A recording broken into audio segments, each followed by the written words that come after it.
trash can. That shit was full as hell.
Hey, good morning, Wendy.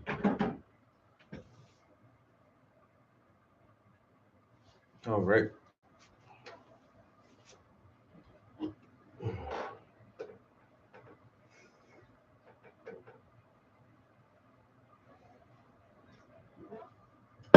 Well, we got our palette nice and clean. We can start prepping some colors. So I want to at least get this underpainting done. Skin tone color, skin tone. Just got a basic layout for my skin tone colors. I'm gonna use some of the bigger tubes.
Hate these caps sometimes.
So we're gonna work on skin tones this morning.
Am I not connected to this thing?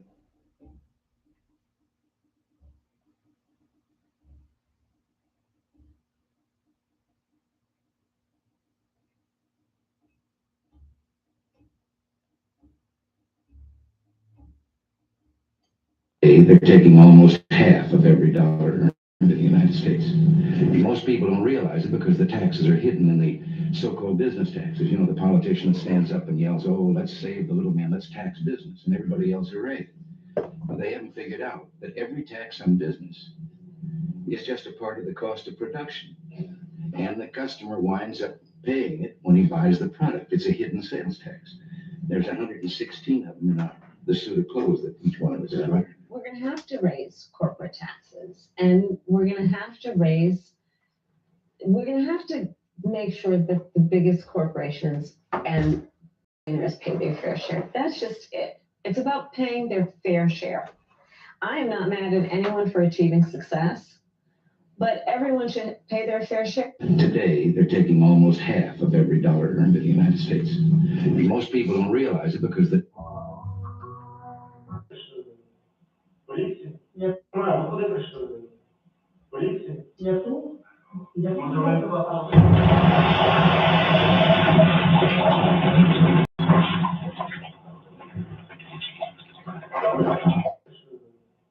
Поліція? Ні. А куди прийшли? Поліція? Я тут. Може, ви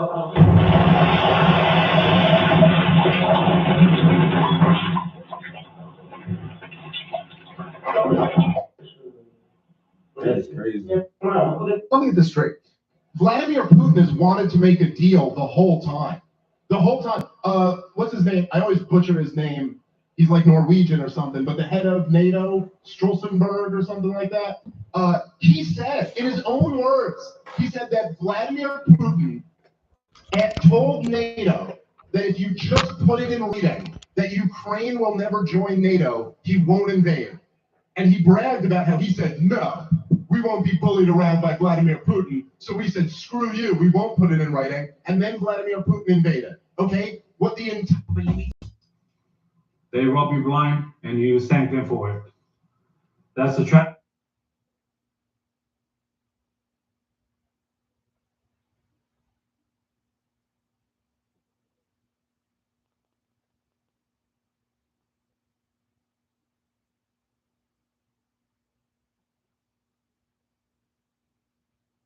I don't know who needs to hear this, but you're probably tracking your mileage and expenses wrong. Let me tell you why. Let me introduce you. Anything that's happening, any gigantic world events. It's one of these retarded shows where they're screaming. There's the word again. We brought it. Yeah. We were just talking about You that. did it early. The word retarded is back, and it's one of the great culture victories that I think is spurred on probably by podcasts. But these things are always like Pierce Morgan-y, which is fine, you know, where everyone's screaming over each other and there's 5 different people talking over each other.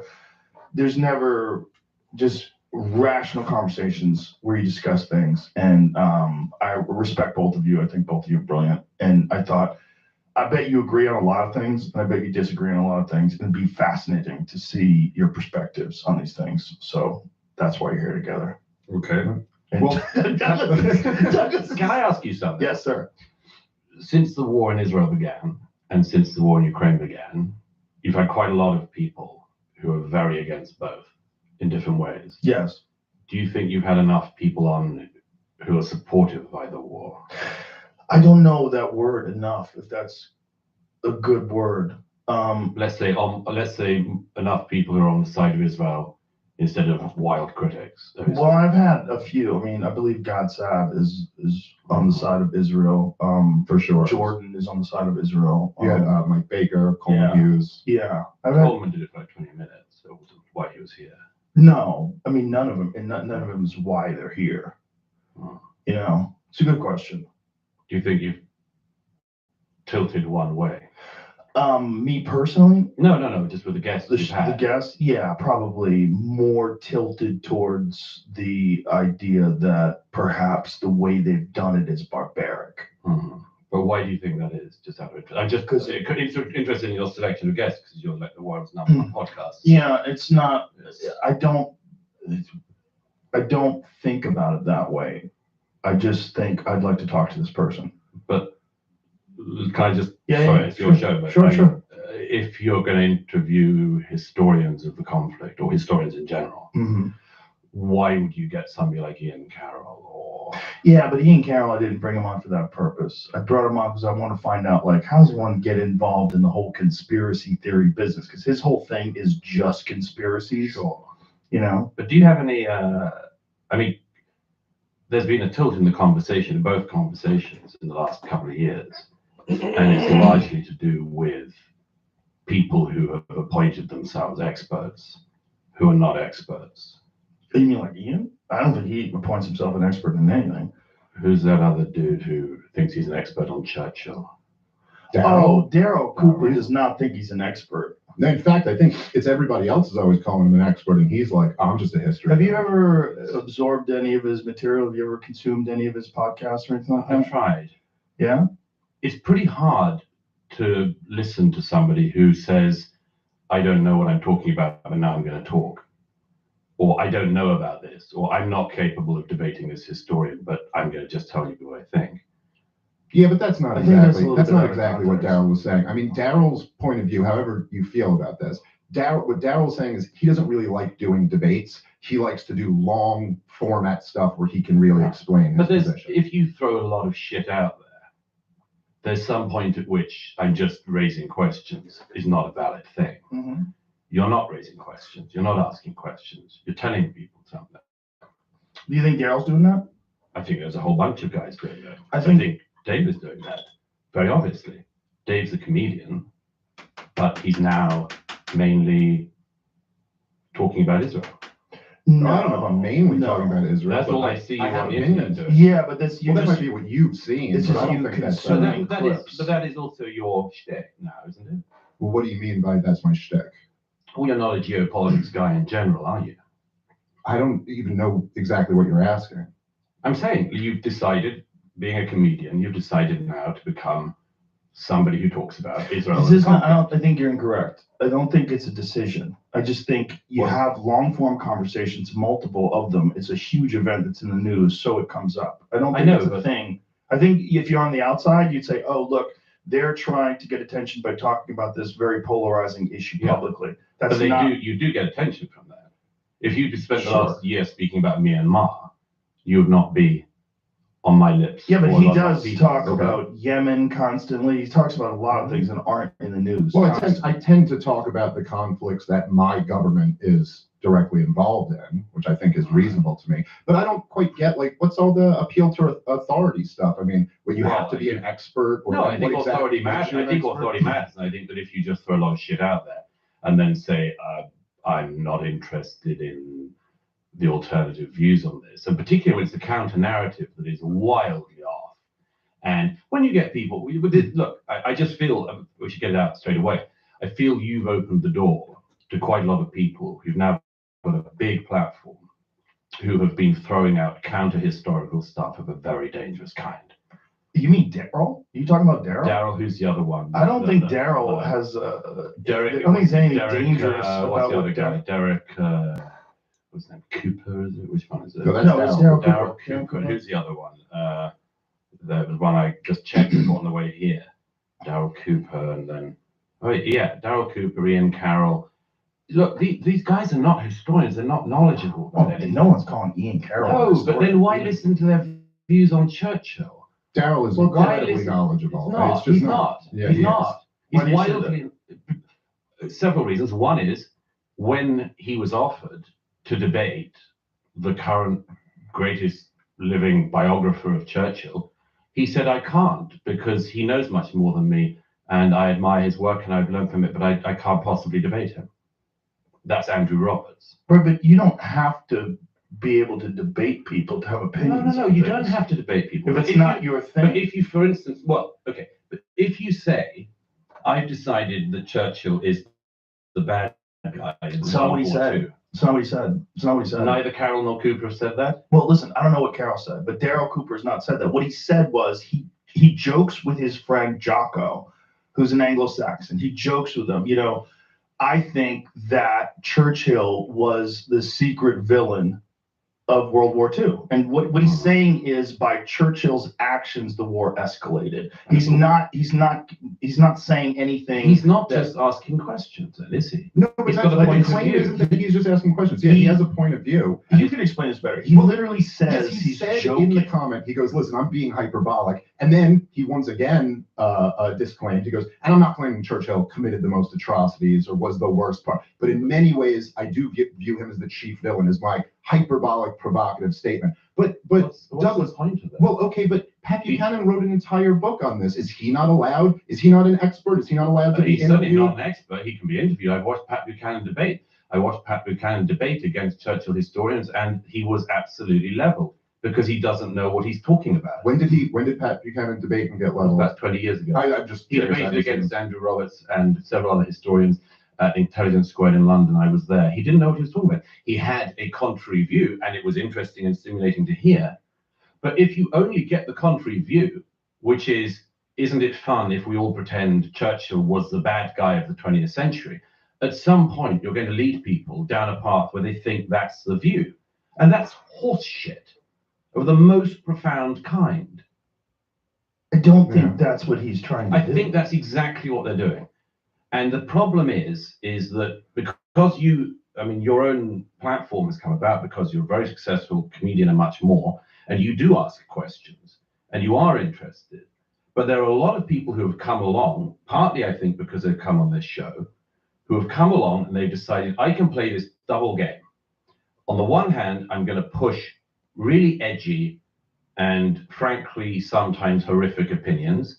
And then if you say, that's wrong, they say, I'm a comedian. But wait a minute, no, How can you tell me I'm just a comedian? Well, I'm just throwing stuff out. what horrific opinions that's wrong are you talking about specifically? Once guys like this get into very obvious stuff, which is Guys like the Daryl? ones I'm describing.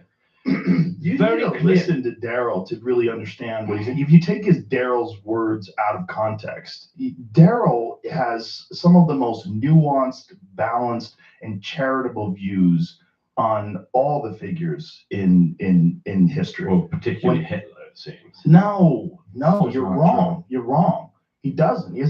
What did he call him? How did he describe him? I think he compared him to a methed out psychopath who was holding an entire nation of people hostage, I believe was the way He also put it. said on here that he wasn't anti-Semitic until the Holocaust. There are no speeches of Hitler's in the 1930s. No, again, this is No. Listen, Is this on your thing? No, he said he was not public about He it. said he was downplaying it to win. He said there was a Yeah. period where he was downplaying it to win over popular support in Germany. Yeah. It was, There is no historian of World War II who thinks that Hitler was downplaying anti-Semitism in the 1930s. That was what he was doing. He wrote a book about it in the 1920s. He got to power on it, and he grew his power on the back of it. The idea that you can argue that in the 1930s, Adolf Hitler was downplaying the anti-Semitism, like, there's no historian who would agree with that. So why would you throw out the idea that in the 1930s, Hitler was not being anti-Semitic in public?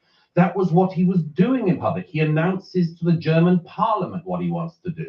So when you're throwing out claims like he was keeping it down in the 1930s, first of all, what are you doing? And secondly, why? okay. I mean, I think that it's kind of hard because I don't even know exactly what Daryl's point on that was. And so I'm not really in a position to argue what he was saying there. I don't think you're giving him the most charitable interpretation. I don't need to give him the most charitable interpretation to be able to see Okay, I what think you're he's strong doing. getting him, I should say. Look, anyone can look up what he said on this show and others, what these two guys in particular have said on repeated podcasts with both of you. It's an attempt to downplay Hitler and always to do down Churchill. I don't think he In downplayed some- Hitler. whatever You said way downplay they Hitler? No, I said in conversations with you and others, this is the shtick of these guys. They've decided it's edgy and funny, and I think this is very, very interesting and also very dangerous because we live in an era now that the right has got some mojo back in America. We saw years of crazy left overreach where they tried to make us all say the craziest things. And completely predictably, there are now figures on the right playing with really dark and ugly stuff on their side. I agree And with they that. are mainstream. I don't think alarming. Laughing girl. Well, can I just say, because I kind of do agree with part of what you said there. Like, I do think it is true that almost as a reaction to like the woke insanity that we've seen on the left, and I think literally, I think nobody's been a more effective critic of that than you. I do think there has kind of been a right-wing reaction that has embraced racialism and is dangerous and not a good path. Yeah, to and go now down. they're flirting with Now- Holocaust denial and Yes, Hitler but they're and not- absolving But Hitler I of think blame you're and much wrong. more. I think you're wrong to include Daryl in that group. Now, the other things, I'm sorry, because maybe I'm misunderstanding what you're saying. You're saying people that I've had conversations with have These two guys are downplayed the examples of Holocaust. this. Well, who are the two guys? I Daryl just told Cooper, you, Cooper and the other Ian friend of Carroll. Daryl, Ian Carroll. I've never podcasted with Ian Carroll. I have podcasted with Daryl Cooper once, and he absolutely did not downplay any of the Nazi atrocities at all. And I think that if we're zooming out here a little bit, maybe this is kind of part of the disconnect. Broadly speaking, in American culture, the idea that it has not been driven into people enough that the Nazis were bad, that Adolf Hitler he is literally the modern devil. He is much more so than the actual devil. Adolf Hitler is what's viewed as the most evil thing, to the point that, I mean, just my entire life growing up, if there was a guy who sold soup on Seinfeld, who was like authoritarian. He's a soup Nazi. right. Everyone was Hitler. The left called Yes. George Bush Hitler, and they called Obama Hitler, and they called Trump Hitler. Yes. Every single enemy that we've gone to war with, always called Hitler. Saddam Hussein's the new Hitler. Muammar Gaddafi's the new Hitler. Putin's the new Hitler. It is so the idea that like we haven't driven into people enough that Adolf Hitler was a really bad guy. I'm not saying that at all. I'm saying just as the left likes to play with very dark, ugly stuff, and they've done it for decades. They have played down Chairman Mao's murder of the Chinese throughout his era in power. They played down Stalin. They still march on occasions with posters of Lenin. They've spent decades trying to do down evils that were done on their side. And I would suggest that one of the things that is going on at the moment is, despite, or maybe because of what you just described, there are movements now on the right in America, subcultures, including people who follow both of you, who are very interested in playing with this absolute beyond the pale thing. Why somebody like Jake Shields wants to play around with Holocaust denial? Why? I can't answer for Jake Shields. I don't know. Why do you think? I have no idea. I think I'm telling a lot of people get captured by audience captured by their audience. Yeah, I think that's the thing. You get a lot of positive reinforcement from a bunch of twisted people. Well, it's also, I mean, there's something about, Michael Malice had that great line. He goes, when you take the red pill, you're supposed to take one and not swallow the whole bottle. Yes. And I think there's like this dynamic. What happens is, and then of course, people know the red pill is the analogy from the Matrix. The idea that you wake up to realizing that so much of the stuff you believed was bullshit propaganda. Absolutely. And it's all lies. And this is a real danger when the establishment and the institutions are all caught with their pants down, having sold a bunch of very consequential policies based on lies. And then once people realize that, they go, well, what else have they been lying to me about? And then they almost want to look into every single thing and go, yeah, the whole thing was lies. Now, I agree with you. There's danger in that. And I think that there are some things that then people jump to conclusions that are totally wrong. But I guess I tend to look at that and go, well, then maybe the people with power, not random podcasters, but like the people with real power should do a better job of not lying through their fucking teeth about everything. Well, maybe you have power. Maybe you have power, both of you. We live in an era where podcasters have a lot of power. If you go on a podcast with Jake Shields, and Jake Shields goes on to another podcast and says he doesn't think 6 million Jews were killed in the Holocaust, what do you think's happening there? That's an exercise of power. Okay. I don't get, this dude is so fucking annoying. I swear to God, like. Oh, thank you, laughing. I just think that some people want to hold tight to the official narrative, and that's good. We should have an official narrative. But also, we know that the history is written by the victor. And the victor can write history the way they want to write it. So after you give me your official analysis and your official report on history, then we should do our own independent research and analysis of the same facts and topics. Because sometimes independent research yields different outcomes. And I'm not an expert on any fucking thing. I'm a high school dropout. And I like history, but it wasn't my favorite subject. So do I know everything about the fucking Holocaust? No. But I know during World War II, Hitler was like one of the only elected officials in the European bloc. A lot of these other motherfuckers were dictators. But Hitler was elected by his people. It's a weird thing. He's a very weird character. Yes, he's committed heinous atrocities and war crimes against humanity. Well, I don't know the whole story of none of that shit, yo. I really don't. I haven't studied it enough. And I do feel like there's way more people talking bad about the Jews. Like, it's a weird thing. But after listening to that Dave Chappelle's Saturday Night Live montage he gave, I was like, He gave a very, very intriguing perspective on American politics and global policies in general. And so some people do have alternative views that are just there to make you think and reconsider the official narrative. Not saying that the official narrative is completely wrong or they're trying to lie to us, but there's always three sides to a story. Every time. There's always three sides to a story. Your side, my side, and then the truth.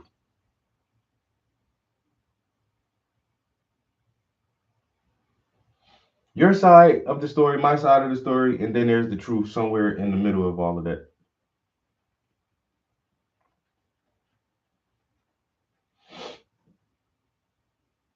So I like listening to both sides of the story. So somehow we can get closer to the middle ground of understanding what the thing actually is.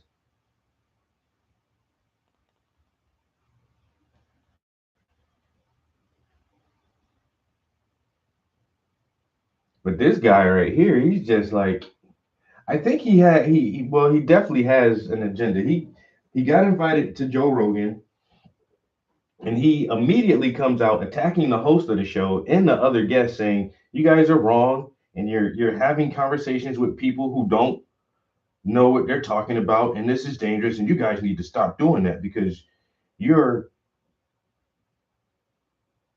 continuing to help propagate false information. And it's like Joe Rogan is like, no, I like talking to people.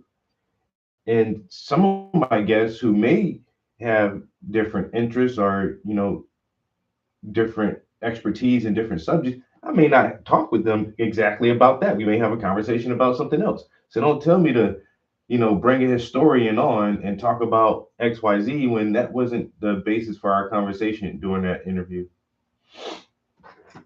And so this dude is coming on there trying to get on Joe Rogan about who he brings on his podcast and how he talk to people. And this other guy, I don't like you already, Brian. I don't even know who the fuck this dude is. I don't even know who he is.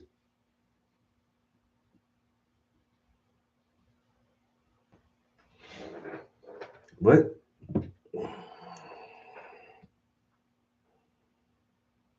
And I agree with you about the breakdown of trust. Absolutely. We have lived through an era where, in real time, we saw something called a conspiracy, the lab leak, which turns out to be true, as you and others said it might be from the beginning. I find that to be very racist. And Both of you. It used to be absolutely. Okay. Okay. And I agree with you about the breakdown of trust. Absolutely. We have lived through an era where, in real time, we saw something called a conspiracy, the lab leak, which turns out to be true, as you and others said it might be from the beginning. I find that to be very racist. And Both of you. It used to be racist when we were saying that it was likely that the COVID variant had come out from the place making COVID variant. Especially It seemed like it. Seemed like it was possible to us. By the way, Ask yourself this: who has access to your medical history? In theory, it's just you and your doctor, but in reality, hundreds of shady companies called data brokers are keeping tabs on every symptom you Google, every treatment you research, and every pre-existing condition they think you might have. That's valuable intel for advertisers, and insurance companies will take any excuse to raise your premiums. But there's a way to get your privacy back, and that is with ExpressVPN. With ExpressVPN, 100% of your IP address, which is the number used to identify you on the internet. Without your IP address, data brokers can't use it to track and sell your activity. Plus, ExpressVPN is easy to use. It just takes one click, and it works on all your devices, phones, tablets, desktops, even TVs. and on up to 8 devices at the same time. This is why ExpressVPN is the #1 rated VPN by the experts at CNET and The Verge. And the best part, podcast listeners can get 4 extra months of ExpressVPN for free at expressvpn.com/Rogan or by tapping the banner. And if you're watching on YouTube, you can get your 4 free months by scanning the The one was racist. Absolutely. Well, that one fell apart in front of our eyes. Well, it And took of course, 4 it years. took 4 Yeah. years. And I've said repeatedly, it's kind of inevitable to me that if you see something that is called a racist conspiracy theory fall apart and become also what we used to call true in a few years, it's likely to blow a lot of people's minds. But the question then is, do you help those minds that have been blow themselves out some more by doing a whole load of other conspiracy stuff? Do you decide to go, hey, what else have we been lied to? Maybe Churchill wasn't a great guy. Maybe Hitler wasn't such a bad guy. Maybe the Holocaust. Nobody is saying exactly that. No what one is saying maybe Hitler wasn't such a You bad are guy. saying that. No You're one's saying saying that. in the 1930s, Hitler kept the anti-Semitism down. No, that's not what he's saying. What he was saying is that he didn't do it as publicly. He was doing it. It wasn't as ubiquitous. It was. I've seen this before. I know exactly what these guys are drinking. They're drinking a couple of very, very discredited historians like David Irving, and they are just regurgitating it. And it was always been the same thing. It is always an attempt to minimize Hitler's anti-Semitism actions. Eventually down the road, you get to minimizing his actual involvement in the Holocaust, and then you can Yeah, go but you on to the can't next say that stage. about Daryl. It's Okay, I not think true. what you're Exactly what guilty they're of here is kind of similar to, I think, something that the woke left has done, which is this concept creep, where you're talking about some people online who are doing this thing, and then you're lumping in other people with them. Listen, I'll just say this right now. Daryl Cooper is currently, I believe, almost finished, or he's working on a big World War II series. And when this comes What's out, it going to be on? we can see, It's a podcast. yeah, he does long form podcasts. When this comes out, I'm quite confident to say beforehand that if you're going into it expecting him to be downplaying the atrocities of the Nazis or downplaying the evil things that Adolf Hitler did, you're gonna This See is how not you a keep- serious historian. No, He's no, not no. a historian. He never claims to be. He's been. See, because he comes on podcasts like this, like this. Like, then you're on the fucking podcast too, bro. Why you keep trying to downplay Rogan's podcast? The #1 podcast in the fucking world, and you're on it. Oh, because you don't want anybody else to have as big of a platform as that to get their opinion out. Bro, I hate people like this. If it's not official, if it doesn't come from officials, it's not. You shouldn't listen to it, man. Fuck you. Everybody can goddamn study and research history and formulate our own goddamn opinions. Does that make us a trained professional historian? No, it doesn't. But it makes us thinking people. I can fucking think and have my own goddamn thoughts. I don't need a degree in history for that shit. I know how to read, bitch. I can read words on a paper and formulate my own goddamn thoughts. What's so hard about that? And then if I have a thought or an opinion about something that I've read in a historical context, and I espouse that opinion, I'm wrong now? I'm not wrong. I'm saying what I think and feel about the facts that I've acquired. And now you're trying to fucking downplay Joe Rogan for having different thinkers on his show. Everybody doesn't need to think the same. Everybody doesn't think like you, bro.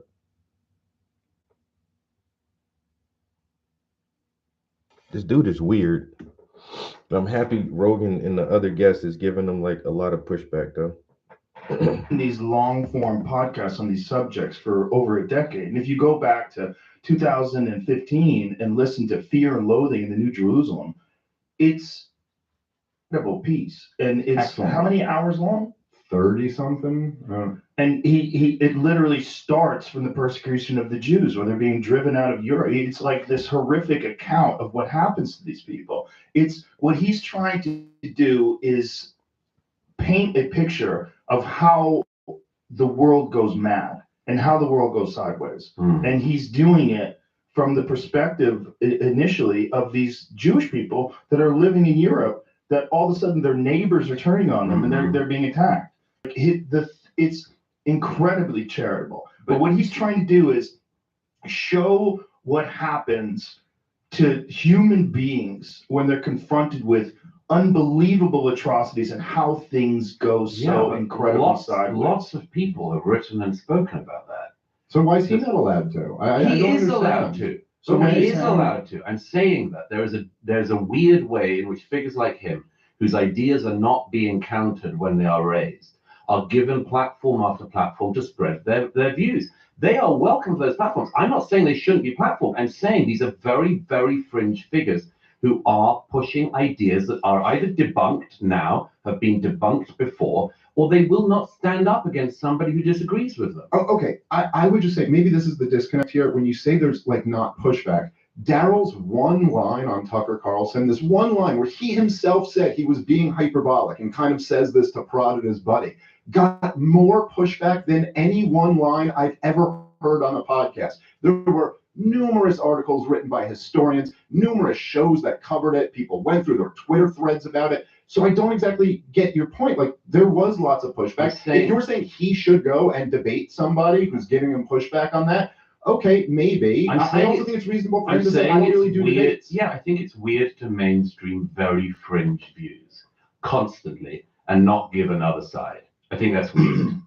Well, I mean, I think there's a little bit of a contradiction here. You're saying now that these are fringe views, but then you're also saying that these are enormously powerful No. views. There's no contradiction. Let me clear it up if you think there is. I think there are very fringe views that have become mainstreamed on the right. But then aren't they not fringe by definition? Sure, you can play an epistemological game. No, I'm just saying let's be But you do understand the concept, don't you? That fringe ideas become mainstreamed. Yeah. Okay, Right. Sure. So that's it. Okay. I'm not exactly sure. So you're saying that what Joe shouldn't have Daryl Cooper on? I'm saying that he should debate? that there will have that if you mainstream very, very fringe views, which is easily able to be debunked, that was so fringe will be what eager, very disconnected, unhappy people are going to start playing with too. And if these people are such experts in how you see a society go weird, they can look at what is happening to a portion of the right everywhere on this stuff. There's a portion of the right across the West that is playing this very dark game, and they're doing it deliberately, and you can't not be aware of that.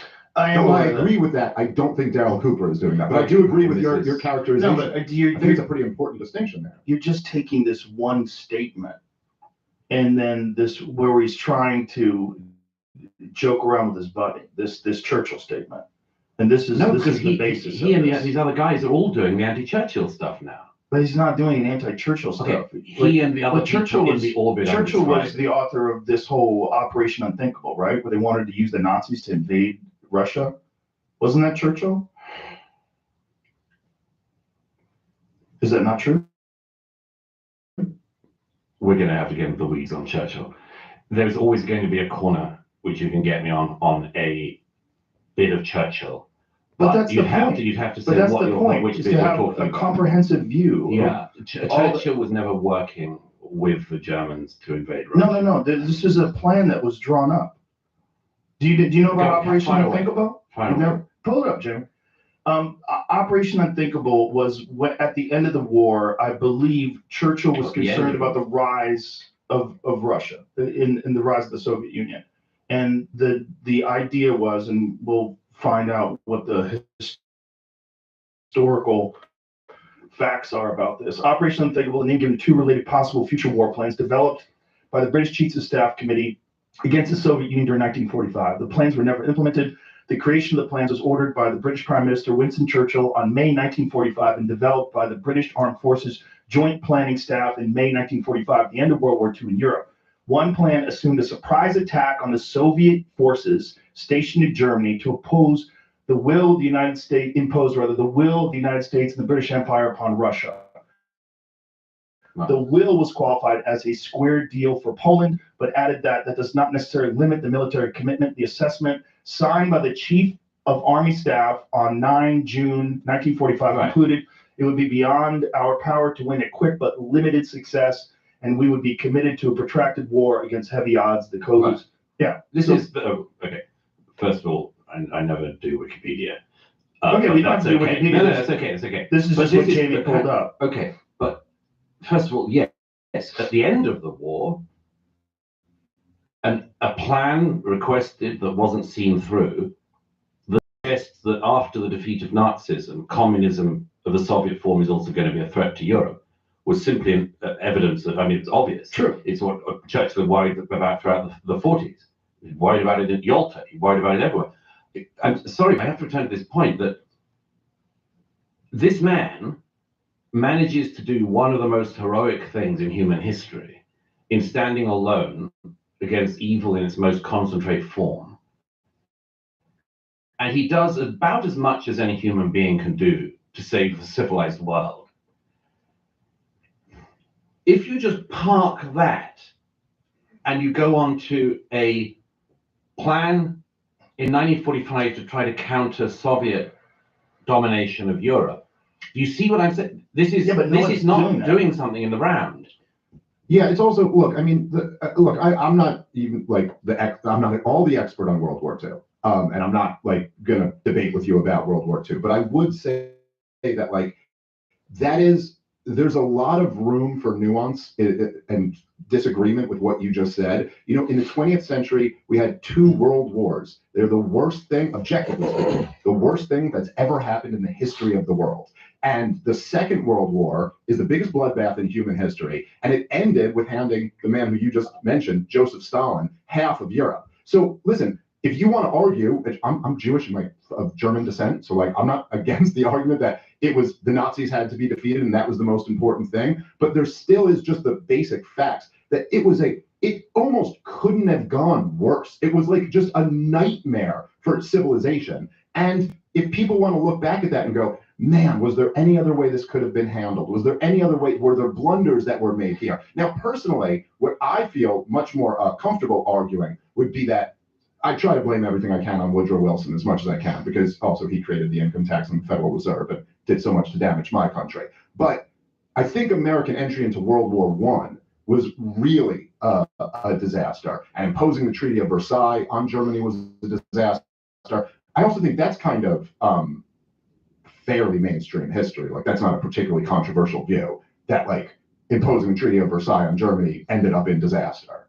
Well, no, except that Martin Amis said the only way to not get to the Treaty of Versailles would be for Germany to win World War One. But yeah. Yeah, but we're not talking about the Nazis winning the war. Sure. We're talking about, listen, I think that. But secondly, I'm sorry, I just have to address that fundamental. You say the outcome of World War II and everything happening in it was the worst thing that's ever happened, and the worst thing imaginable, worst possible outcome.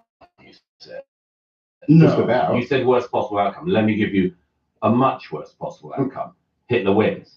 Right. Okay. Sure. So it's not the worst possible outcome. I mean, that's true. Listen, but okay, Hitler. Yes. Okay. I'm not saying you can't dream up a worse outcome. I'm saying what you You're not had. dreaming up. That's just what Michael and others went through. What did end up happening was 60 million people died, including the Holocaust, and then Joseph Stalin takes half of Europe. So okay, fine. I'll correct that.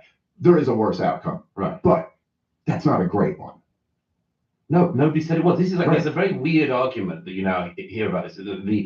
This attempt to revision this, and I know why it's happening. I don't think there's anything that's revisionist. I think there is. But this attempt to sort of say, look, at the end of World War II, what have we got? Stalin has half of Europe. What was the point, and so on. That's going on. That's going on, and there are people who are feeding it.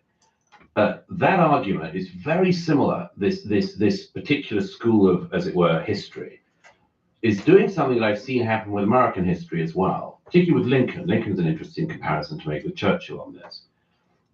There are people who will criticize Churchill for mistakes made, not hard to do. Quite hard not to make mistakes while fighting a war of total annihilation against your country. People will say, oh, he didn't sort this out in 1945.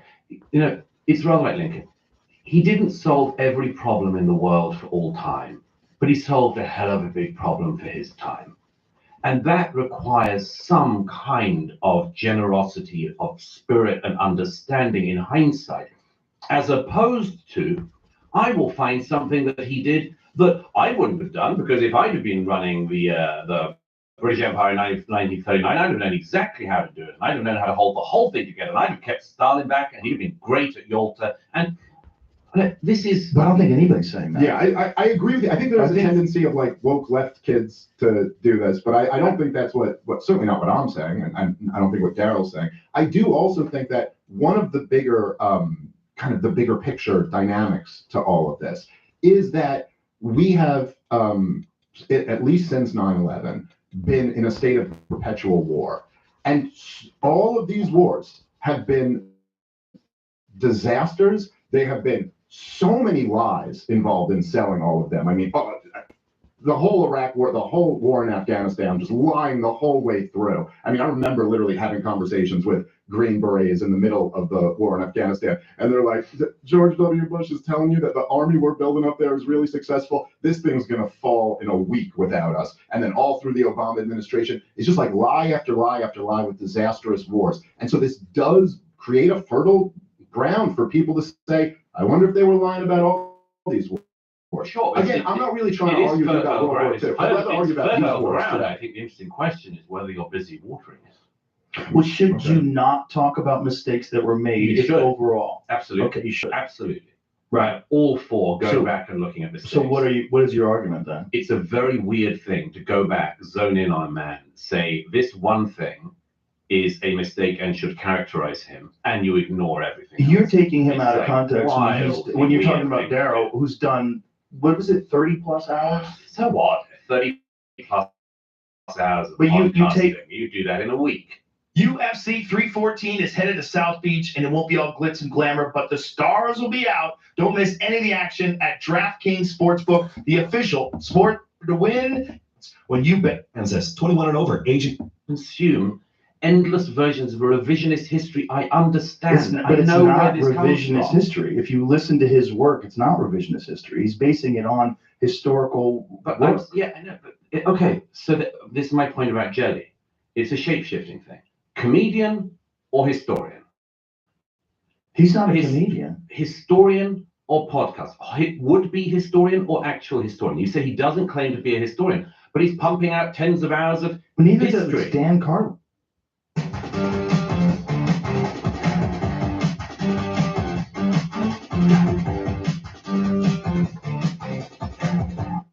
He doesn't claim to be a historian either. You see my point about the move? It's like some weird jujitsu move. No, I don't. Where you say, hang on, you know all about this as well. You say, I'm not a historian, but I'm going to spend my time talking about history. I'm not a journalist, but I'm going to spend my time talking about this thing. I'm not an expert on this, but I'm going to spend my time talking about this thing. It's a weird move, yeah? No, it's I not. don't think. No, I'm a free American. I can talk about You what I can like talk to. about So what I you don't. So want. what is the I've point noticed here? you can. But So we what's all the can. point? The point is, what are you pushing? What are you watering? What am Why? I pushing? Yes. Liberty, free markets, peace, prosperity, not getting in another stupid catastrophic war, which we're on the precipice of right now. That's what I'm pushing. What are we on the precipice of? Well, I think weren't you just talking about it the other day? Everyone I hear on the inside says we're about to attack Iran. I think you just said something about that the other day. Am I wrong about that? I thought I saw in one of your interviews that you did. Possibly. No. Okay. That doesn't mean we are on the verge of a war. I mean, you keep referring to we being in wars. There's a very big difference between a country having a military that's engaged and a country being at war. This country has not been at war for 25 years. You have not been fighting for the American homeland for 25 years. Yes, we haven't. That's true. Right. We haven't had a war Right. on our shores. We've been picking on third world countries halfway around the world. Well, you haven't been randomly picking on them. I mean, Afghanistan, you went. I didn't say it was random. Yeah, right. Okay. It wasn't like you suddenly decided to bomb Myanmar or something. You went for Afghanistan to find bin Laden and take revenge for 9/11 and stop an attack like that happening again on the American homeland. That is very different from a country being at war. Yeah, but Having- that's a having- total mischaracterization of the war in Afghanistan. It's one thing to say that might be an accurate characterization of the special operations mission in late 2001, but then we fought a 20-year regime change war against the Taliban. Because you got dragged into the quicksand of war. Oh, Yes. okay, fine, but Fine. I thought it wasn't a war. Like, what? I don't get No, your I said it argument. was a war. It's your use of we. As if you're personally like suffering this war. I mean, yeah, you're a yes, when I taxpayer. say we, We're it taxpayers, implies, so we okay. pay for it. Okay, fine. So would But, you, I mean, if I like- went back and corrected you on every time you've used the term "we" to refer to your government or something like that, like if I were to say, "Oh, we It's just fine, imposed just- tariffs you- on China," it's would just you point out that take I it- didn't, and it was the take Trump administration? You take it obviously very personally, and that's your right to do so, of course. I'm just trying to make sure we're accurate here. What do you think I'm taking personally? Just that, the American wars. Sure, yeah, I think Yeah. they've killed hundreds of thousands of people and cost my country $8 trillion and degraded my country very much. And there's a very good argument to make on that. I'm still slightly bemused about this move from I'm an expert on this and I have views to I'm a comedian. I've never claimed to be an expert on anything. This is the problem, Joe.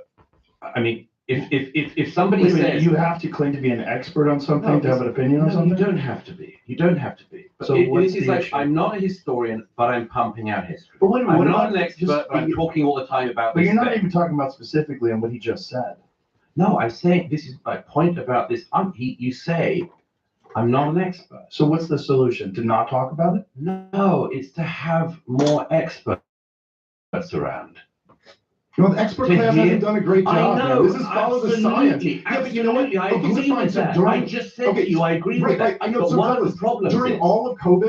COVID, I will put my track record against any of the expert class on COVID. I'm glad to do that. So should I have just shut up? Should I have shut up by opposing lockdowns and opposing No. vaccine mandates No, and well, talking that about was the the lab argument at the experience? time. You realize That's that, the right? entire argument that you're making. Let the experts I'm handle this. not. No. You're not an expert. You're I was just- I was just a comedian. wildly not listening to what I'm saying. I think you have to take, I think we should agree perhaps on the following, that one major thing can break down in front of your eyes, or many major things. And it does not mean that every single one of the sewer gates should be lifted. Okay? Yeah, I get that. But Right. who's saying it should be? I'm saying this is the chatter on what is part of our side at the moment, is that a lot of the sewer gates are being lifted, sometimes by people who know that they're doing it, sometimes by people who don't, sometimes by people who say, I don't know, I'm just throwing it out there. At least there's some damn hygiene that should be required, isn't there? Yeah, I'm not sure Right. exactly what you're asking, but sure. Just that. Let's have a bit of hygiene on our own side, not lift every sewer gate. And when you say not our own side, let- you mean the right wing broadly speaking. Broadly speaking, and I'm sort of funny about libertarians. I'm never quite sure. I always think, I always say, I think libertarians are essentially the bisexuals of politics. They should just choose, Joe. They should choose. It's kind of, they just want everything like a buffet. That's very funny. Well, I think we want something. I don't know. Okay, that's a weird way to put it, but I I get see your point. All right. Well, I mean, I don't know. Look, I mean, essentially, I just don't. Maybe there's something I'm missing here. But if your argument is that, like, you're saying I claim to be an expert, but then I have like a parachute to get out of it by being like, hey, I'm just a comedian. It's just saying this. Yeah. But I don't think I've ever like really claimed to be an expert. I Why have are you going opinions on around? I know, things. but if Because I'm you're interested not, in these topics. yeah, I know, but isn't it weird to go around, for instance, as, I mean, let's get to the last year and a half. It's a bit weird to be simultaneously saying, I'm not an expert on a conflict and talking about it everywhere. I don't think so. Not really. I mean, I don't know. I don't think like I don't know. I don't see how you Do you can have an talk opinion about on these things. things?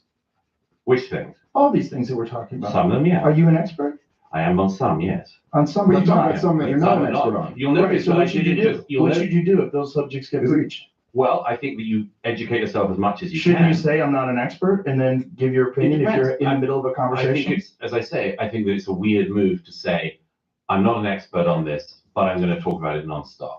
I think that is true. Listen, I will certainly concede that I am weird. So I'm not disagreeing with you. It's weird that I'm as obsessed with all this stuff as I am. I mean, like, okay, I'm a weird guy. I tell jokes at nightclubs and then get obsessed with politics and monetary policy and like, okay, fine. But I just like fundamentally disagree with this idea that, which I really do think is, quite anti-democratic in spirit and quite elitist, that there's an expert class. They can have opinions on all of these things. It's weird for any regular person who's just read about it. Not my view. Not my view. Seems like that's what No, you're saying. I conceded already. I said a long time ago that I believe much of the expert class let itself and us fall down very badly. And I think that happened in foreign policy in areas, not every area, but it happened in some areas. I think it happened with COVID in many areas. But that does not mean that it's just a free-for-all. Now, there are some things we can still verify to be true and can still agree on as baseline levels of agreement in a free society. And yes, everyone is free to air their views, but it does not mean whether it's World War II, war in the Middle East, war in Ukraine, has an equally valid point of view. No. I certainly wouldn't argue. I mean, that to me is just batting down a straw man. I mean, I certainly wouldn't argue that everyone has an equally valid point of view. And I certainly wouldn't argue that there shouldn't be some standards of like who you would want to find interesting and talk to and who you wouldn't. But also it's like, so let's have the conversation that like, I don't know, like if there's, if there is, if there are experts out there who can smack all of this stuff down or just destroy every point that I make over the years or whatever, like, okay, so then do it. And then let's see. Yeah, I know, but, well, that's a bit weird because also then it's like the debate me bro thing. But you just, I think you what just you're, I think what you're not debating. It's fine. Yeah, I know. Let me just make the main point. I think what I'm trying to get at, Joe, is that it's a bit like the Twitter algorithm thing, which is, yes, everyone is and should be free to say what they like on Twitter, apart from whatever the very fringe things of like immediate incitement to violence and all that kind of thing. But we all know that one of the oddities of Twitter, including since Elon took over, is that what you hope is a restored marketplace of ideas ends up pushing you really crazy shit. Yes. And that is what I'm suggesting is happening on a podcast level and maybe on a wider level beyond that. I get stuff on Twitter I just do not want. I do not want a guy with 1,500 followers who's got some zany new view on something, who isn't an expert, but is an expert by EU standards, by the by World Bank standards.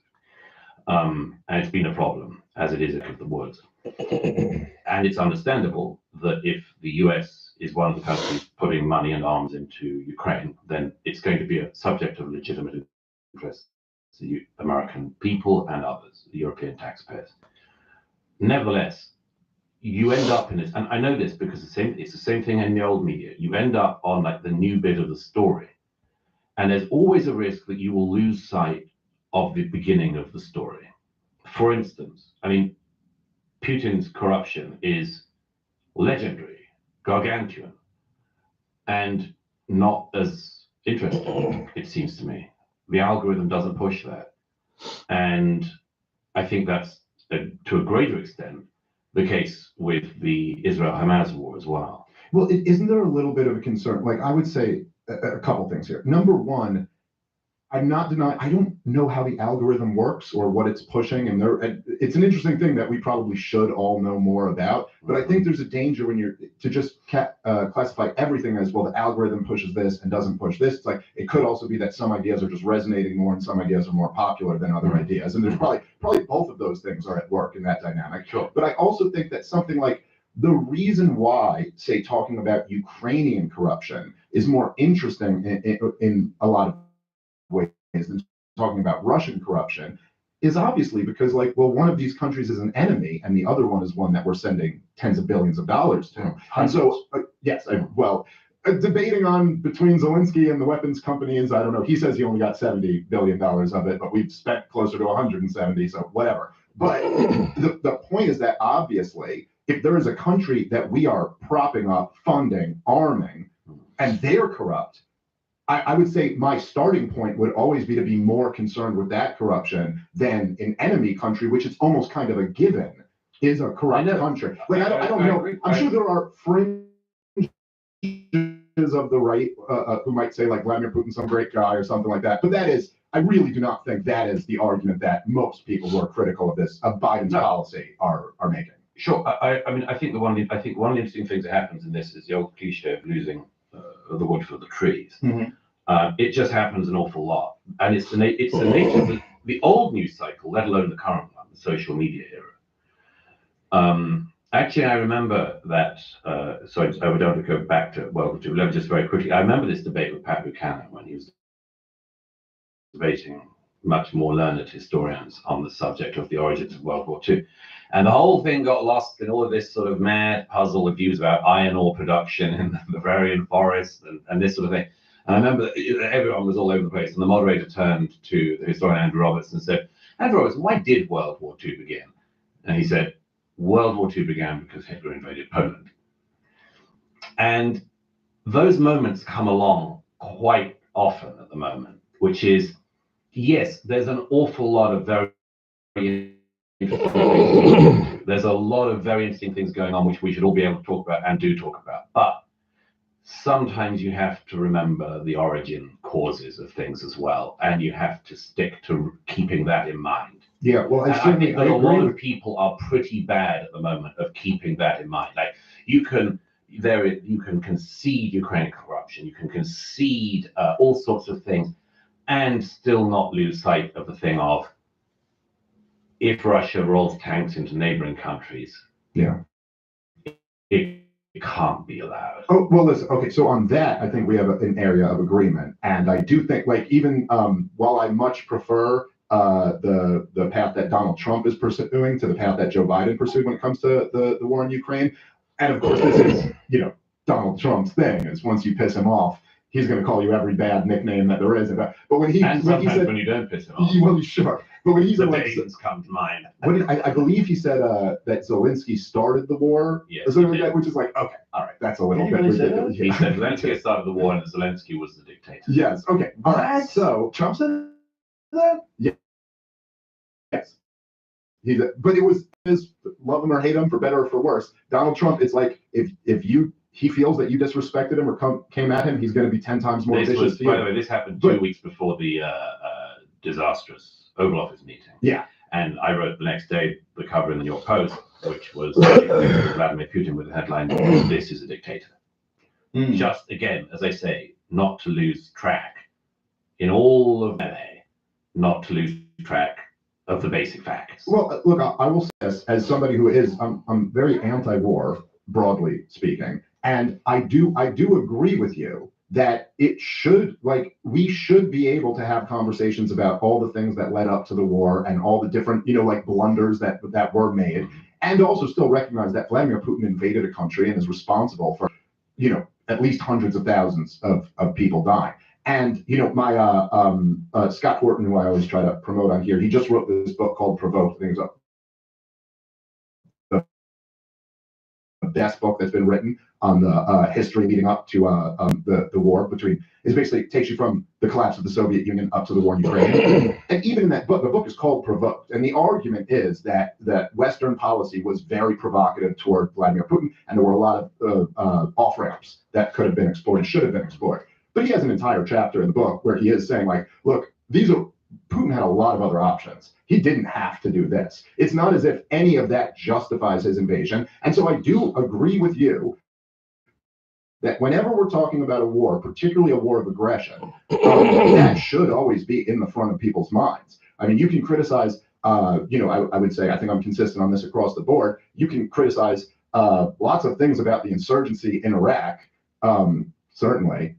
But you should remember that George W. Bush invaded the country when he shouldn't have, and based off lies. So I say that when my government does it, I'll say it when the Russian government does it also. That being said, there's a very strong argument that there were many policies that the U.S., NATO and Europe as well, but mostly the U.S., pursued that were just, like, if you wanted to come to this inevitable conflict, this would have been a policy to pursue to give you the best chance to end up one there. of the, I was with a British military friend recently, and somebody asked, what does the fog of war mean? And he gave a brilliant example of what it means on the battlefield, which a lot of people don't understand.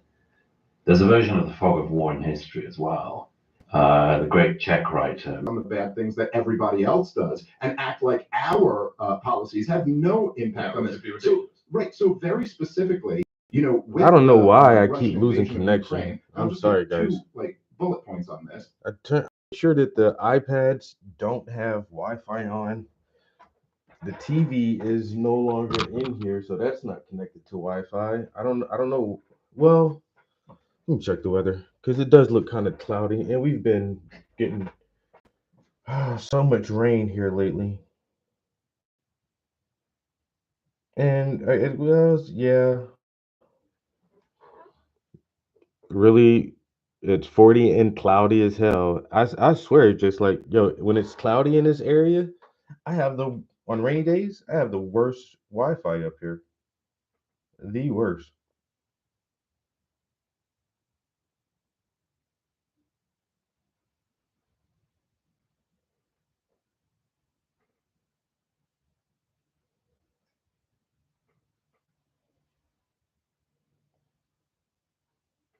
We could talk about a lot of this. But look, number one, in 2008, as you well know, right, the Joe Biden CIA director, who was the CIA director for the entire war up until Donald Trump just came back in, he wrote the Net Means Net memo to Condoleezza Rice, a private cable to the then Secretary of State when he was ambassador to Russia, to let her know that this flirting with bringing Ukraine into NATO is gonna end up in a war. And by the way, the Russians don't want to do it. His words exactly.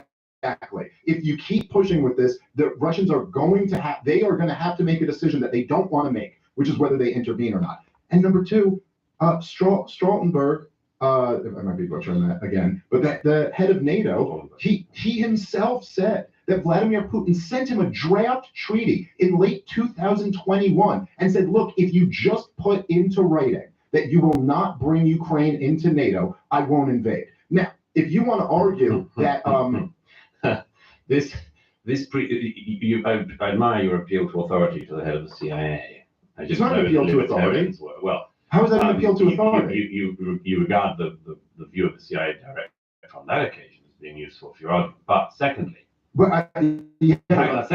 secondly, there's an oddity to believing what Vladimir Putin says. No, wait, hold on, but you didn't let me finish my point. Okay. So don't believe what he says. I'm not going to pretend to read his heart and mind or something like that, but at the very least, you handed him the giant excuse in order to do it. I mean, maybe he doesn't really believe it, but this is his argument to his own people and to the world, that it's like, look, and we put him in a position, you hate Vladimir Putin, he's such a terrible guy. Well, we put him in this position where he gets to now very plausibly say to the international community, in the same way that if the Soviet Union had survived and the United States hadn't, as they were. He doesn't very plausibly have the opportunity to do that. He invaded Ukraine because he wanted to annex the whole country, because he was trying to pretend the whole place had been run by Nazis.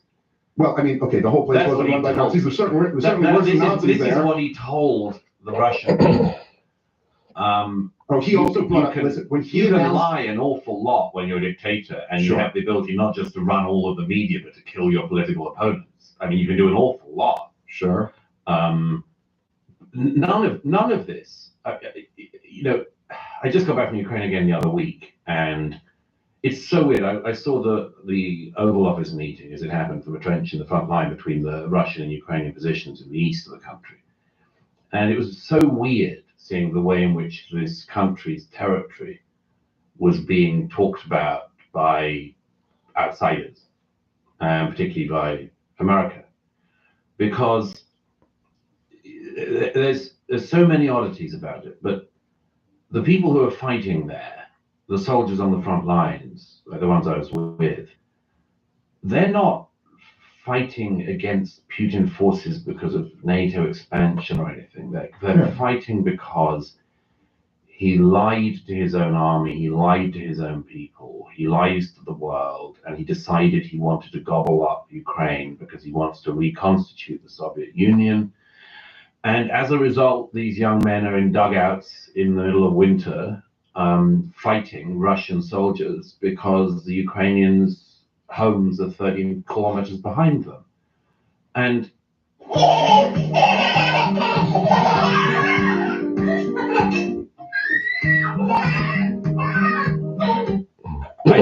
I think among much else, that's stuff that cannot be forgotten about. None of this is simply about NATO expansion or this or that. It's about a country whose people are suffering in their third year of war. And it's almost total war. It's as much total war as we've got in the modern age. And But that's not.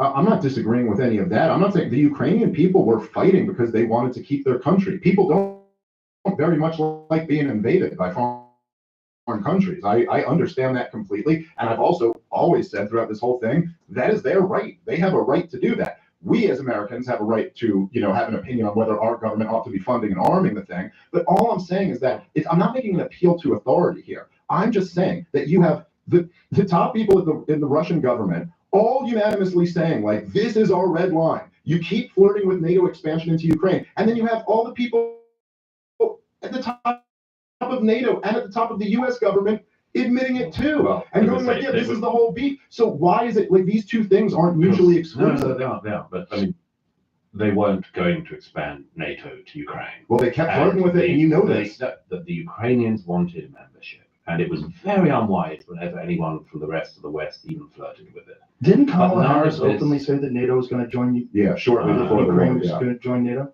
Yeah, I never saw her as the Kissinger of our era. Agreed.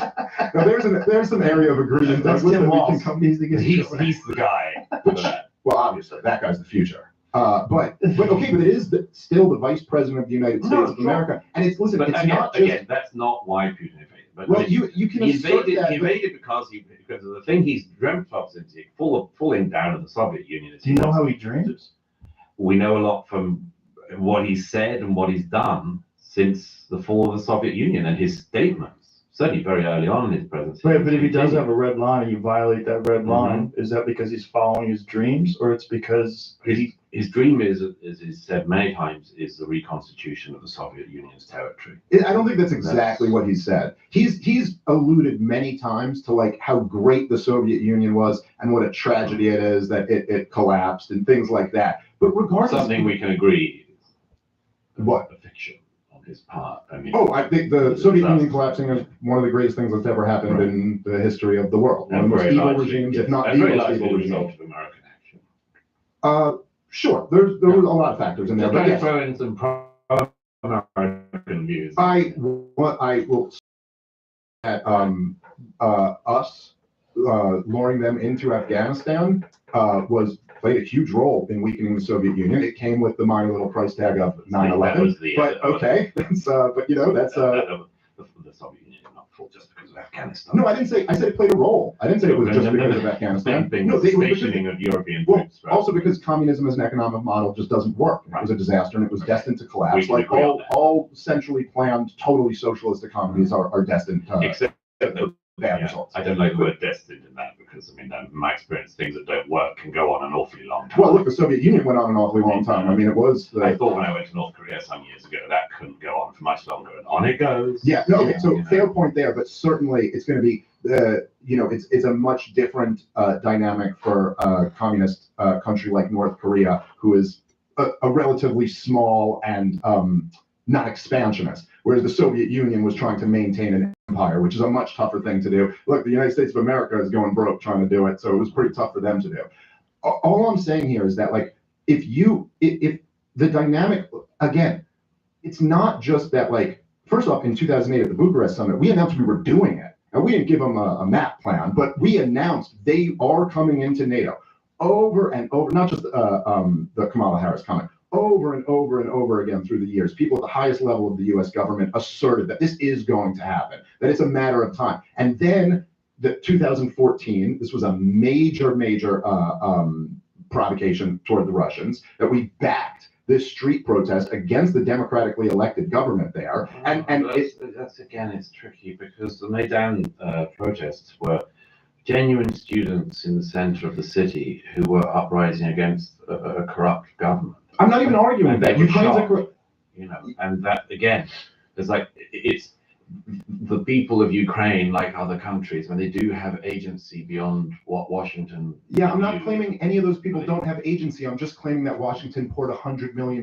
into the thing and sent our politicians over there. Our politicians openly saying, we're on your side. You have the backing of America. Listen, No, but Douglas, historically, America has liked to be on the side of people who desire freedom over autocracy. when it's convenient, not so much when it's not. Well, Not in where- Saudi where Arabia, it's achievable. not in Egypt. I'm glad you joined in my dislike of the House of Saud. Okay, fine. But look, it does I was attack. worried for a moment. Yeah, but it does attack your central point there. That it's like, no, I'm sorry. Like, Steve, this is my beef. My beef isn't ever with talking about the corruption or the evil things that other governments do. What I don't like is this whitewashing over our own corruption and the evil things that are. The idea that America, we have a history of just standing with the people because we love democracy so much. No. We use that as an excuse when we think it's in our strategic advantage. We will overthrow democratically elected governments with no problem, which, by the way, Yanukovych was democratically elected with elections verified by the EU. But I'm not denying any of those kids had agency, and I'm sure a lot of them were protesting against their own corrupt government. But the point is that, like, look, imagine on, I think it was Jeffrey Sachs came up with this, isn't mine, but imagine on January 6th. This episode of Rare Loot. This is one of the first fighting games ever for the Dragon Ball franchise. Way! If like Chinese politicians were coming over and handing out sandwiches to the rioters and saying, we have your back. I mean, listen, we would lose our collective minds if another country came in and did something like that, okay? But I mean, we lost our collective minds about Vladimir Putin installing Donald Trump, and it was all just completely made up. It wasn't even a real thing. But so to think, okay, well, we didn't lose our minds on that. A certain subset of okay, media lost their minds. Yes, for me being a subset. For me being yeah. For me being the bisexual libertarian here, you have corrected me on my collectivism several times here, and you are right. Yes, we didn't lose our mind. I am speaking, but many other people here did. But you look, I mean, you're pouring $100 million into a street protest against a democratically elected president of Ukraine. And the whole issue is over, essentially, whether he's going to tilt toward an economic deal with Europe or tilt toward an economic deal with Vladimir Putin. I mean, Douglas, like if anyone did that in our region of the world, DC would overthrow that government, invade in a moment. If China poured $100 million into Mexican protests and was able to overthrow the democratically elected government, what do you think DC would do? Change the subject maybe, but Qatar pours hundreds of millions of dollars into this country, billions indeed, and tries to change policy in this country. And nobody's trying to overthrow Qatar. Nobody's trying to overthrow the emir or his family. And they've been poisoning American universities, American institutions, buying up American politicians. They pour billions into this country. I think I just sent you something about that this morning. Yes, I mean, well, okay, but that is a little bit different than overthrowing our neighbor government and trying to install a hostile government. You're saying that like we lose our mind if anyone tried to interfere here. There are lots of people. But I wasn't saying if anyone. And the most obvious one is Qatar, which just pours money into DC and into elite institutions and universities in this country. And I don't find from one week to the next anyone who's particularly riled up about it. Well, so they're pouring money into DC. Mm-hmm. And so do you think that they are influencing U.S. policy through doing that? Yeah. Maybe they are trying to. I mean, I don't know. They're definitely succeeding with the universities and others. Maybe for sure. They should try with the political class more if they're trying to turn us anti-Israel or something like that, because both major parties in this country will fund and unconditionally support Israel no matter what. So I mean, I don't know. Well, I don't know no matter what. But I mean, Qatar is definitely trying to influence things their way, as other countries are. I mean, I cited as an example of something that's very interesting, which is an attempt to interfere in American public life, which gets almost no attention. And indeed, the government, whether Democrat or Republican, still seem to adore the Qataris, even as they act as one of the backers of terrorist groups across the Middle East and elsewhere. And I cannot understand why it doesn't get more attention. Well, according to the former defense minister of Israel, they were begging Qatar to pour that money into Hamas. No, that's not what happened. Well, that's what he said. Yeah, his words, begging. You're referring to the funding of Hamas in the 2010s. Yes. Yeah. No, the Qataris poured the money in And the question on the Israeli side was what you allowed to do with funds that were going into Gaza, and the Israelis allowed the funds to go from Qatar to Gaza. Well, I think a little bit more than that. I think when the funds dried up, Netanyahu sent the head of the Mossad in there to beg him to keep the funds going. Again, I'm not sure. It's like quoting the head of the CIA, quoting the head of the Mossad. So maybe, but Maybe. that's not the evidence of the last 18 years. I mean, it's you can okay. So I mean, I guess I think I'm allowed to quote powerful people when they admit what they're doing. I mean, it's kind of like, I know, but again, I mean, it's just an interesting thing. 'Cause again, it's a discipline about this, which is, do I only quote powerful people when they say the odd thing that I agree with, or do I simultaneously distrust all powerful people?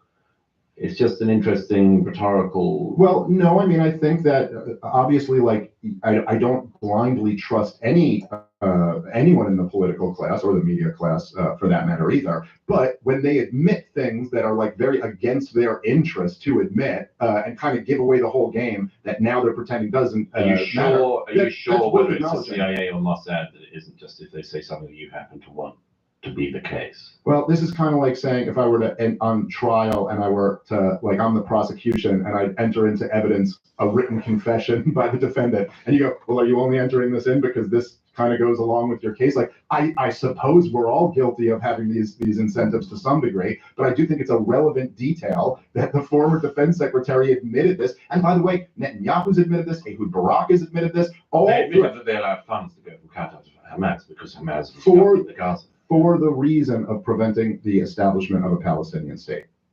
No, that was not the case. That is what Netanyahu said. That is what Ehud Barak said. It's all There's up and down. One claim, there's one recording of Netanyahu saying something along those lines.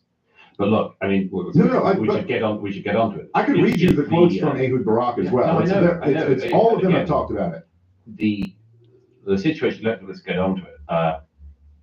The situation there and the war of the last 18 months now, more than 18 months in the Middle East, is a result not of that, but of Hamas to start another war with Israel and trying to annihilate their neighbor.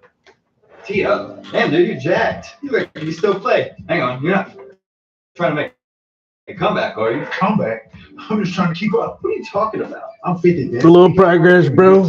Here, A little bit of progress. Not that you need it, but check this out. This better not be We something getting it. something I'm gonna pause It's gonna for help you breakfast burn more fat, soon. can help you build more muscle, can help give you energy, can help do all the things that you want to do as a man who wants to.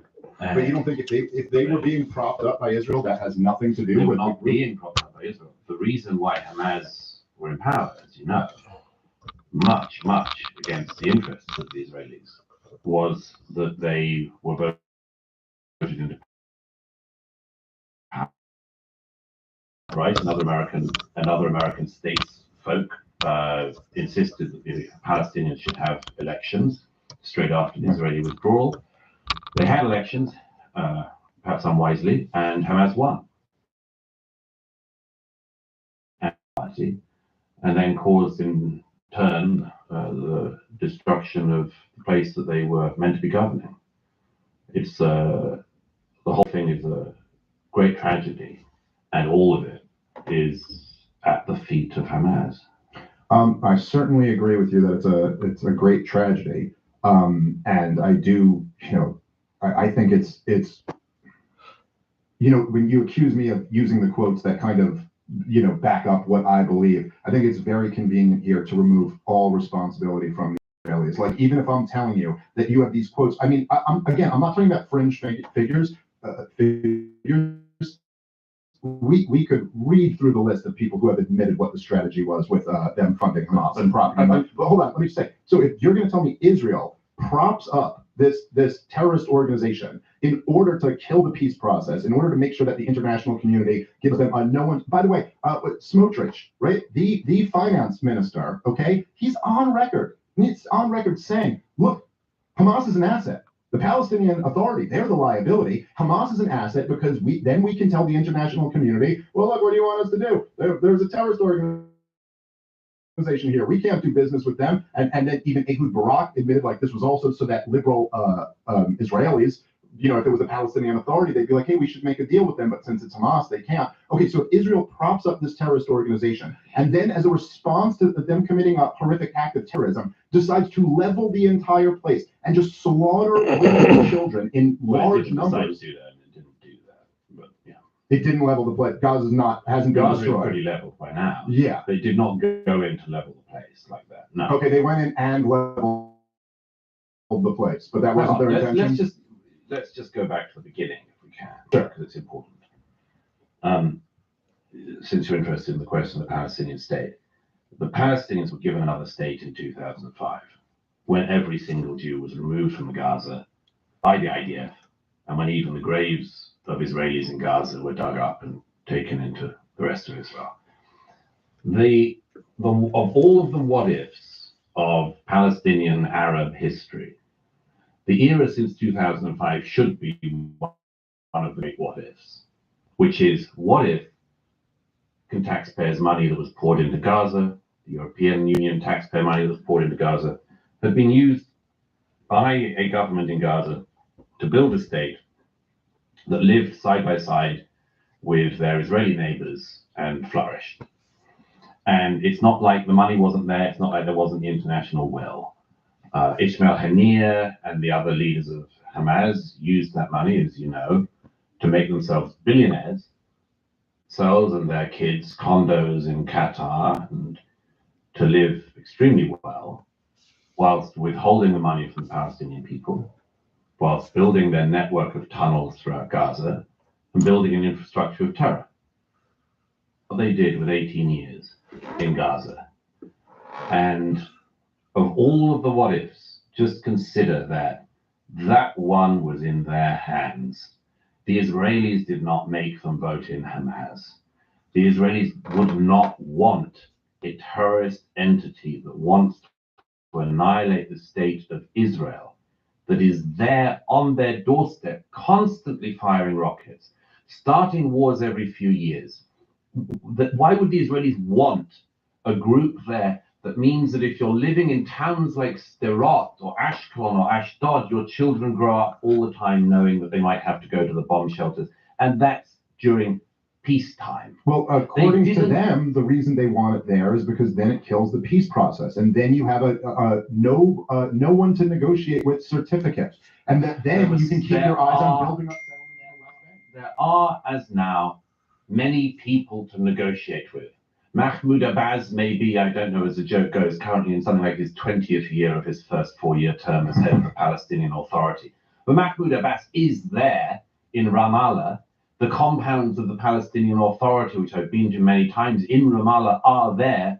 They run their portions of the West Bank. They could be there to negotiate with at any moment. The Israelis have said they want to negotiate with them at any moment and come to the deal. In fact, Netanyahu, you're so fond of quoting, said again before this war began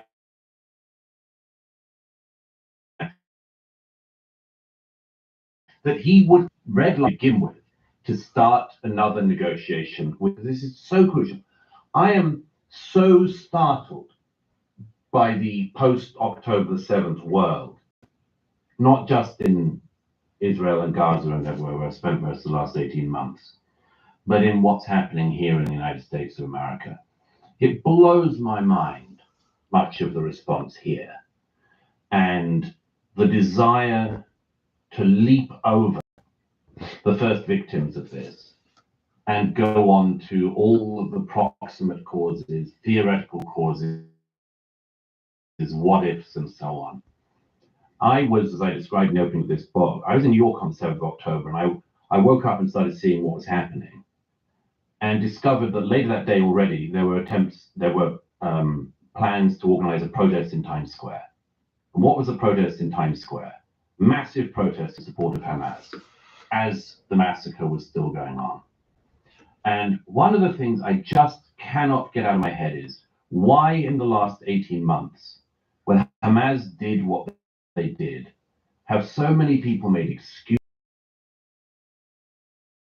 for them, or decided to side with them, or deny their actions, or excuse their actions? Why do you think that is? I turned into a supervillain because I was bullied by superheroes. I was forced to do a walk of shame because I'm an orphan. My girlfriend left me out of embarrassment. Several very, very big things. One is, I think people wanted to ignore the nature of the atrocity because it was so appalling, went against much of their narrative. I was at a reunion of one of the survivors of the Nova Party on one occasion, and he said to me, "What would you do if this had happened in your country?" And I thought, well, it hasn't happened at this scale, but something like. Are we still live right now? What's going on? Because I'm seeing an error message on my end. I don't understand what's going on this morning with my stream. It's pretty annoying, all these actually. occasions when young people were.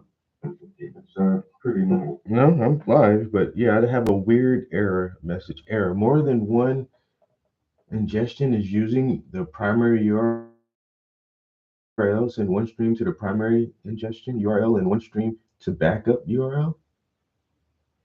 Yeah, I don't know. It's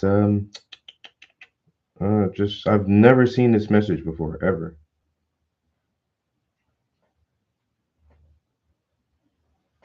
What? Oh well.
Hold on, give me 1 second, guys.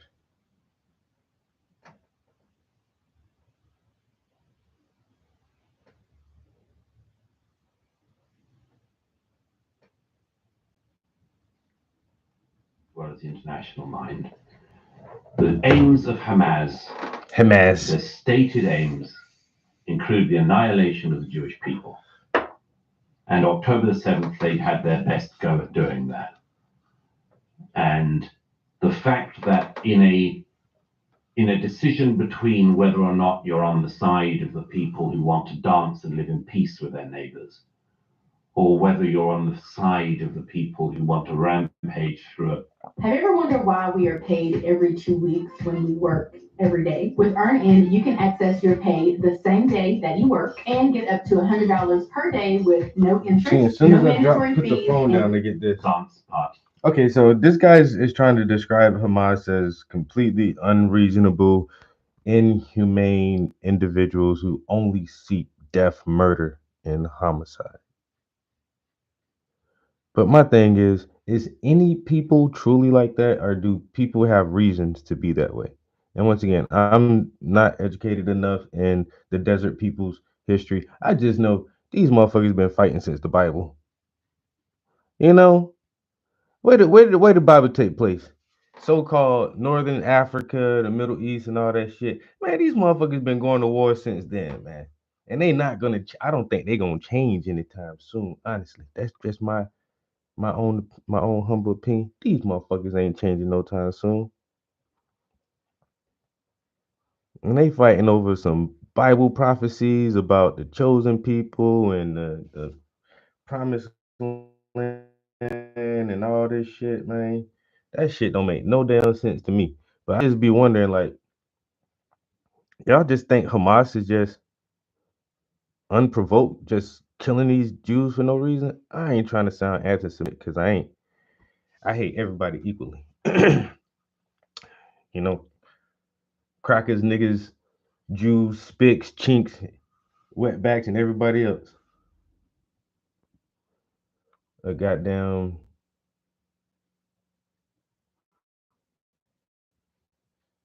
it just seemed like this guy is just saying, yeah, Hamas had no reason at all to do what they did. And what they did is atrocious and horrific, and everybody who took place in these atrocities should be put down like the dog that they are.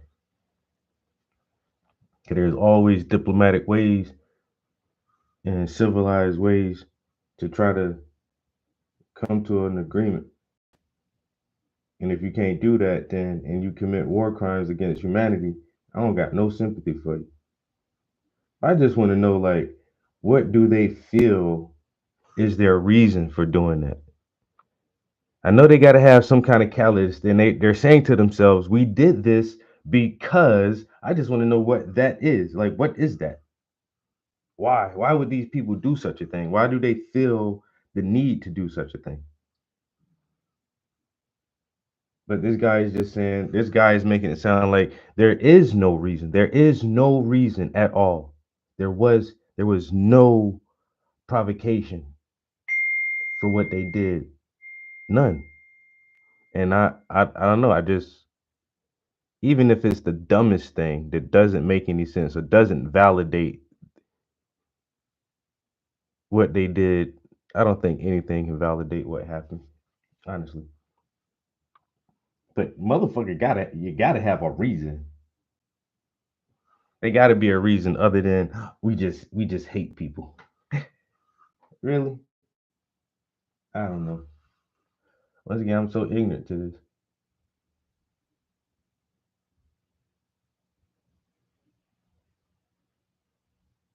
Yeah, that's the thing. It's very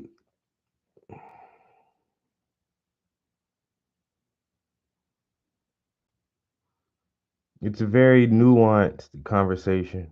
And world history just is, you know? Because sometimes after a generation or two, we lose sight of why the rivalry started. Like why did this shit actually start? What's going on now? You know, my granddad was telling me about something about World War II, you know. Yeah, we got history books, but once again, man, that shit is written by the victors. All history is. If I win, I'm gonna call that shit World War One. Or I'm gonna call it World War Two. Do you think the Germans call this shit the same fucking thing? Or do you think the Germans would probably call it like the attack on Germany or some shit like that? You know, like we don't look at history all the same or classify things the same way. So I'm just asking questions, man. I'm very inquisitive about shit like this.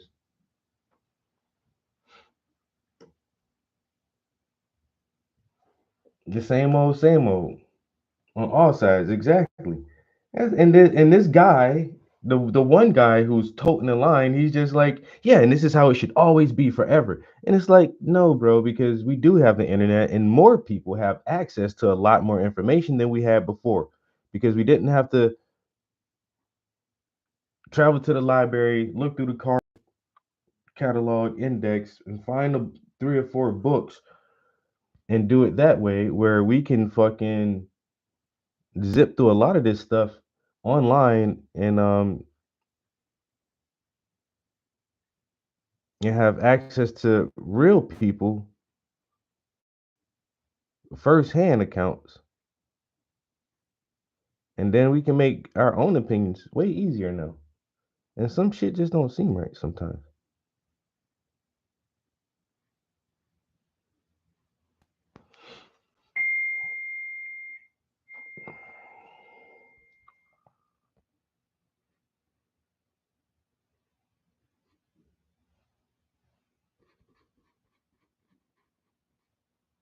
Sometimes shit just don't. The mainstream official narrative be like, I don't know. I don't know about that. I'm trying to use common sense, and my common sense is is kicking in, and they telling me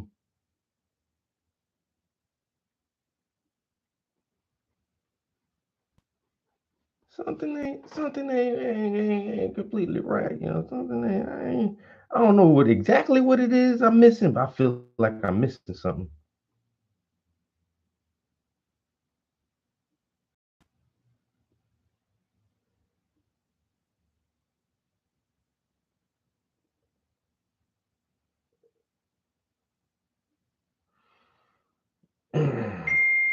Oh my God.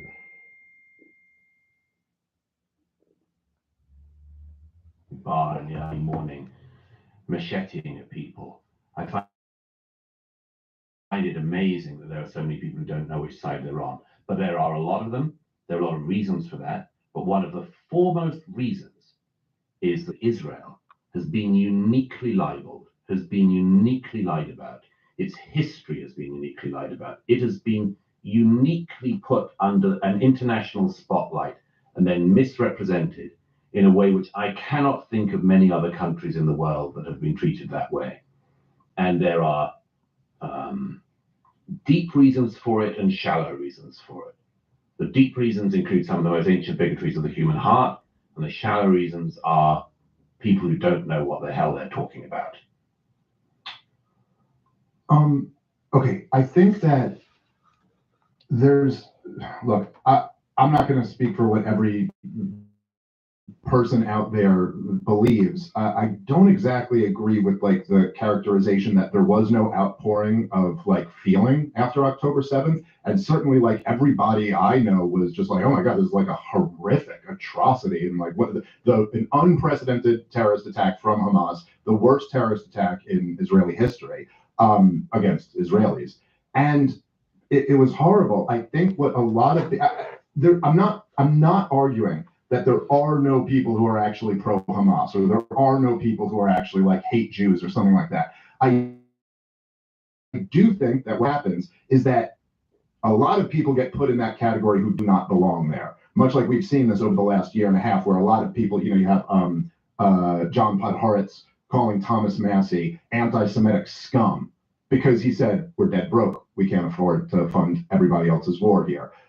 People have been calling Tucker Carlson anti-Semitic all over the place. But these are two guys, Thomas Massie and Tucker Carlson, who have never uttered the words "the Jews" in their life. Like they're just not anti-Semites at all. So there's a lot of people I think who are when they're critical of the Israeli. Is that crazy? You can't say the Jews? Lumped in as pro-Hamas. I will certainly say that's certainly not my position. I think if you can't say the Jews, by the way, I don't ever want to hear black on black crime ever again. You know, because we can say stuff. You know, it's funny when Kanye West says it though. It's just we just know he's trolling.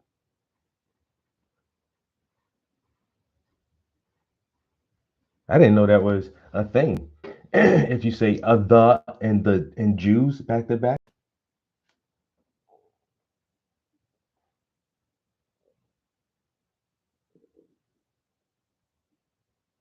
The Hatfields and the McCoys. That's I swear, bro. Hatfields and the McCoys. And once again, it's generational. So the current people in the beef don't know why they're beefing. You just know, like, you're not supposed to like each other. I'm from a very small town, and we have a rivalry with the next town over. And I don't know why there's so much bad blood, but apparently you just not supposed to like people from over there. You just don't.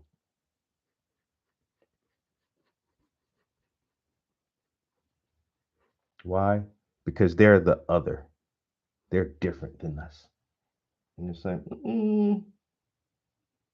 I don't know about that.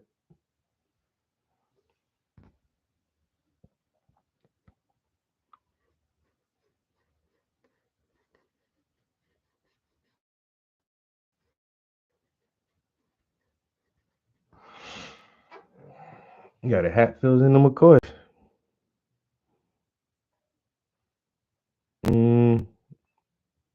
I feel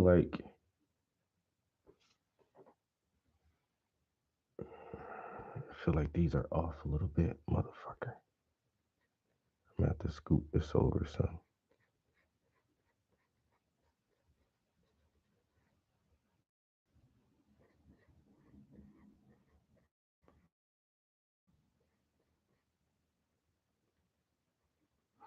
Man, these little brushes, man. Little brushes, man, be getting to me. You got a little brush or a big brush? I be wanting to use a big brush, but you know, sometimes the job calls for a little brush. You know, sometimes actually a little brush is more effective. It's more accurate. You know, I can get right to the stroke with a littler brush. But the big brushes, you know, they come in handy though. They sling a lot of paint all at once. You can do a lot of you can move a lot of paint with a big brush. A lot of paint with a big brush. Uh-oh, I'm starting to hear my stomach. Starting to hear my stomach growling. I can hear my stomach. I can hear my stomach.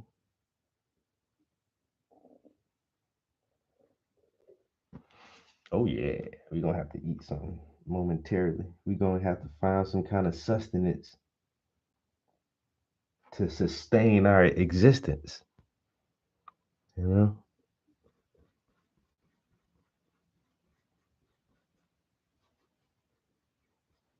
Gonna have to find some sustenance to sustain our existence. I am slowly losing my superpowers. Concentration. My mind is foggy.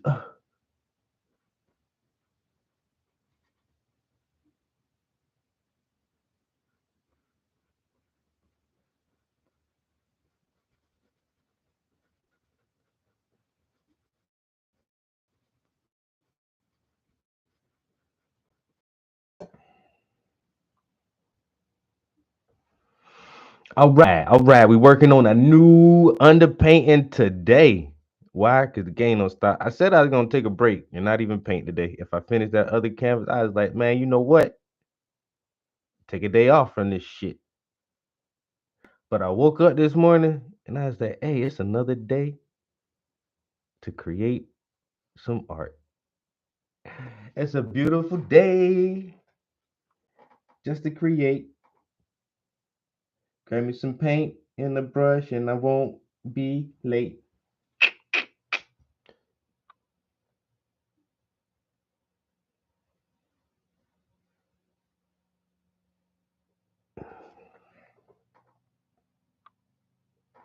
Always a beautiful day in the studio.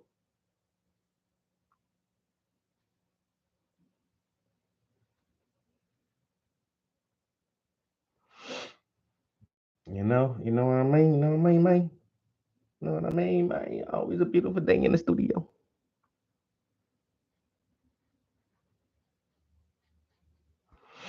Gonna try to do it something like that, right there. Okay.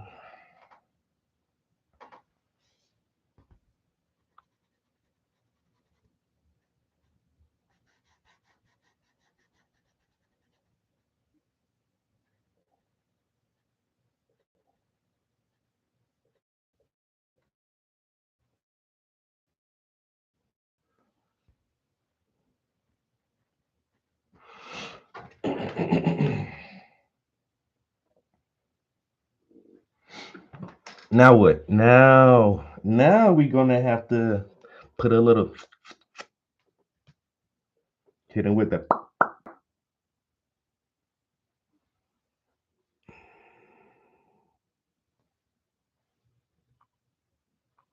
Oh man. Yo, what's good, everybody? How ya doing this morning?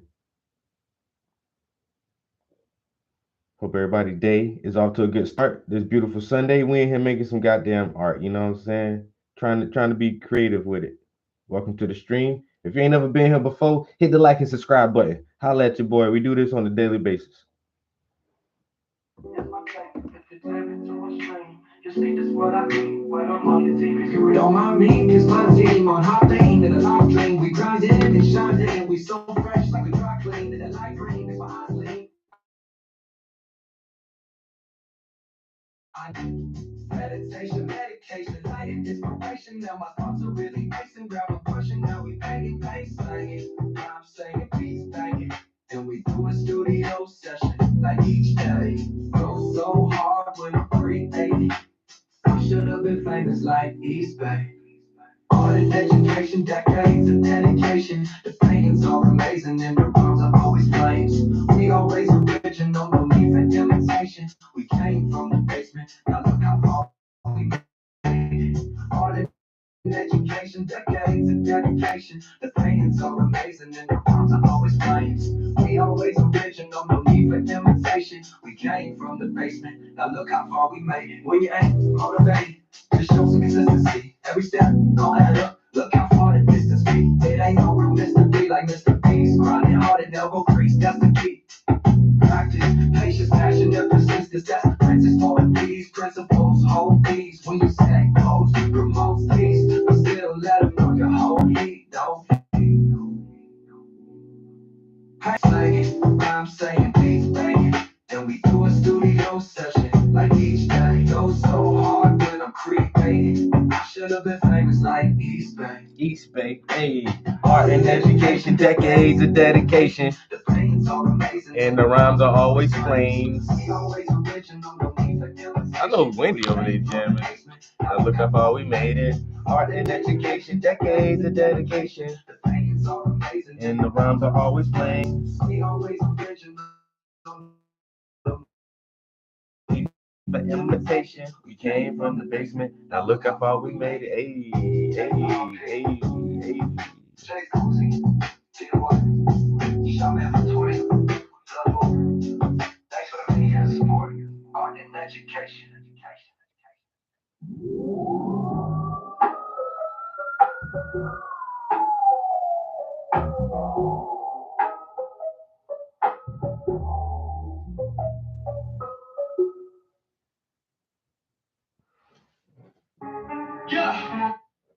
A little introduction for some new people. Oh damn, the music ran them out the stream. They'll be all right. They'll be back. They always come back. Same term that Daryl Cooper used to describe Hamas, I think is an accurate one. And it was horrible. But I think that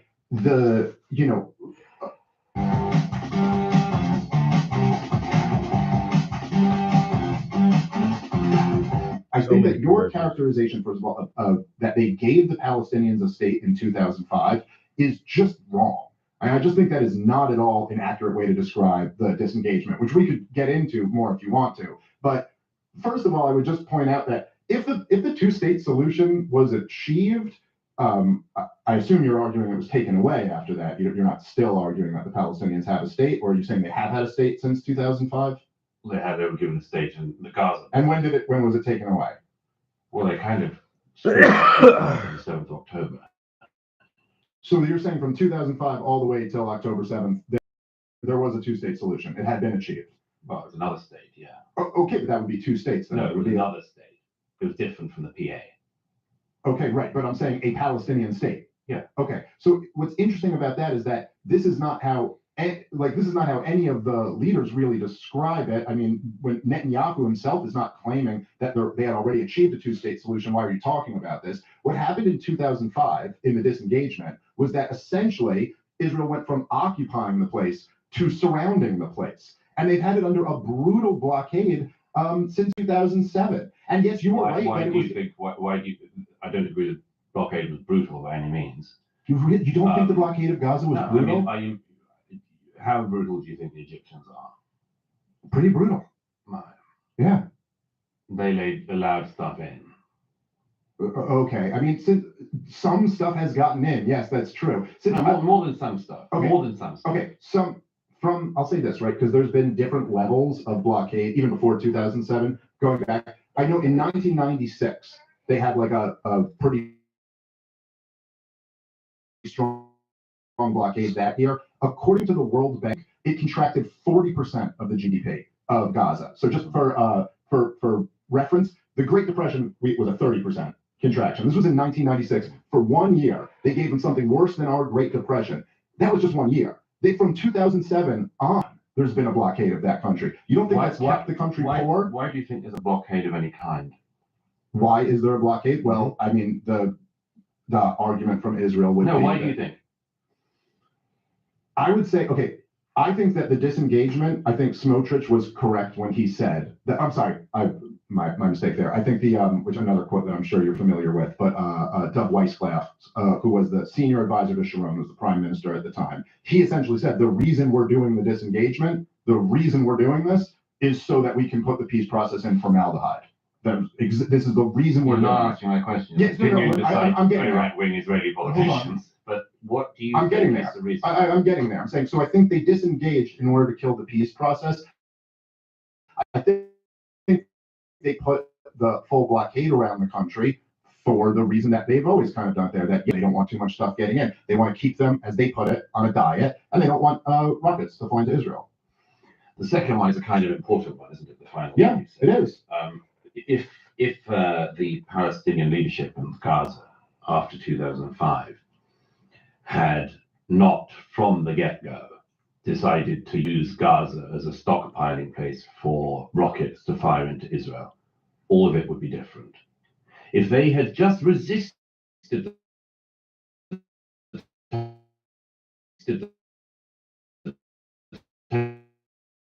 temptations in our cellars and then Katyusha rockets in our children's bedrooms, all of it could have been different.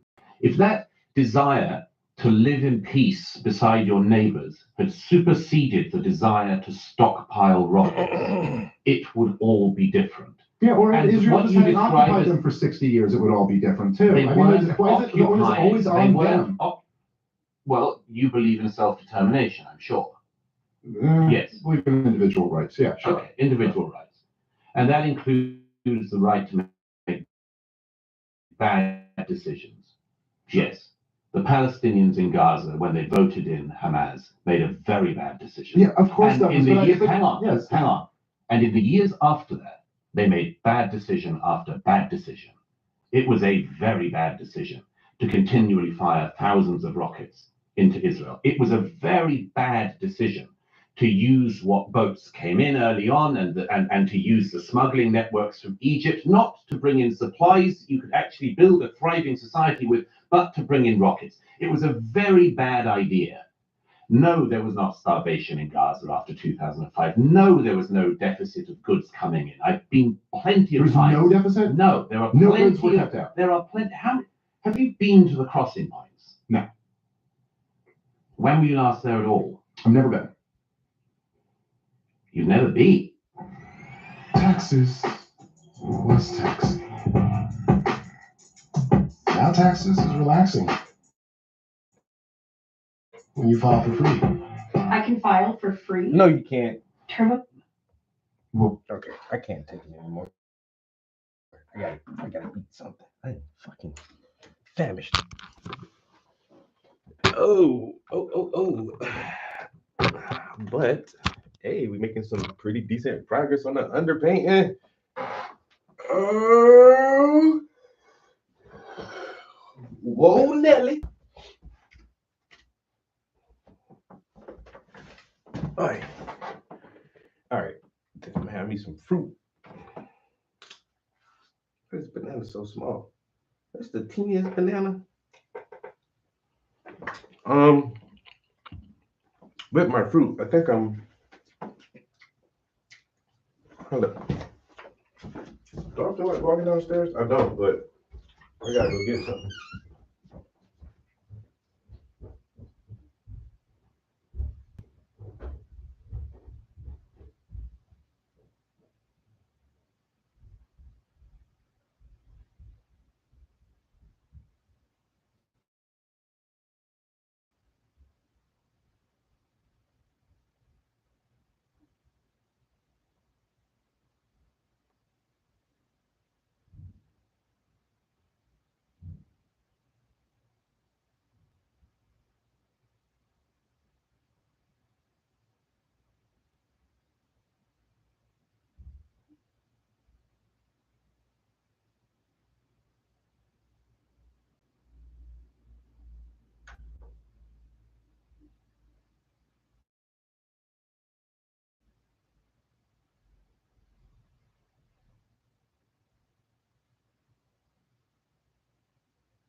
wanted to show off my Gundam Wing model kit too, just in case y'all ain't seen this yet. I'll show that. Let me turn this top light off while we're not using it. I want to grab me a piece of cheese. Why? Because I love cheese. I love cheese. I love cheese. I don't like goat cheese though. Why? What am I doing wrong here? Okay, here we go. I'm just trying to set you guys back here for a second, so we can see face to face. Okay, all right. Man, that's looking good. That's looking pretty damn good. All right, got me a piece of cheese and an apple. And this is going to be, I ate that banana. So I had a banana, some cheese, and an apple for breakfast. Seems pretty decent.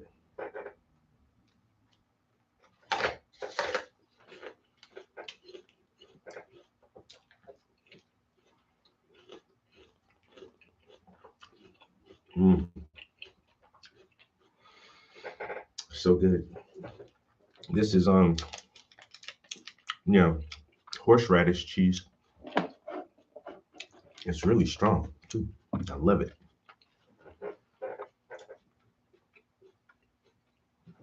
Any advances? Yeah. Yeah, Right. I said I can see how they could win, which would be advances like that. Yeah. You said if we just fund them, or if we just No, arm I them, didn't that they say can then I said they can repel. that the Ukrainian army was making great successes, which it was, and I was with them in the fall of 22. Okay, listen, there were lots of people who went to Iraq and said we'll be greeted as liberators and we'll be paid for in oil and democracy will spread through the region. So I don't know. Either take on the arguments or don't. But I don't. But think I said your argument's incorrect. Oh, okay, fine. Well, then present a counter argument to it. But to just tell me I'm not allowed to talk about something. I'm not saying you're not allowed to Okay, talk fine. Well, you're about not it. an I said expert, so you shouldn't talk talking about about it. it You now. haven't been there. Yeah, I know. But you keep playing this game where it's like the whole opening to this podcast was like the non-experts talking about this is such a problem. Now you're saying because I haven't been there, I can't talk about it. Is there a blockade there that's causing economic devastation or not? According to the World Bank, there is. First of all, I don't think it's a game.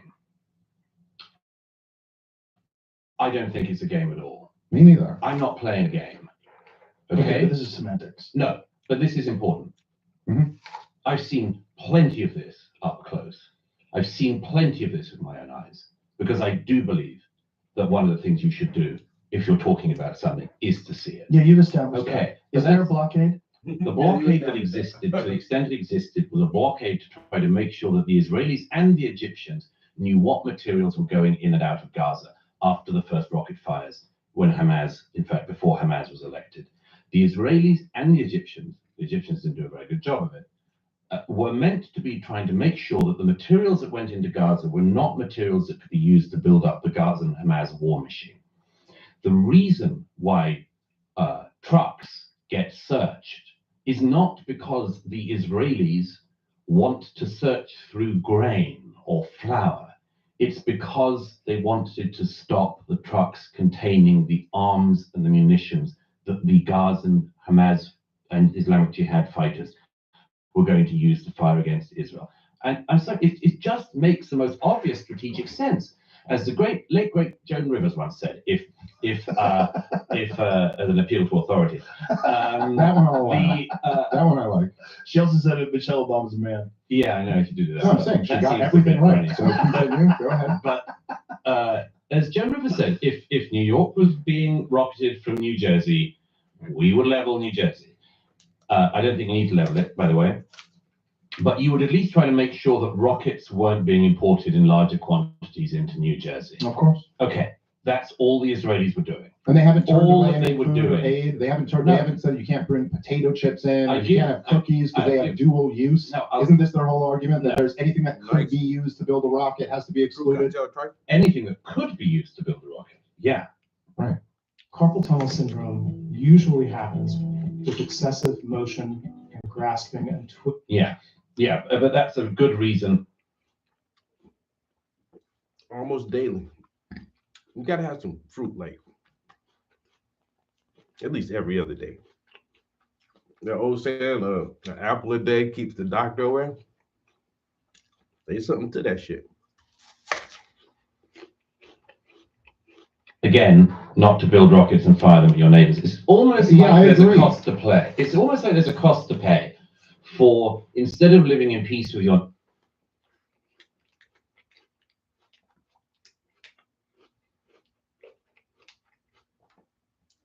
If you never ate apples and cheese, you should definitely try that shit. Yeah.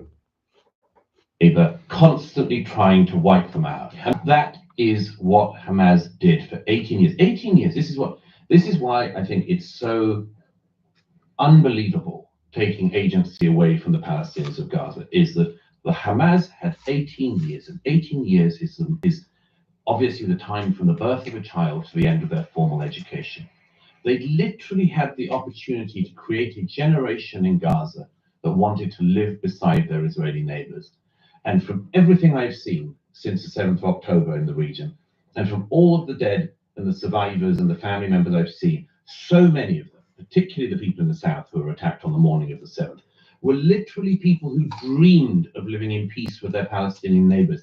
They were people like Vivian Silva, whose body wasn't identified for months because there wasn't enough of her child remains left to even extract DNA from. She spent every weekend, like so many people in the communities in the south of Israel, every weekend driving children with the most rare medical conditions that couldn't be treated in one of the Hamas-run hospitals in Gaza into very specialist units inside Israel. And she spent every weekend doing that and working with B'Tselem and all of these radical left Israeli groups. And it didn't matter a bit when Hamas came in because they burnt her in her own home anyway. My point is, in all of the counterfactuals of this conflict, the most important one is what could have happened if instead of educating a generation into wanting to annihilate their neighbors, Hamas in power had spent 18 years building up a state, teaching peace, creating coexistence with their neighbors. You think any of the people on the kibbutzim in the south or the young people dancing at the Nova party weren't dreaming of the day that the Palestinian government in Gaza would have created those conditions for them to live beside as well? Of course. Right. Yeah, no, right. Everybody argues against nobody's arguing. Douglas, it's just No, I again, mean here. I mean, it's not what I'm saying. Look, I'll say this again because you bring up the point about agency again, and I hear this a lot as a counter. Much like I said in Ukraine, it's not denying anybody agency. I'm not saying that. Believe me, if I was in control of how people acted, I would certainly. Palestinians could have handled things much better, and there are different points where we probably all would agree that we wish they had done it this way and not this way. And I think that embracing for those Palestinians who embrace terrorism, which pretty early on, I mean, Israel and Palestine have been at war since the existence of Israel, really. I mean, I know it's convenient to like kind of pretend October 7th was like the first thing, but actually there's a long history here. I'm not denying any of them agency. The problem is that I see it as like you only seem to focus on the agency of one side. And then, if you want to talk about counterfactuals, I think the most interesting counterfactual, well, maybe I'll give you two. Number one would be Chaim Weizmann, who was essentially supposed to be the David Ben-Gurion, like he was in line as like the #1 ranking Zionist. This is pre the creation of the State of Israel, who urged all of the Zionist militias to not embrace terrorism. And he ended up losing that battle ultimately. In many ways, this is how terrorism was introduced. He was the first president of the state.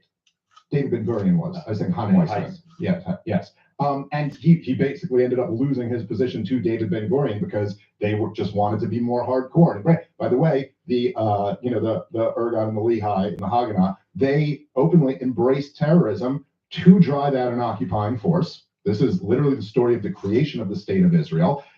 The Palestinians fell into a terrible, tragic mistake early on. And I'm saying, listen, I reject terrorism as we all should, just because killing innocent people is wrong. I'd like to get to that a little bit more in a second, because it's interesting that we haven't really gotten into what I think is a great humanitarian crisis here. But they were following, I think in some ways they were very influenced by the Algerian model, that they were like, hey, look, we could listen, there's a lot of groups, whether it's which Algerian model? well, the driving the French out. It's the first Algerian war. Yes, and right, and but look, I mean, there's a lot of these scenarios where we look back at Nelson Mandela, for example. You know, Nelson Mandela was not in prison because he was, making picket signs. I mean, there have been people who have embraced violence as a means to achieve a policy end, including the early Zionist settlers, including the Israeli government, including the U.S. government, and lots of governments around the world. The tragic mistake in terms of political outcome from the Palestinians is that they really just underestimated the fact that these Jews had no home to go to. This was their home. And you could drive out the French from Algeria because they go, screw it, we're going back home to France. The Jews had been so persecuted in Eastern Europe that there was no home to go. And of course, then after World War II, they were here to stay.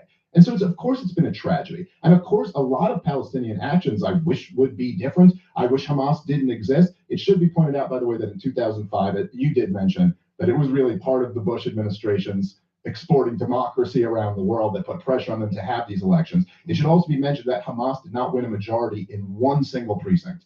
They won pluralities all around. So just saying, when we're bringing up this election, half the population of Gaza today is under the age of 18. They were toddlers if they were alive in 2005. Of the other half, that maybe half of them voted in these elections, it was never a majority that supported Hamas. So they eked out a victory. And then, of course, there was an attempted coup after that, and that's when Hamas seized complete control. The coup failed. We have some food. Regardless of any of that. We had something to eat.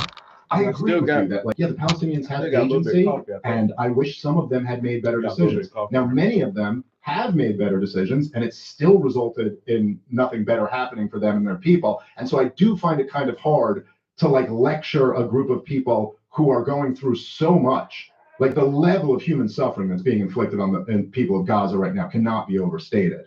And so, to lecture them about how you're supposed to handle that exactly. But I will say, man, I think there's kind of this selective empathy that you have here. Like, I agree with you, talking about these teenagers being slaughtered at a music festival on October 7th. It's like, my God, I have little kids. I can't imagine the nightmare of this happening to somebody's children. But at the same time, we're not having this conversation on October 9th or in November or December of 2023. We're having it in 2025, where the tragedy that's been inflicted on God. I forgot. Since there's a few people. Yeah, I don't know who's in this yet or not. But I got me a Gundam Wing model kit.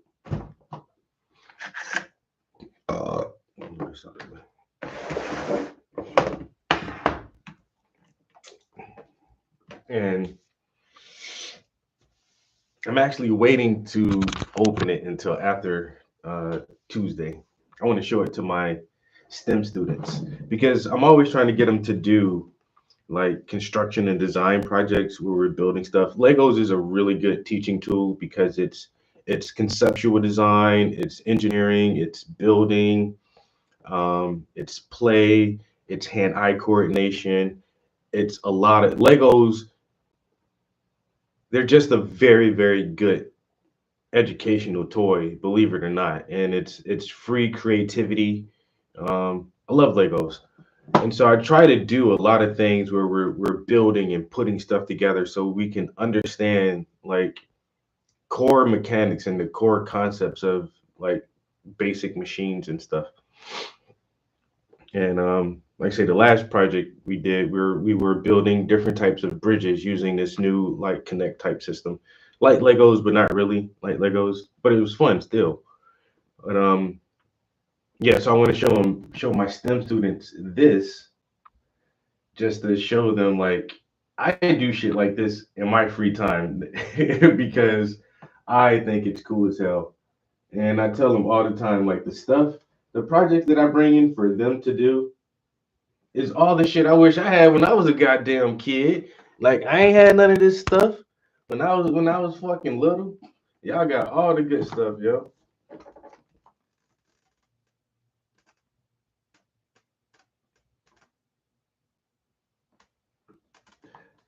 Mexicano? I don't. You know what I wish they would do with one of these kits was like just other kind of mechs. I really, really, really like Voltron as a kid. They should have some type of Voltron shit like this. Oh, they not putting their little nasty snotty ass hands on my Gundam kit. Are you out your mind? Don't say nothing crazy like that. I want to make them super jealous.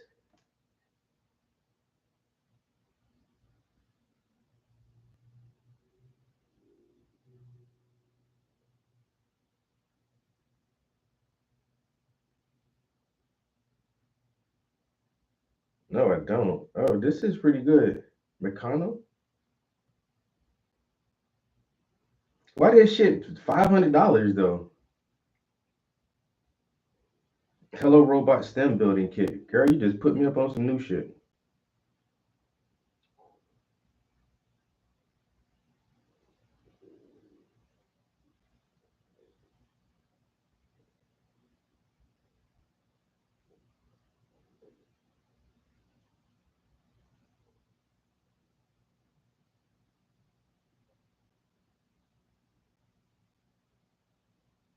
This shit $348.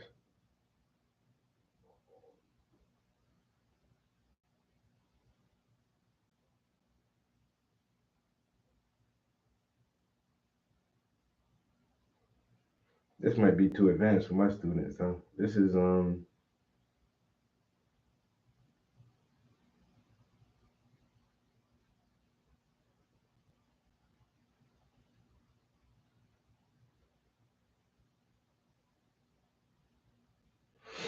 yeah, these are for like older kids. I've never heard of that shit though. That's pretty badass. Yeah, it's definitely way more advanced. Way more advanced than Legos. It's like real robots. That's pretty cool though.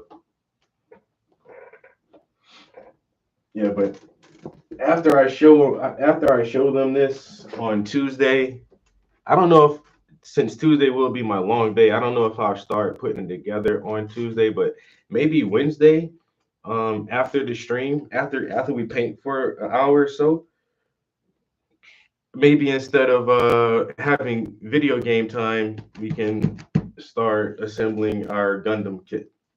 But I'll have this set up downstairs. I got to clean off my dining room table. I think that's where I'm going to assemble it at. Or I could straighten up the room next door and go next door and do it over there. I do have a nice table over there. Well, not a nice table, but it's like one of those fold-out tables. I don't know. We could do it next door.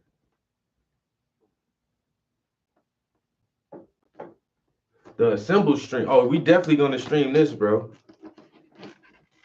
Because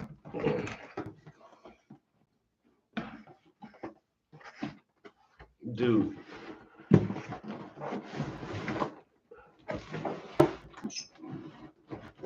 Uh-oh.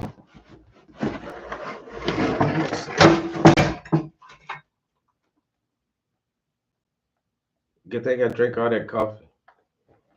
I knocked my coffee cup over. Oh, and I knocked another thing over. Does this have something in there? Shit, it does. Did it spill? Shit, it did. Oh, how much? Not a lot. Okay. I mean, I don't have to clean it up then. Sorry, studio. But you're meant to be messy. Oh, yeah. Oh, yeah. So in the end, we should build this gorgeous robot here. And like I said, the first one I didn't count the pieces, but it felt like it was about 4,000 pieces. And so this pack has 2 different frames in there. There's 2 different. But yeah, like, nah, this shit is literally thousands of pieces. Mostly plastic. Some of them are like metallic looking plastic, but sometimes they have real metal parts in here as well. Then you got the see-through plastic pieces. Nah, like, and it just keeps going and going and going, and it's so much.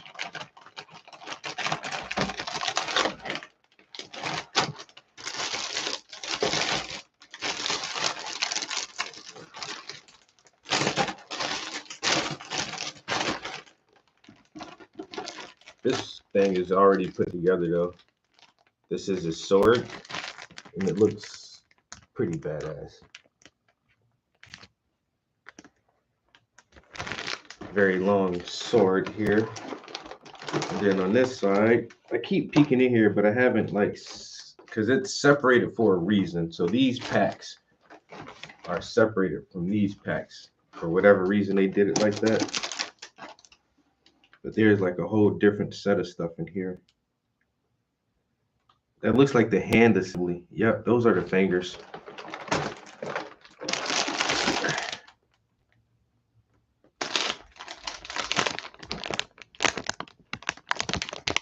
So each one of those little joints is like a finger knuckle itself. So the whole hand is very articulate.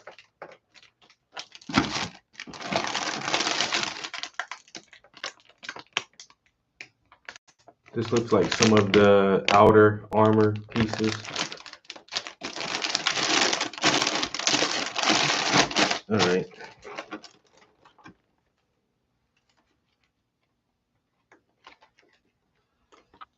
Got a manga that came with it.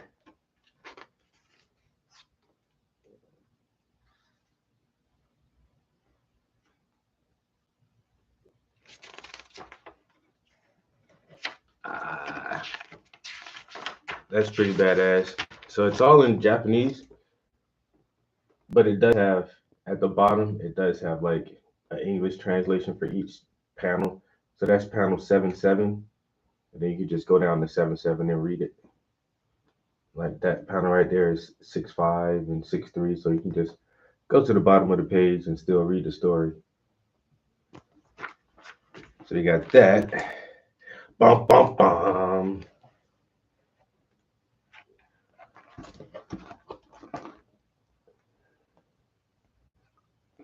So yeah, that's what we're looking to build. And all this badassery. And I got to get better at my Japanese.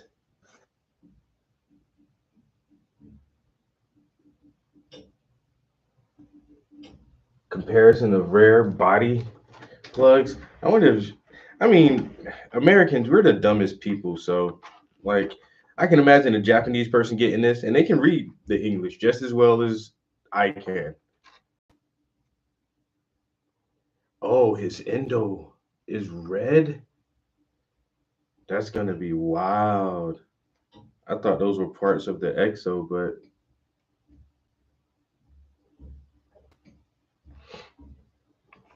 so yeah, you have to that red, this right here is the internal skeleton. So you have to build that first. And then the armor goes on top of that. After you can get the endoskeleton built. But the endoskeleton, that's the funnest part. Like the armor is really simple. The armor just snaps on to the outside of that. But putting the skeleton together is really the main part of this thing. And the first one I put together, like I said, when I started realizing like how detailed, I was like, holy shit, this is like, it has a real internal frame to this thing.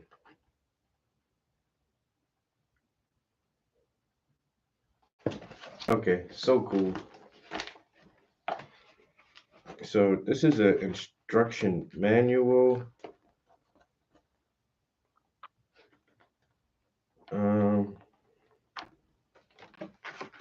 But I think this is the assembly. I don't know the difference between the instruction manual and the assembly manual.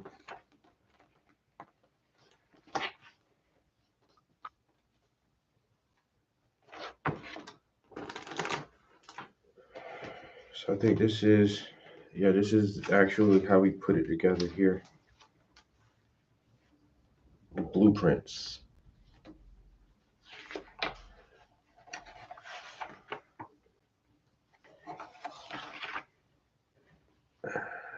And it's a lot. So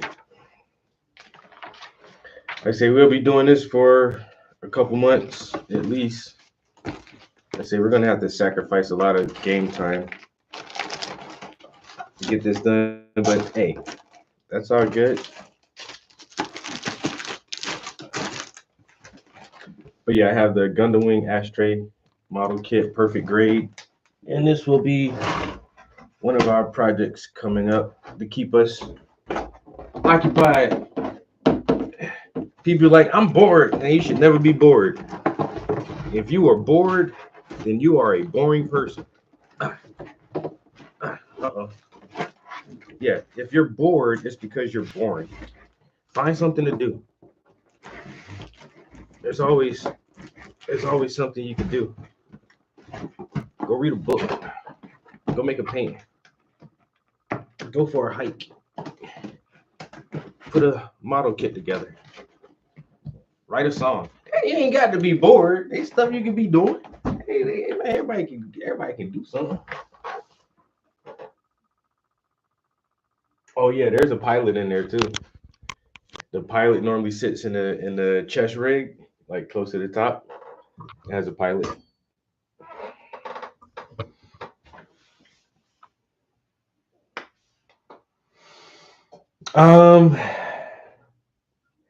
Yeah, the instructions are in Japanese, but it's numbered though. And it's weird, it's Japanese and English letters though.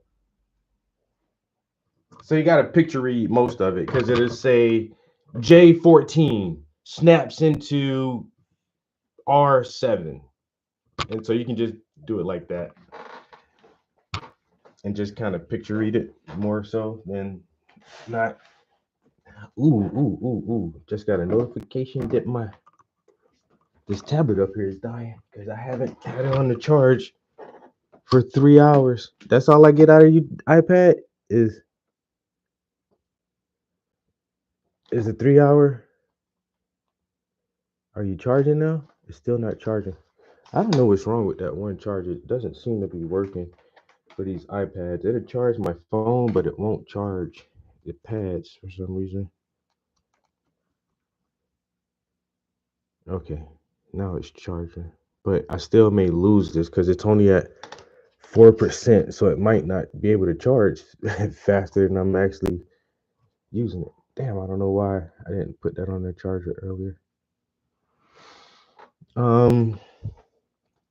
Still really early though. I might try to do a couple more hours.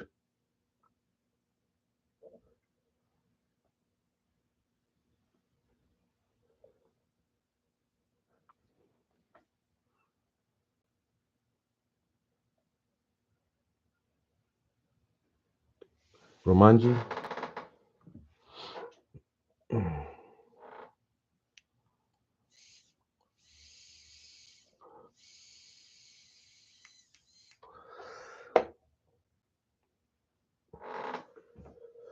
All right. We've been listening to this Joe Rogan podcast debate with these two guys. One is a professional journalist and author. The other guy is like a comedian podcast guy. And they're just debating like this whole Palestine, Israel, Hamas, America backing thing that's going on right now. It's been going on for a couple of years. And people have very different opinions on it. My opinion is I live in America. Can we keep our money here? I don't want to keep funding countries that go to war. I don't think it's our problem. And it's fucked up on both sides, but I don't live there. And that's and I think I do have a very harsh and unpopular opinion because we should be like the humanitarians and try to, save people. I get that. But sometimes I'm too broke to help other people out. You know, in my own daily life, I don't give homeless people the change out my pocket. Why? Because I need my own change for myself, sir. The best nation is not donation. So in certain situations, I just feel like you need to look out for your own self first. You know? And with this whole thing, with the with the Ukrainian thing, the Israel thing is like, I hate to say it like this, but fuck them people, man. You know what I'm saying? Look, hey, everybody got problems, bro. Everybody got problems. Niggas get shot every day, B.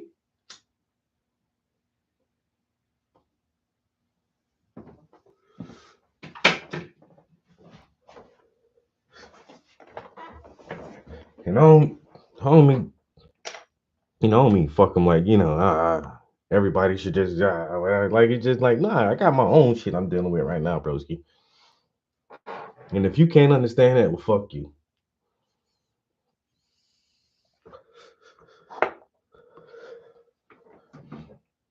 Who got y'all in this situation?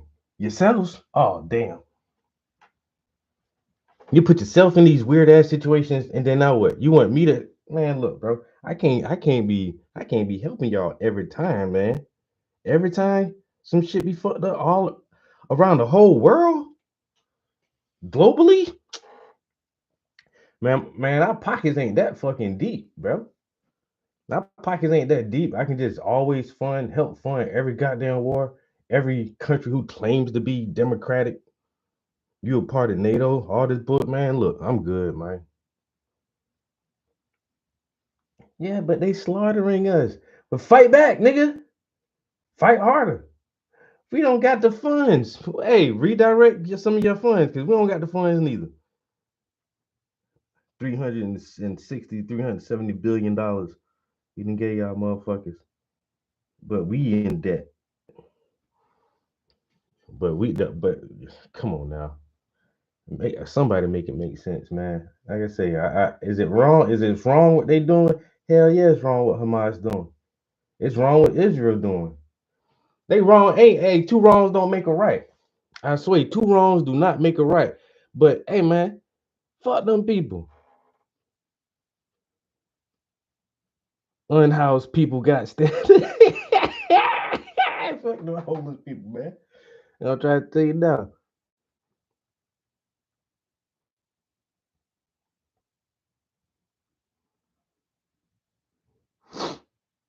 Throwing shit in the trash. He talking about, can I get a couple dollars? Can I get a couple dollars? I give you some food. He throw the food away. See, that's why I don't be fucking with y'all homeless people, man. You got a sandwich in the pop, and you ain't even eat that or drink that shit. You threw it out because what? You wanted the money for what? What you gonna do with the money? Go get a beer? Go buy you some drugs? Come on, man.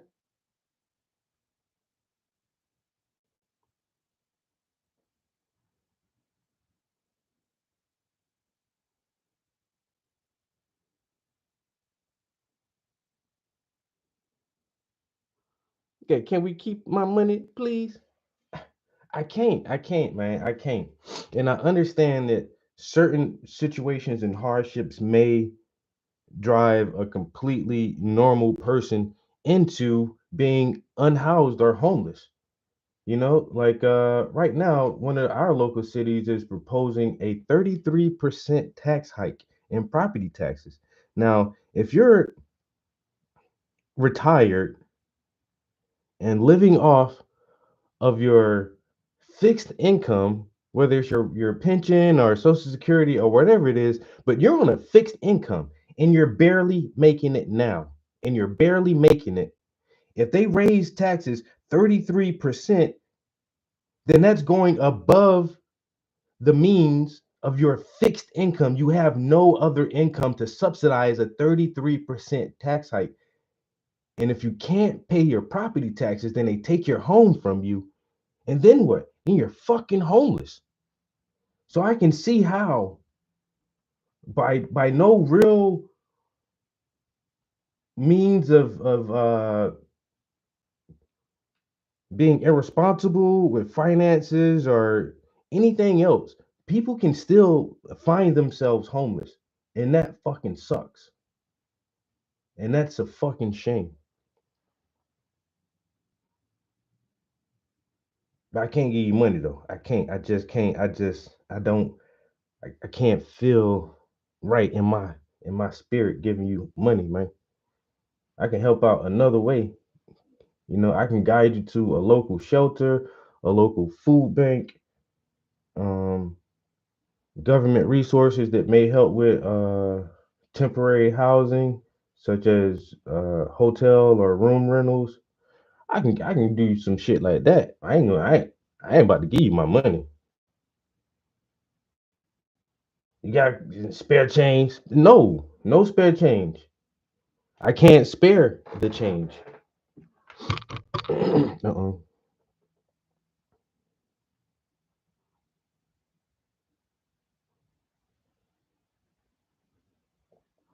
Put it into perspective. How much of my paycheck is paying for war? A good bit of it. So our um federal taxes is like fucking 6% or some dumbass shit like that, man. Yo, the feds get a lot of your fucking paycheck, bro. A lot. And then our military budget is our biggest budget. It's our biggest budget. The military and the Pentagon and all these motherfuckers get more money than anybody else, dog. Anybody. So out of all the money they take from us throughout the year, man, I would imagine that about at least 40% of that, 40 to maybe half of that shit goes towards funding these proxy wars. And if it's not directly towards funding heated conflict, it's to the upkeep of military bases that we have all around the globe, over 250, 280 something, I think. And so these permanent military installations need water and lights and heating or air conditioning, depending on the regions where they're at, and then the manpower that's needed to goddamn run these facilities, and the communications and logistics and the food and and everything else, man. Everything else, even in zones that are not considered a conflict zone, we still have fully occupied military bases that need funding constantly. And so you hear young soldiers be like, well, we were in Japan and Germany. Is there a war in Germany right now? Is motherfucker going to war in Japan right now? What the fuck? What the fuck are we doing? What are we doing? I was stationed in Africa. What the fuck y'all was doing in Africa?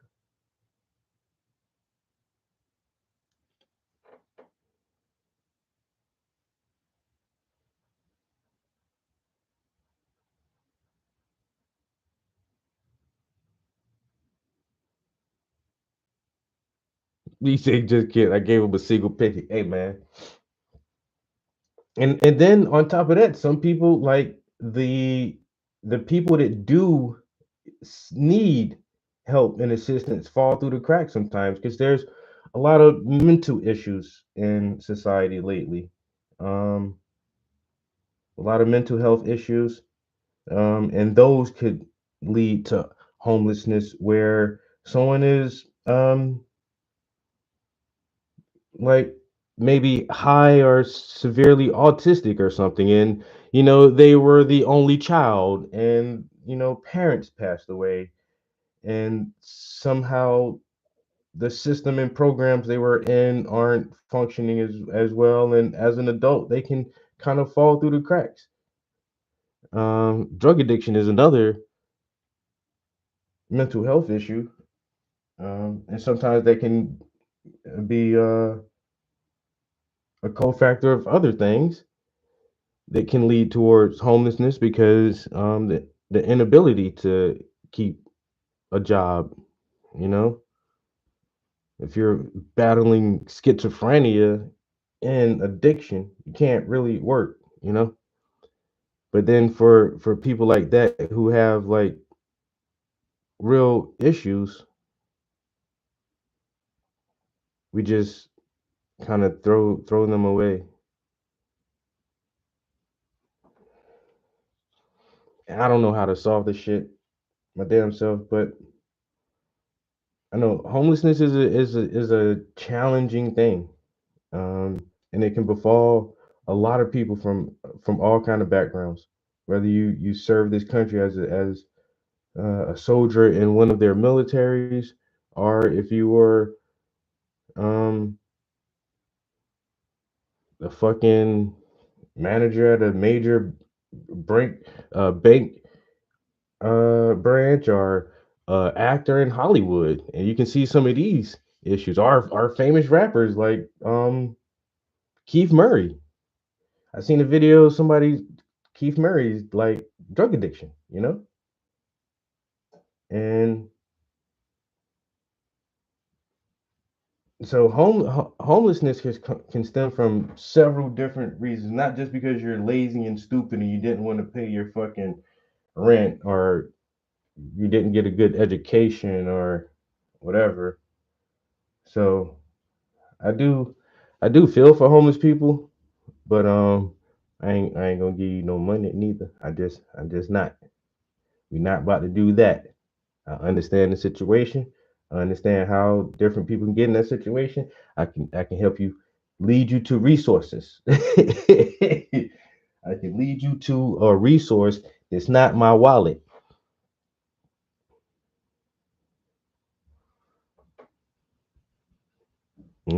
It's not gonna be my wallet. It's your resource.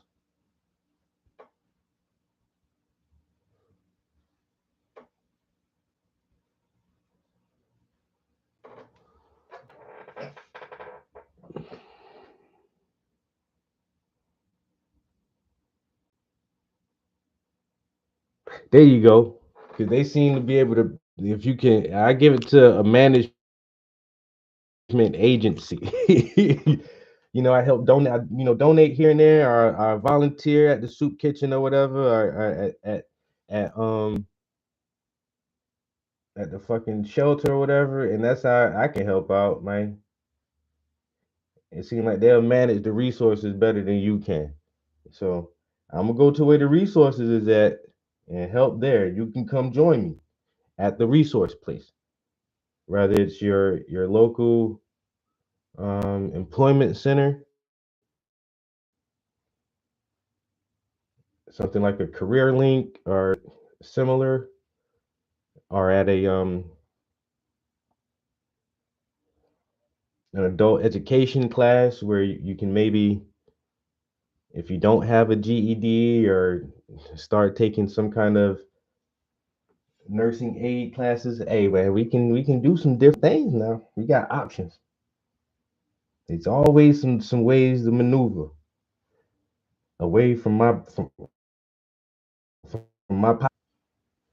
Let's pivot. When you say you got some change, let's pivot from that real quick to are you currently looking for any type of assistance? Is there some places out there we can help you with?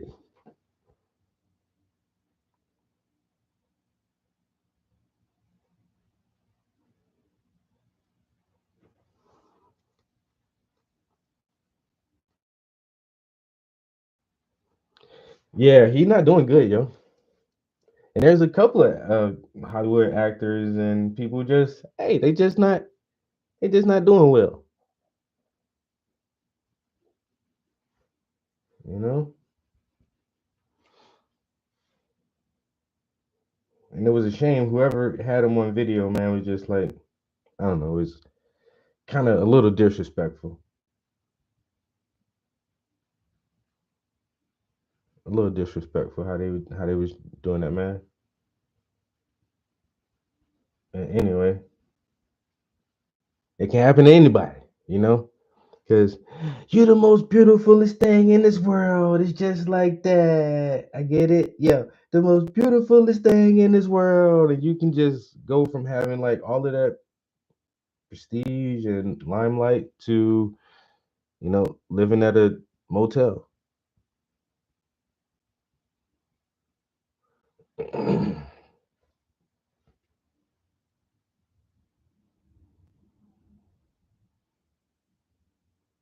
if I seen Keith Murray out there and he was like, "Oh, yo, young blood, you got a couple dollars you can spend." Nah, old head. Nah, old head, you good? Yo, St. Francis Soup Kitchen, man. They got some food. They got really good donation for clothes and everything they too, man. And they can give you free bus passes for transportation if you need to get somewhere else around the city, man. You know where it's at. You should go down there and holler at them people, man. I ain't about to get you no money, nigga.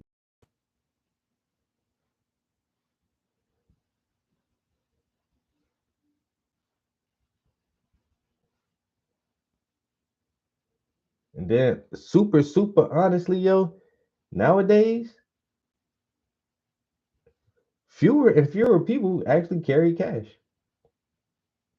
Like fewer, it's almost mandatory to have like some type of debit or credit card to even maneuver in society. I've learned that like years and years ago, it was already getting like that really heavy. The first time I tried to rent a car, I never needed to rent a car, just always had my own vehicle. But I was taking a road trip, and the vehicle I had at the time was like not that reliable. I was like, I better rent a car if I'm about to drive this far. You know what I'm saying? I'm going back down to South Carolina. So I went to go rent a car, and there's like yeah, let me get your credit card. I'm like, nah, I got here's my debit card. There's like, no, I need your credit for the car rental. I was like, no, I got no credit card, just put it on my debit card. And it's like, well, we can't. And that was a learning experience. I'm like, okay, I can't rent a vehicle. So I have money in my bank account. And you're saying that to rent this car is X amount of dollars a day.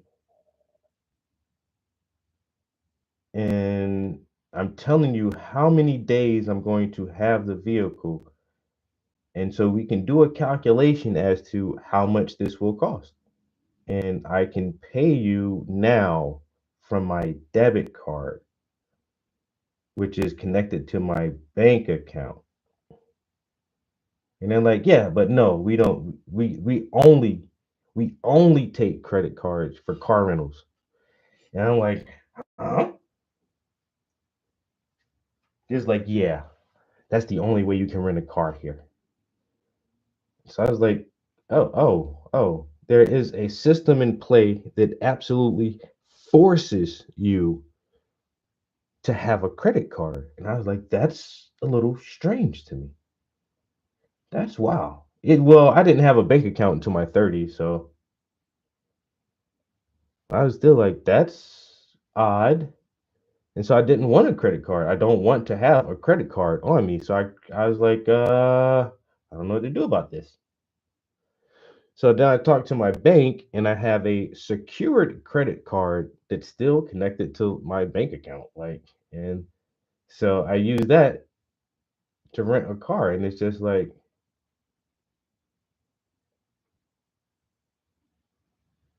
and that was, like I said, that was years and years ago. And now they're making it more so that you shouldn't carry cash. And they're saying it's convenient because you don't need it, but it's really because each company can make more money off the transaction because they're going to charge you a couple of cents to transact your digital transaction anyway. And last time I went to Philly, our conference flyer specifically stated, make sure you bring a credit or debit card because the conference center is Center City. It's downtown Philadelphia, and most things are cashless. And that was like in bold print in the brochure. Don't bring money. And it's like, oh, Philly, you're a dangerous city. You want to stop all the muggings. I get it. These YNs gonna rob y'all, man. Don't bring no money, man. We going cashless down, especially downtown. Let's go cashless. But we've been talking about a cashless society for a long time, and we're almost there. No more private transactions between individuals. Everything you do will be tracked by the government. They want to know what brand milk and coffee you buy, and now they want to know, what kind of weed you buy online, and everything is just tracked. What websites you go on, everything. They listening. They are listening. They are listening. Be careful how you move. Right? Just call me Uncle Scrooge. Hey, we ain't gotta be a Scrooge, but basically, it's just like, all y'all weird, man. Y'all leave me the fuck alone, man. That's all people want, man. Everybody weird, and we just trying to be normal. We trying to be normal weird. Everybody in the world is just super weird right now. And for a long time, I thought like, am I weird? And it's just like, I guess not. I guess I'm not as weird as I thought I was. Because this shit is getting ridiculous in a lot of ways. Let me see if I can. Oh yeah, pull this up a little bit for a second. We're gonna drop it back down though. I think I might have to drop it back low. Drop it back low. Drop it back low to the floor. Oh man.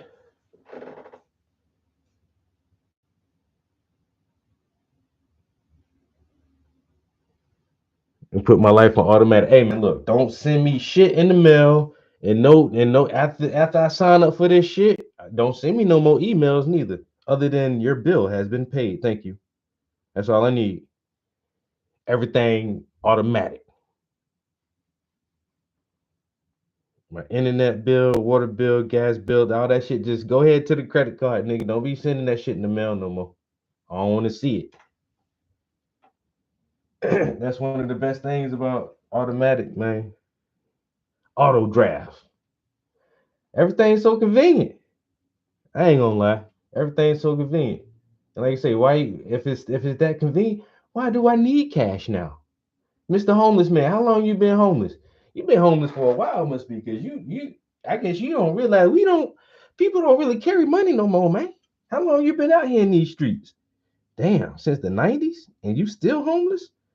Oh, this seems like a choice now. This seemed like a lifestyle. If you homeless for more than 3 years, I think I think you choosing this option. This nigga done got used to not paying bills. Same thing I tell my guys in prison, man. You've been to jail like 3 times. I think you like it. You're gonna have to prove me otherwise.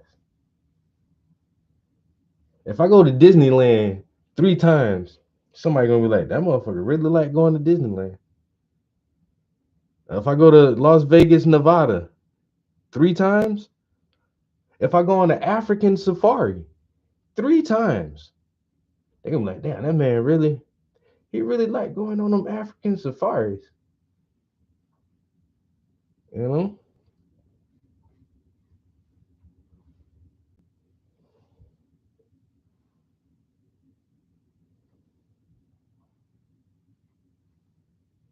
You get locked up and go to jail 3 times? Damn, bro. You must be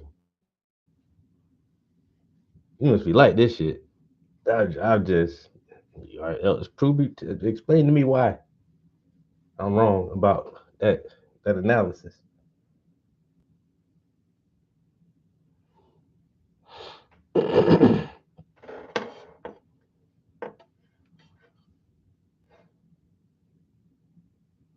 That's why they snub sandwiches and sodas.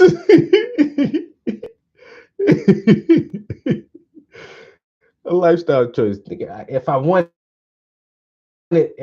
food, I would have asked for food. I asked you for money. Oh man, once again, beggars can't be choosers, man. I seen Friday on my way home from work, there was a guy like on the off ramp, like the last off ramp coming into the city, like right before you get on like city streets. He's sitting right there on the off-ramp, like, and the light was green, so I just passed right by him. But his sign said something about I'm traveling north, and then it had something else written below it, but I was going too fast. But he looked like kind of dingy, like a little homeless guy, and like, bro, is niggas really putting you in their car? Honestly, look at you, man. You look very, very, very, very disheveled. Are you really getting anywhere with that sign like that, bro? I don't know. I seen Jay and Silent Bob movie. That one scene that George Carlin had in that movie about hitchhikers. If you know, you know.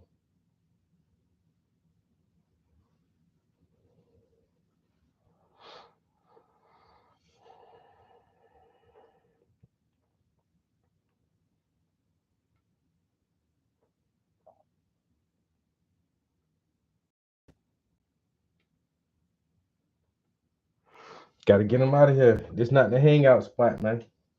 We got a gazebo on our campus at work, and in the warmer months, you'll see like the homeless people out there sleeping at the gazebo because there's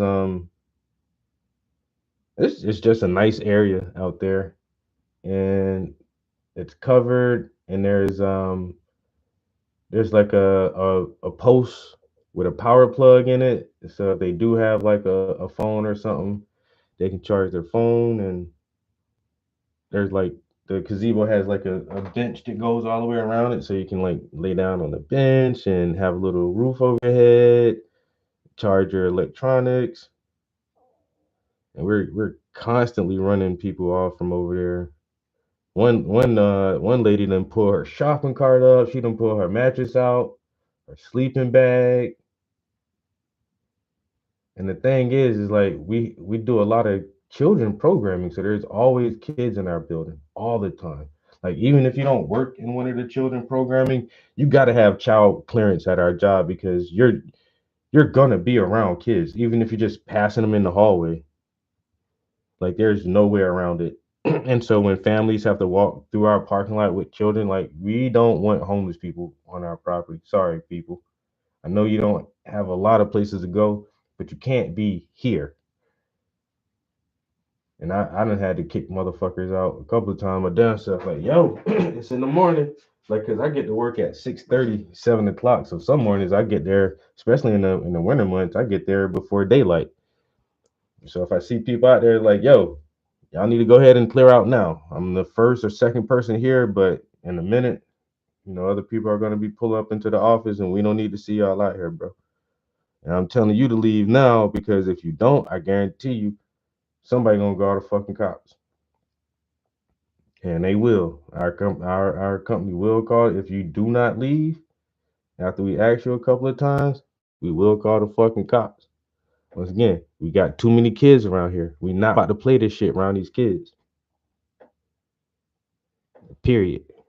I gotta get no, my shit is done for a while, but shit, I got my FBI clearances and everything else. We don't play around this shit.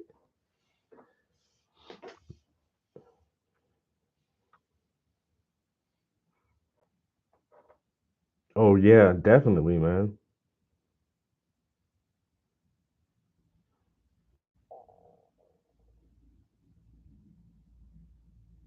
Yeah, there's definitely a lot of mental issues. But then some I once again, I know I've seen some stories where I think motherfuckers just lazy.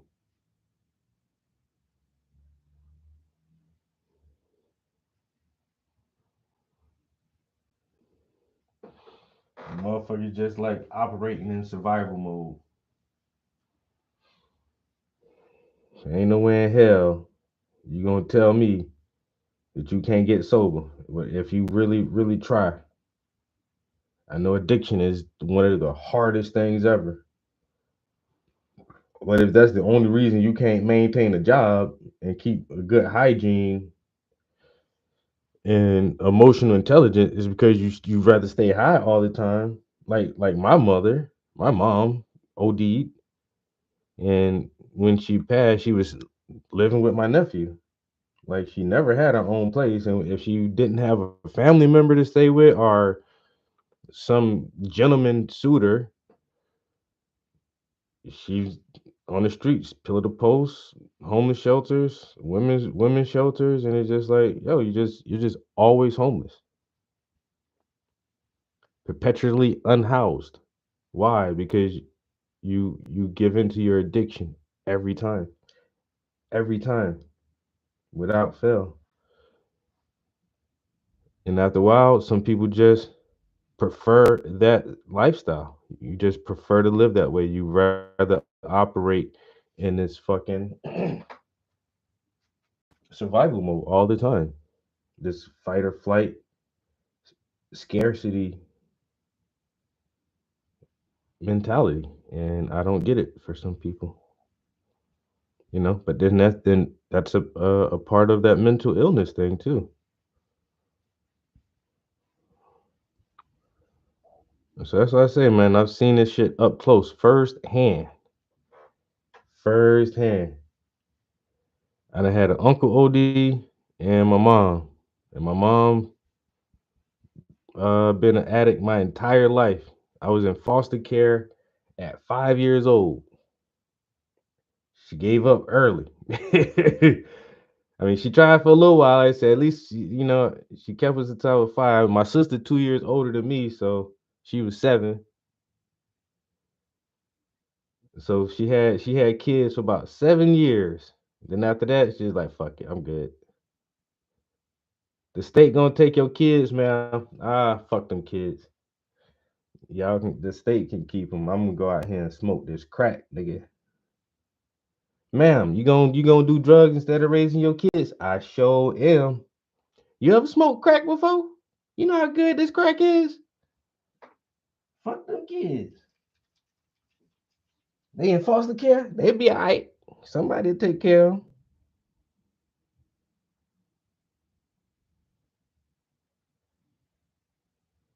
And that's how she went about her whole life like that.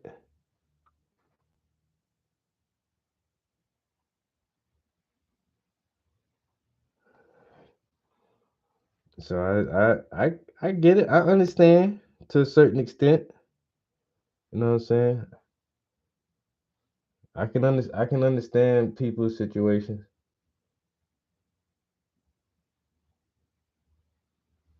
Don't expect me to pay for that shit though. I ain't. Hey,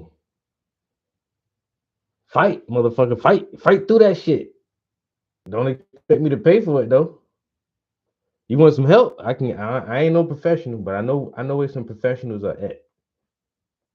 Let's go talk to the professionals because they say you can do it and they got faith in you. Only if you try. You gotta fight hard though, man.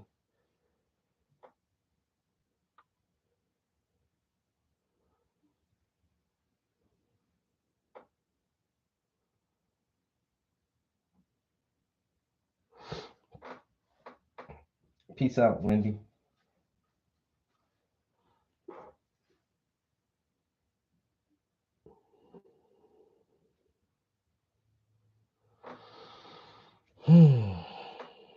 She said she about to have dinner, so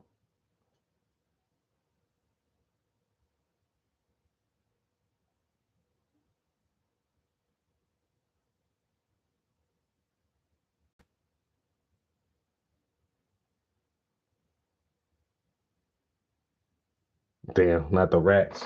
Wait a minute. So is your do you say lunch? Or you only I don't know. Cause it seems still like it's kind of early for dinner. So is that lunch?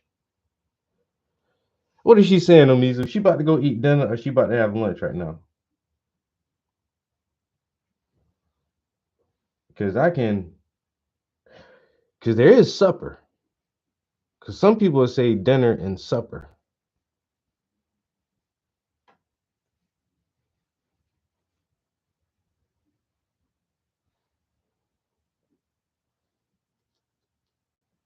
Homeless and rats are synonymous because I don't know, man, because rats will make a home. A rat gonna build him a little comfy nest some way. That pizza rat, that New York pizza rat, that shit will always be super classic though. It's like, bro, the rat had a whole piece of pizza. Like, nigga, where are you taking that to? You about to take it back to the little rat nest.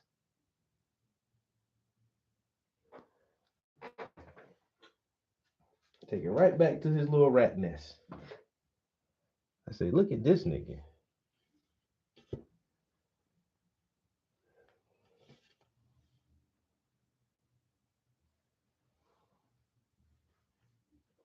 Mm-mm.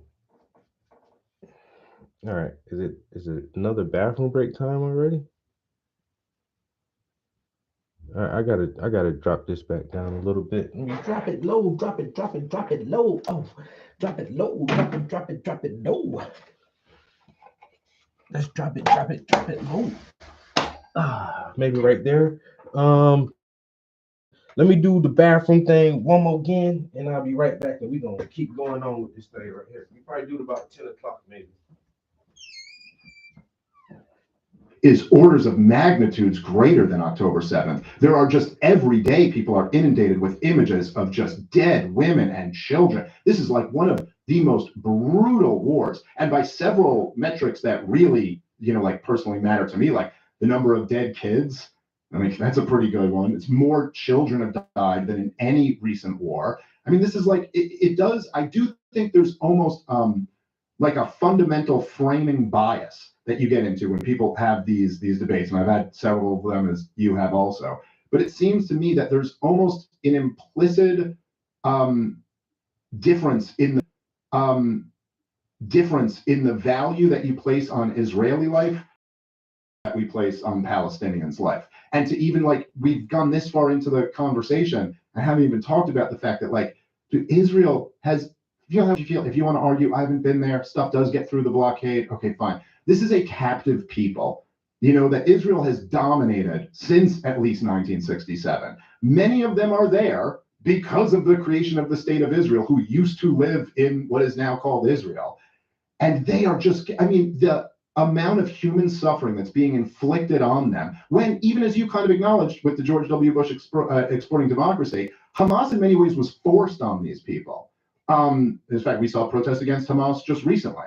So I don't know. I mean, that to me seems to be the greatest human tragedy. And I think much more so than you can characterize it as people being pro-Hamas or people being anti-Semitic. But I actually think that the mass movement around the world of people who oppose this war has been that people feel really awful about all these babies and who are being slaughtered.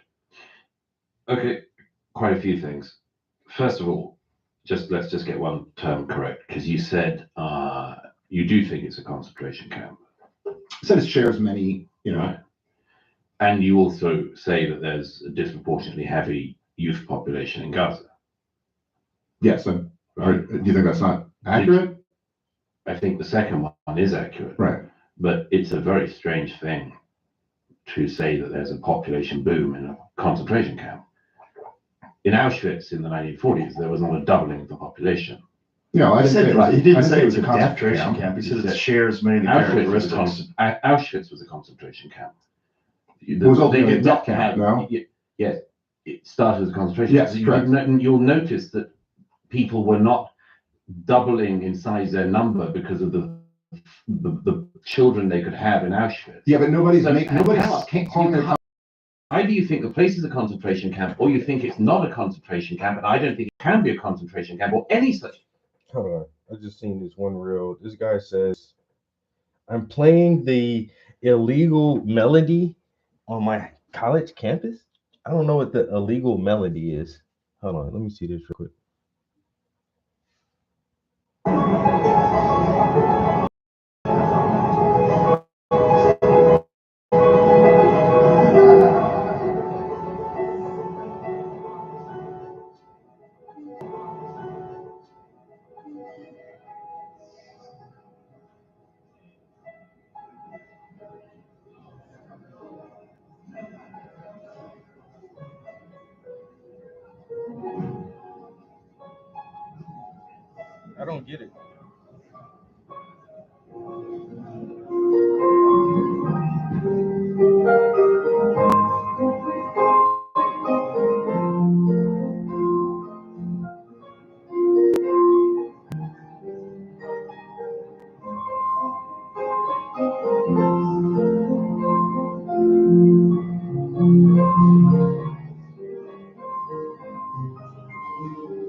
understand like what's wrong with this. Playing the illegal melody in my college cafeteria. Golden hour into married life would be really illegal thing to do. What? Golden hour X up theme X Kill Bill X Glimpse of Us X La La Land. I don't get this at all. I don't understand. Like, why is this even in my feed? I thought it was gonna be like something provocative, but I don't understand.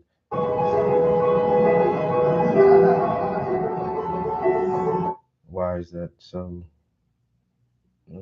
Whatever. That shit is stupid. Is suitable when you're talking about a place which you yourself have admitted has a disproportionately young population. So that's the first thing. I The don't second think thing is- breeding in any way argues against, but okay. The I didn't second call thing it a is- the concentration sec- camp. well, you said it has many of the same. But you characters. asked him if it did. You Yes. asked him if it had any characteristics of a concentration. Yes, because he said earlier that it did. Okay, well, all I'm Long saying, before okay, that- so let me that be speaks there. much Long more before.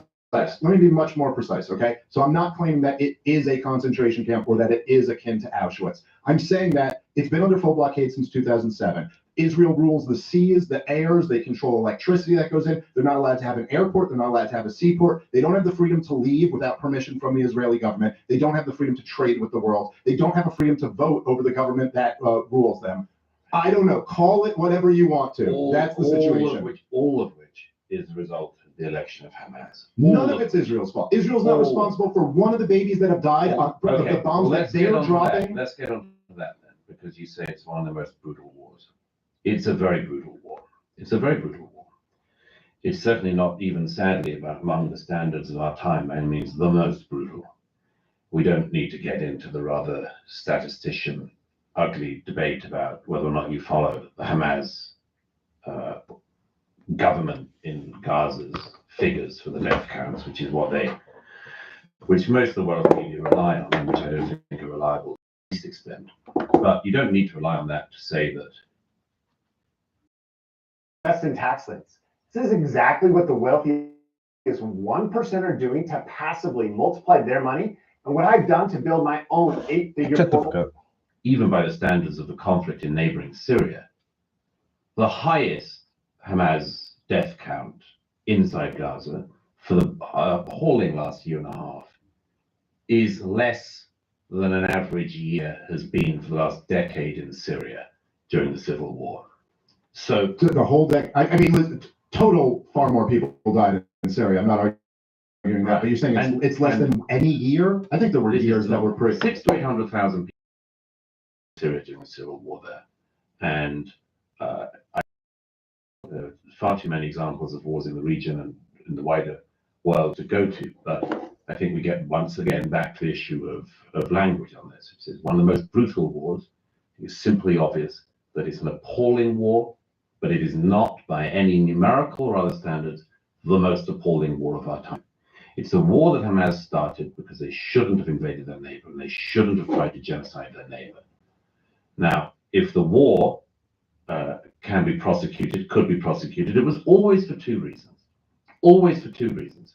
The first one, as stated by the unanimity of Israeli politicians and others, was to retrieve the hostages, who we also haven't spoken about, but there are still hostages in Gaza held for the last 18 months by Hamas. No, I seen them. including I had guns it in my house one time, yo, in South Carolina.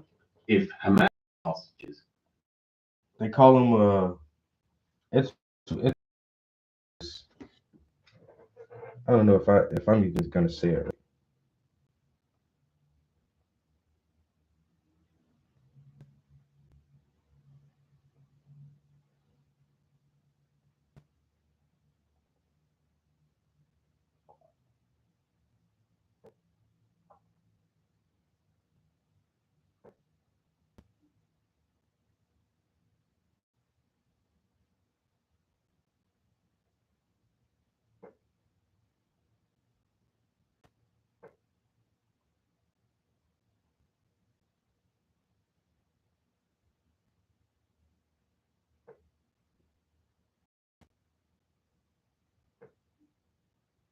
A roof rat.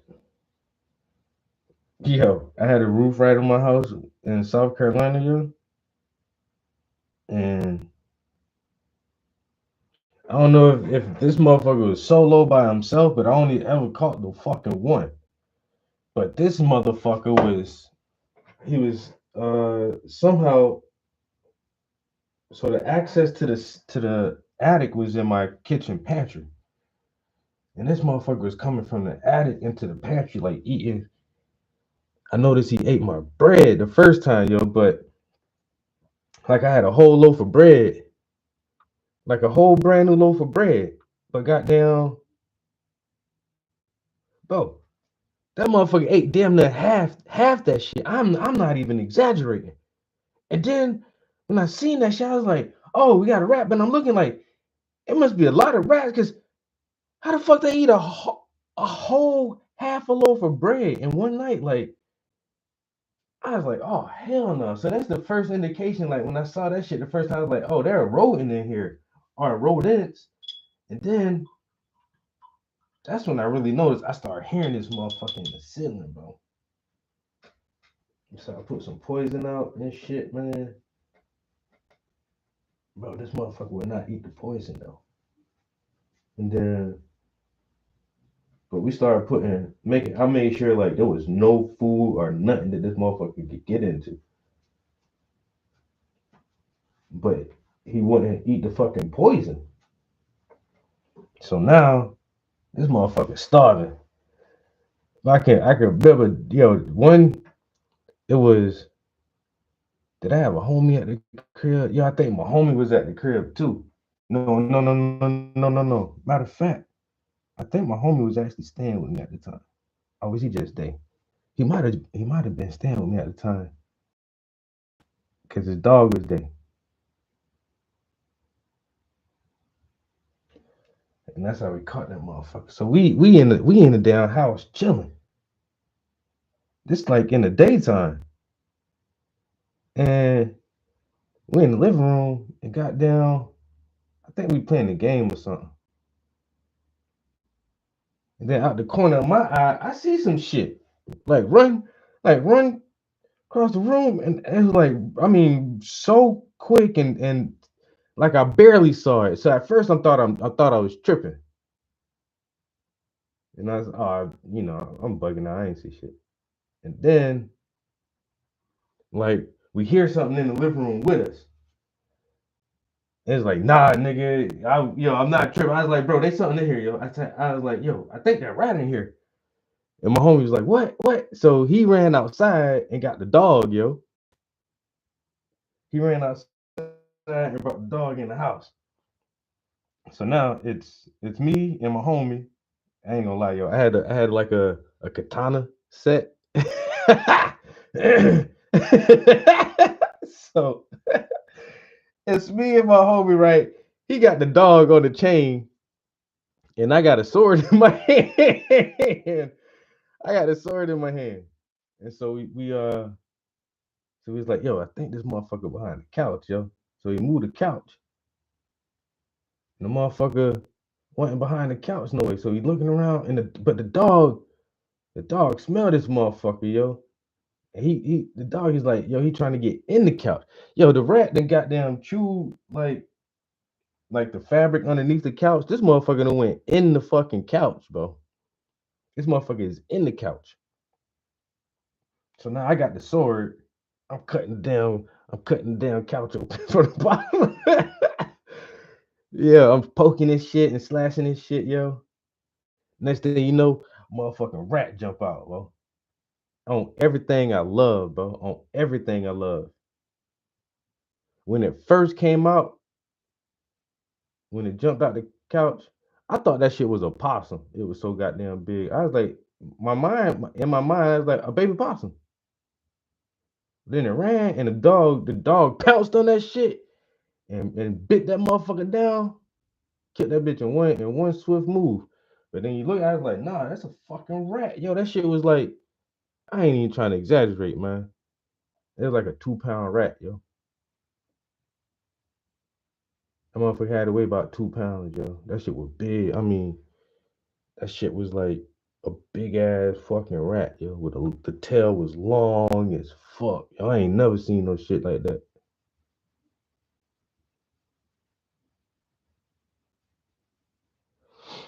So I was like, yeah, that motherfucker ate that half a loaf of bread by its damn self, yo.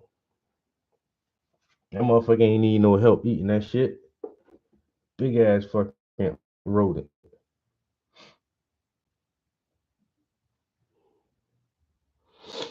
That's the only one I ever seen in my whole life. I ain't never seen another rat. I done seen hella mice.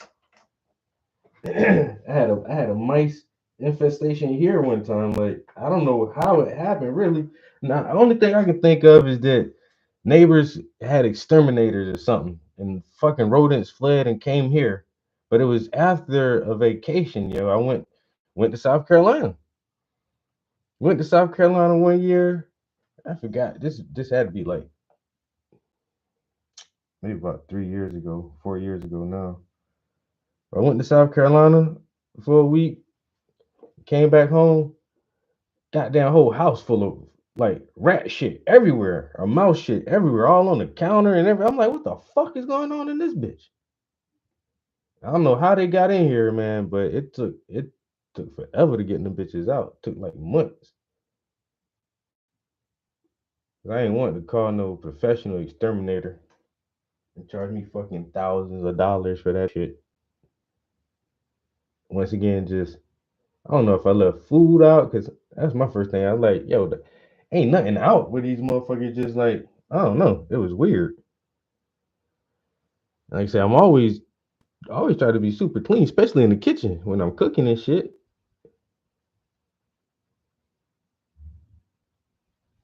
That's what I think, man. The only thing I can think is that one of the neighbors, y'all must have had an exterminator come, and the motherfuckers fled y'all residence and came to my goddamn house. Ain't no way in hell I get a full-blown infestation in a week. In the week prior, I ain't seen no signs of none of that shit. And then I'm gone for 1 week and come back and like my house is like full of that shit. Like, what the fuck y'all did when I wasn't here? I said I could see if I was some nasty ass motherfucking had goddamn pizza boxes and old Chinese food containers sitting out and beer cans and shit laying around and stuff like that. I understand that then. And you come home, your house full of goddamn rodents and insects and pests. I don't live like that. I try not to. I mean, I might leave a beer can out overnight. You know, I might leave a beer can out overnight. I ain't gonna lie. But overnight, put that shit in the recycling bin in the morning.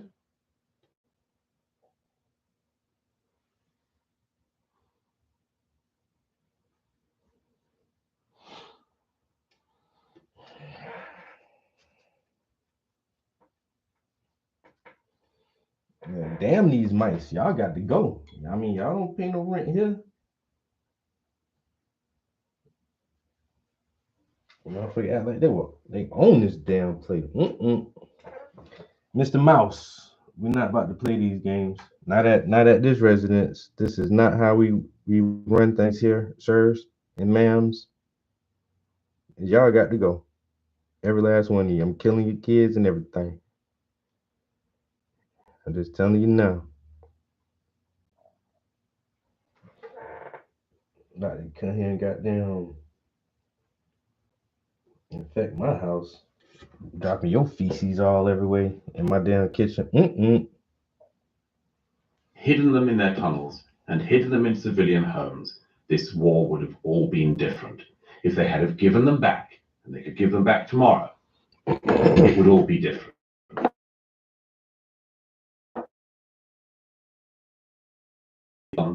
To 250 odd hostages as it was at the beginning, from the beginning. The second reason why the war is still being prosecuted is because of the stated aim to destroy Hamas, which is the stated aim of the Israelis. Neither of these things is remotely easy, okay? And just from a point of humility, I think on everyone's side, we should concede none of that is easy. It is not easy to get 250 hostages back when they have been distributed across the Gaza to civilian homes, hidden in tunnels, surrounded by munitions and much more. Hamas is not an actor like Denmark. Its backers don't behave the way that our governments do in the West. They have a totally different time scale that they think along. They have a totally different scale of values as well.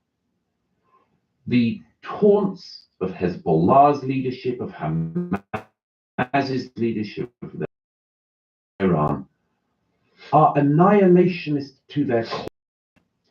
But at any point in the last 18 months, the Qataris, for instance, or the Iranians, the Iranian Revolutionary Government, or the Turkish government or others, could have put their pressure on Hamas to return the hostages who are still being held in captivity, and everything would be different. Secondly, as you know, I'm sure, you don't have to have seen this with your own eyes to know it. Wow, look at this. 94% of people believe company culture is important to an organization's. As I'm sure you know, the way in which Hamas built up the structure of the Gaza throughout the 18 years that they had was precisely to flout and use every law of war against the Israelis. Every army in a conflict has certain rules of war that you're meant to abide by. One of the most obvious is that you are identified as being a combatant, not as a civilian, okay? Another is you don't put weapons in civilian houses and civilian buildings. You do not fire. You do not launch attacks from hospitals. You do not keep detention facilities where you can torture and disappear people inside hospitals and other medical facilities. All of these laws of war are the laws that Hamas breaks every minute of every day by their actions. So if you want to get the hostages back, and if you want to destroy Hamas, when you're fighting against a force which does not only not follow the rules of war, but uses your following of the rules of the laws of war against you, at least concede this is a highly specific and complex military operation. And if you have, or anyone else has, and I say this genuinely, a better way to get back the hostages and to destroy Hamas, I at any rate am all ears. Okay. Okay. Well, there's a lot there. So number one, like I do agree generally with your point about having some humility in these complex situations, but I would also say, like, do you not then at any point, as you're like a very well-known public figure who's supporting this war, think about the level of human suffering that is being inflicted on these innocent people and go like, man, is there another way? Maybe I'm getting this wrong. Maybe this is the Iraq war all over again, you know, which you also supported, that like maybe that was a big mistake. I don't need to think about it. I've seen it. Okay. I know it. I describe it in my book. I describe what I see in Gaza with the Palestinians when they're moving down the humanitarian corridor. Okay, let me just respond to some of the stuff you say. Okay, so then I guess it's not really that much of humility involved in this, but there's two very different goals that are being stated here, right? Like there's the retrieving the hostages, and then there's taking out Hamas. Now, the retrieving the hostages, and actually many of the families of hostages who are taken have been some of the only people. Don't tell me about my screen time, Israel, because of course, you know, I'm a grown-ass man. If you have your family over there and your government is leveling Plus, this place, most of my that is screen not time the is best education. path to pursue to make sure you get all the hostages out alive. I would say that it fell apart, but Donald Trump having his envoy Witkoff go over there and work out this ceasefire deal that they had for a few weeks. They did get, I believe, 30 hostages back during the phase one of this ceasefire. Seems to me like that would be the method to pursue to try to get the hostages back. But if you're talking about eliminating Hamas, and I think there's something kind of interesting that you touched on there. I don't completely, you know, I disagree with much of your characterization of it, that like Israel are the good guys who always follow the rules. We can kind of get into some of that. There's lots of rules like in that Israel does not follow. That being said, yes, of course. I mean, you're describing guerrilla warfare, terrorist organizations. That's right. It stated differently, Gaza doesn't have an air force or an army or a navy. They're just a basically militias running around, terrorists who are trying to do everything they can to fight an asymmetrical war. And just like we helped teach Osama bin Laden how to do the Soviets, and then Osama bin Laden is to get exactly what Hamas got out of this, right? Like Osama knew that he couldn't bankrupt the United States of America by taking down the Twin Towers, but he thought he could lure us into a war in Afghanistan that would bankrupt us. Now, it didn't completely, but it came pretty close. That being said, well, I just mean in terms of how much it drained the treasury, it was way more than any terrorist attack could have possibly done. That being said, the idea that it's not like, I don't think, morally speaking, when you're inflicting this level of suffering on a group of people, that the calculation should be like, well, we want to remove Hamas from power. That's the goal. Justice for October 7th. There's lots of governments around the world that we would, and Hamas isn't exactly a government, but there's lots of regimes around the world that we would all like to see removed, but that doesn't mean that we would approve of any means by which to get there. If you were like, hey, I think Kim Jong-un's government should be dissolved, I'm sure we would all agree with that. But if you were like, I'm going to level the place and just like slaughter people in order to do it, you might be like, okay, hold on. But aside from that, this has been acknowledged at the highest levels of Israeli intelligence and US intelligence, that there's just no way to get rid of Hamas without it being replaced by more Hamas or Hamas-like group, because it's the basic understanding of this whole situation, right? It's General McChrystal's insurgent math. There's still Hamas people. Hamas are popping back up in the areas that Israel's already leveled. And the more innocent people you kill, the more radicalized you're going to get this population, the more these people are going to hate you and join up with the resistance movement. And so I just think that to use the justification that we're trying to get rid of Hamas, and therefore it's not like, it doesn't matter how many innocent women and children die in the process, or there's no responsibility on you. You now are not responsible for the bombs that you drop, how many people they kill. No, of course.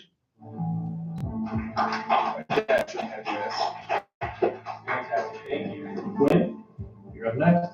Looks like it's my turn. Gwen, you're up next. Looks like it's my turn. This is gonna suck.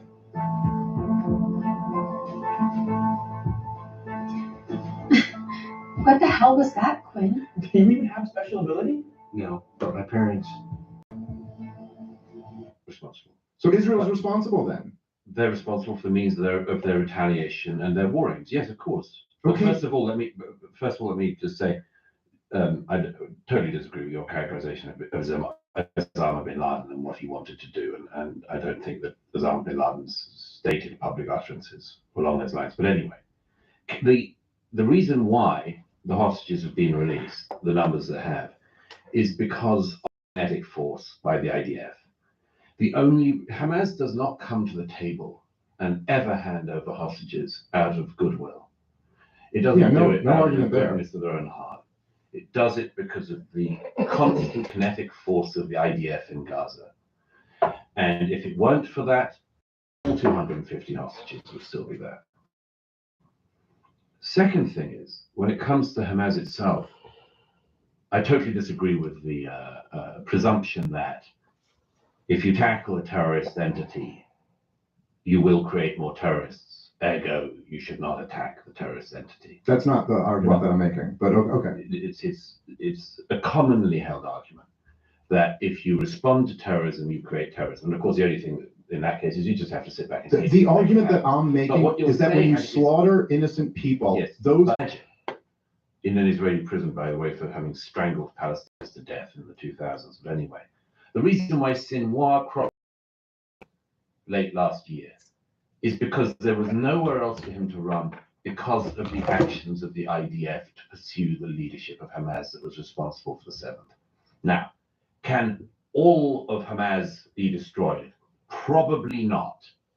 Can you make it effectively impossible to function or incapable of functioning, unable to fire rockets and govern the Gaza? Yes. Right, but it And comes by at the the way, price tag of slaughtering tens of thousands of innocent people. No. And you're No. accepting that price. No. Every single war of this kind will include civilian casualties, and you and I will almost certainly disagree on the numbers.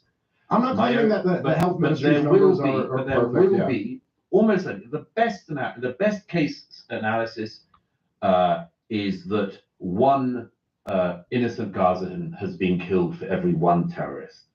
That's the best case scenario you can hear.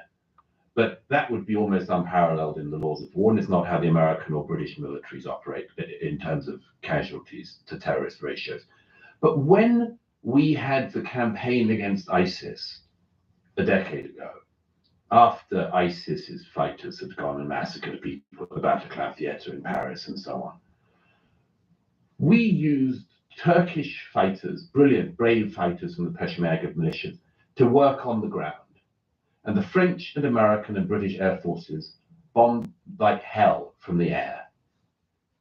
That you could be generating 10 grand a month or more by simply teaching other people what you already know, extract that into an online course and sell it around the world fast. This is Kerry Eagler. He's generated 7 figures teaching other people e-commerce. And this is Joanna Tompkins. She just had a 30 grand month teaching nail technicians how to get more clients. This is Edward Taylor. He's generated multiple 6 figures teaching visual effects artists around the world how to get better.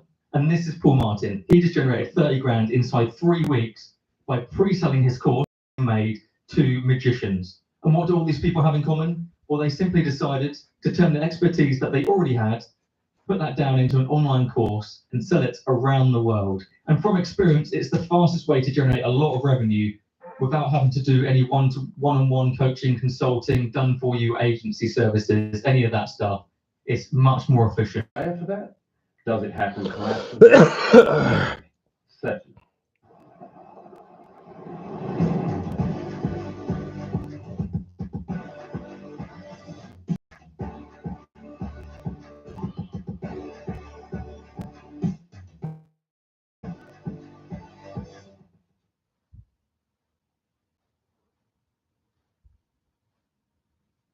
And that is one of the very ugly rules of war and things that happens in war. And it's another of the reasons why it's almost like you shouldn't start a war and hide your rockets and your terrorists inside civilian buildings. Yeah, but hang on, you've made this point a lot of times, but okay. Well, it clearly can't be made enough because there is no intention on the Israeli side to cause the death of non-combatants. Oh, come on. I mean, listen, what you think?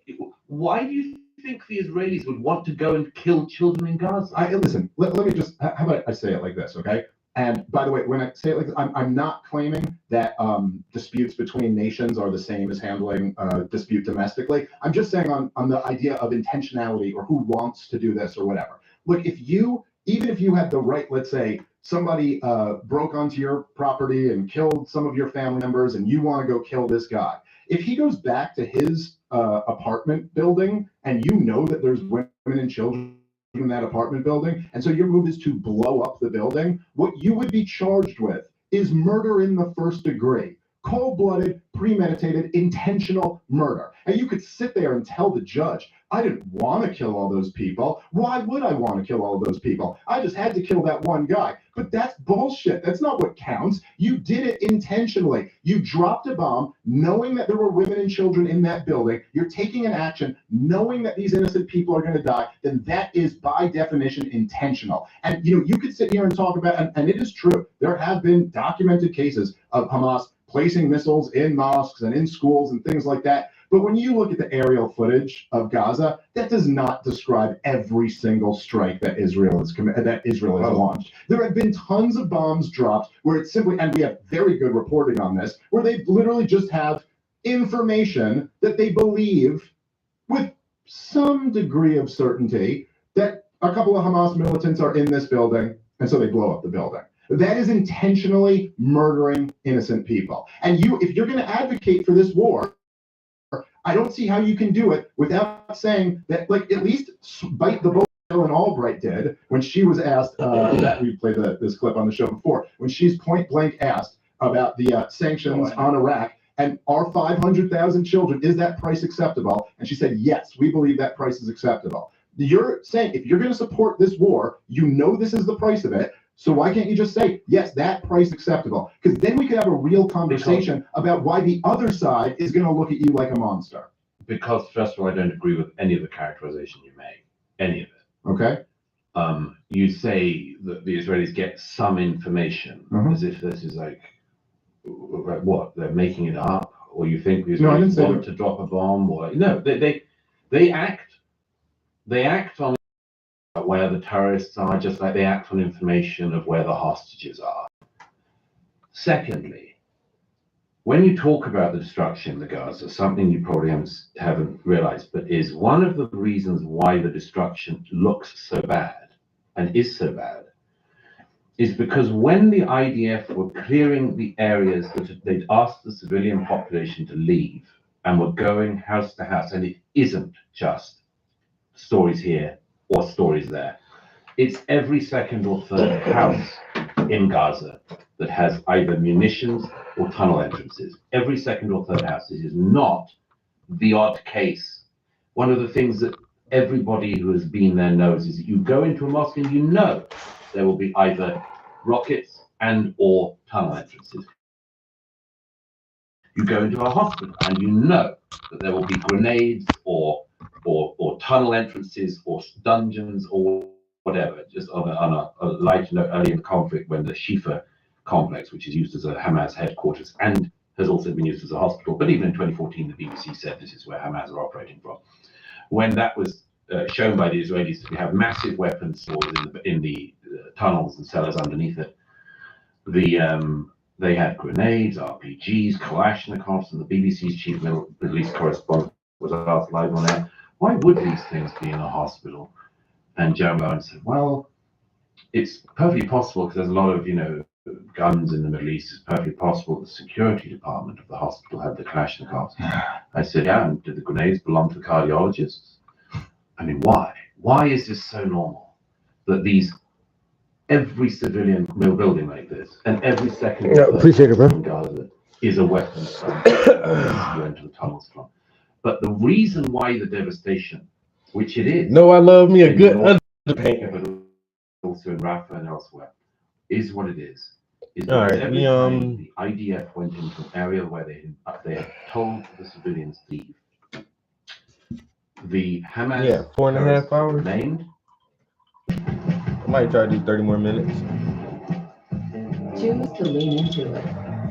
Every Mazda is engineered to give you effortless control. See if we can get a good 5-hour session this morning. I'll wake up. You probably know this print for business cards, but did you know we print everything you need to brand your business? We print banners and signs that help you stand out. And Okay, must-have Mr. merch Frank. like tote bags, Okay, t-shirts, and okay. hoodies. Right now, new customers can get 20% off with code NEW20. Okay. If you need it, we print it. And this is what It's a long ass commercial. Were in civilian buildings and booby-trapped a very large number of the buildings. So what they did as they proceeded through those areas of the Gaza to clear them was to set off munitions, which the American military and others use, which sets off secondary explosions in places that are booby-trapped.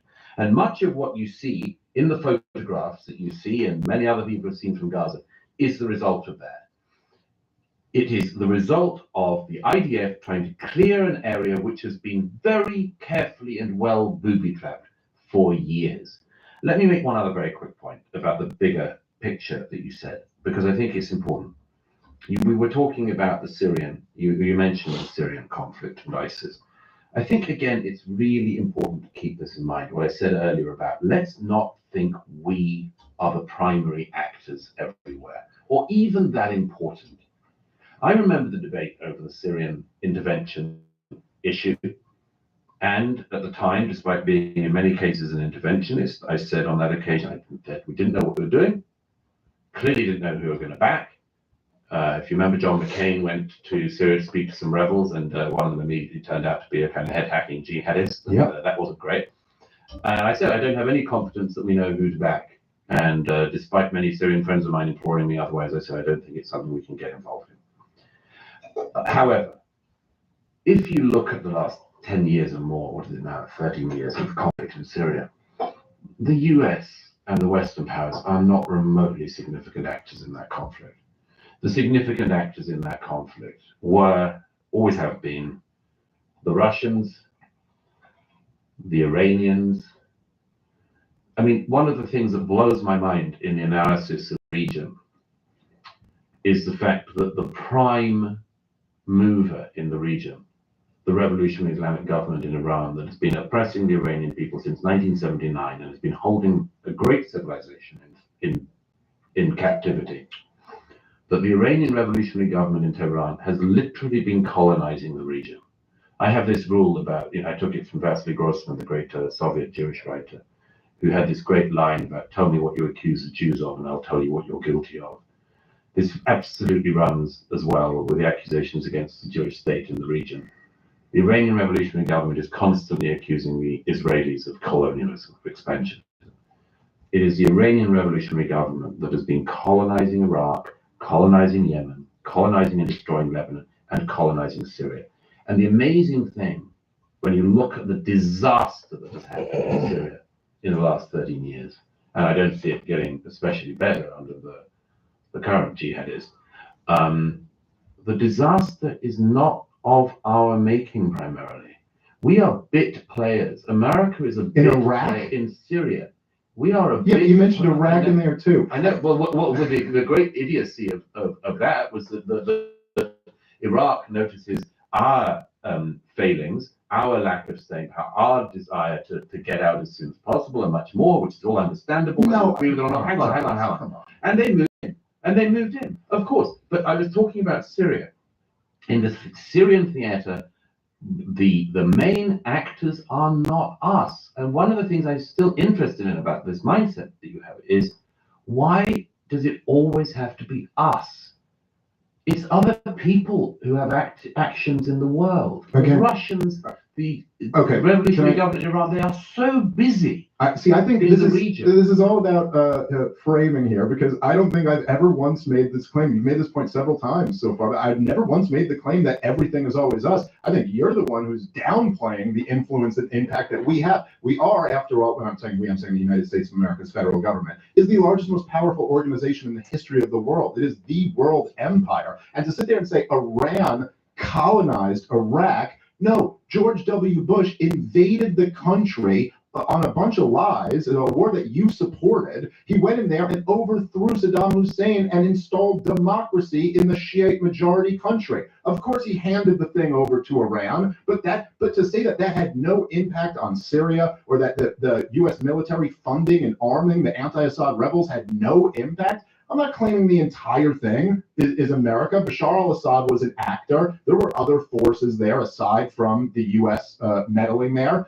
But at the same time, you got a powerful government in the history of the world who, as we all know, put Syria on its 7 countries in 5 years list of who we're going to go overthrow. And it's had a profound impact on the region. Of course it did. It was a huge contributing factor to that civil war to begin with. I think America is obviously a major actor, certainly could be, is meant to be the major actor on the world stage. I think that the history of the region and many other regions around the world is that America does not have either the staying power, the capability, the intelligence, the kind of people that you would produce in order to have the kind of impact that you actually think it has.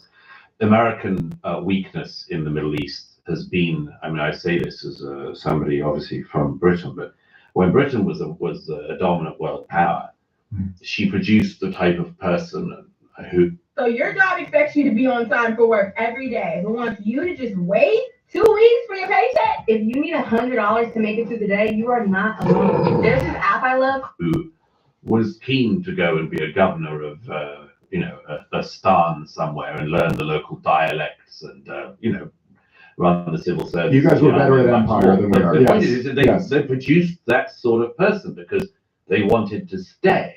America has never produced that sort of person, and it certainly hasn't in the Middle East in particular. It acts militarily on occasions, and in my view, sometimes well, sometimes poorly. But the reason why America was so badly outplayed by the mullahs in Iraq was simply that, as you say, after the war, America had nothing like the staying power of the mullahs in Tehran, had nothing like the ability to effect post-war change like the Iranian revolutionary government did. And so, yes, if we create a vacuum like that, or somebody else creates a vacuum, beginning of the Arab Spring, as it was optimistically called at the beginning, or the beginning of the revolution uprising in Syria in 2011, these things were ground up And the actors in the region moved in much more deftly and effectively than we did. It's the same with Lebanon. America doesn't even have eyes over Lebanon. Iran has an army that has a checkpoint at Beirut airport that will check you on behalf of Hezbollah when you come in there. You can't tell me that America is, just because America's on paper and much more has the power, that America is the deft operator in the Middle East. There are so many people who outwit America in the Middle East all the time. Yeah, but you can't tell me that there hasn't been an impact from the $8 trillion that we've spent there and the multiple regime changes all around the Middle East that were done by America. These weren't just going to happen on their own. Are you saying that didn't have an impact? Iraq was certainly done by America, of course. Okay, so Iraq was certainly done by America. Libya? NATO. Right, but NATO is the European wing of the American empire. I mean, let's get real. That's an American decision. I'm saying it's not because some random European country decided. Just because the Libyan intervention I was pretty iffy about at the time, but that was done not to create an empire or anything like that. It was done for one very clear reason, and I remember the debates in the European capitals and in Washington, D.C. at the time. There was a belief that after the uprising against Gaddafi began, that there would be a mass slaughter, genocide carried out by Gaddafi against the people. So we're talking in 2011? And it was 2011, yeah. There was a belief, everybody believed it. He had started, his son, if you remember, Saif Gaddafi, formerly of the London School of Economics, showing that we can produce the best. Saif Gaddafi stood up and said, "We will fight to the last bullet," and so on, and everybody believed them. And the desire to intervene was caused in an attempt people did not want the resources of Libya. Nobody wanted Libya to fall apart or anything like that. No. They did it because there was a genuine belief in what was called at the time, which has gone out of fashion, but right to protect. Okay. Well, then, And that was why they went in. So, okay, if that's it's why, just important to keep it's that interesting. sort of nuance It's interesting. around. I don't think it's correct. I mean, you always kind of like ascribe the best of motives to Israel and the West, and nothing but the worst of motives to all of their enemies. So just riddle me this then. If we just went in because there was this uprising in 2011, and because we were worried that Gaddafi was about to go genocidal, something that the UK Parliament did an investigation into and found out was just completely wrong. But why is it then that I got 4-star General Wesley Clark, Supreme Commander of the NATO forces? Why is it that he told me that he saw the plans in 2001 to overthrow Gaddafi, and that this was part of a strategy to overthrow 7 governments in 5 years, and all of them except one have been done at this point? So you're telling me it's a complete coincidence that he saw that the neoconservatives had this plan to overthrow Muammar Gaddafi, and then 10 years later we happened to do it when we had the opportunity? The two aren't related at all? First, it's nice to hear the N word again. The N word? Did I say that? Conservatives. Oh, that one. I was thinking of a different one. Okay. First of all, I would hope that there's American military planning for absolutely everything. I would hope that there is a scenario for absolutely everything somewhere in the Pentagon or Yeah, whatever. but he didn't say we're drawing up war games. He said this is the plan that we're going to. I would assume that, I would hope that any major power like America would have plans in place for almost everything that is likely, including America could have, should have started planning for some kind of kinetic force in Libya from the 1980s. Of course there'd be plans. Yeah, but again, this is not what Wesley Clark said. He wasn't saying like we've drawn up war games. We've drawn up war games with everybody. We have war games with China, war games with Russia. We've mapped out how a kinetic war would work, even with countries that have nuclear arsenals, like just in case we have to fight a traditional war and nukes aren't being used. That's not what he's talking about. He said that not only he was told we're in Afghanistan now. This is late 2001. He goes, next we're going to Iraq. After that, we're going to Libya. After that, we're going to Syria, Somalia, Sudan, and finishing off with Iran. He laid out the path of what we're about to do, and then we did it in the next administration. You don't think there was any connection between those two? What, we did Somalia and Sudan? No, I'm sorry. If you go look at the list of 7 countries, it was Iraq, Afghanistan, Syria, Libya, I believe Somalia, Sudan, and Iran, I believe. Why would America want to do any of those things? Who wants to do it? Well, what he said is that essentially these plans, he said later in an interview with Piers Morgan, that he had seen the plans at first in 1991, that they came from Paul Wolfowitz, that basically then they got, what's funny about what the 4-star general said? Okay, continue. No, I'm just curious, what's laughable about this?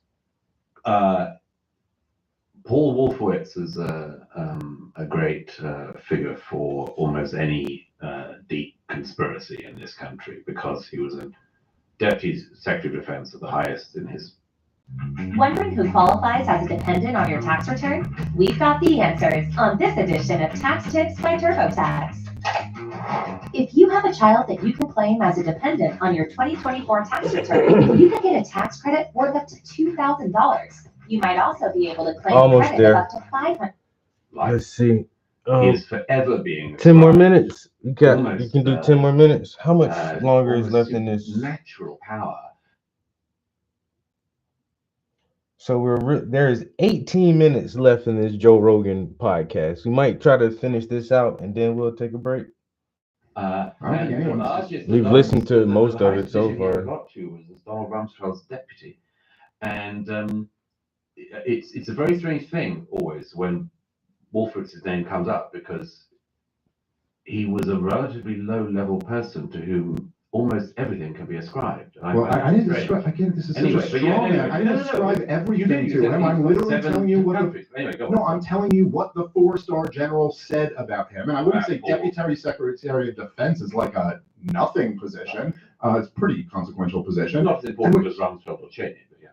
Yeah, agreed. But who said it was? No, fine. I just feel like you're batting down straw man. I never said that he is the creator of all conspiracies or anything. I'm literally saying that the 4-star general said that he first saw the plans from him, that he had brought this to the National Security Advisor, and it had basically been like, we'll look at this after the election, and that then it was resurrected later by Richard Pearl, and that these guys were producing.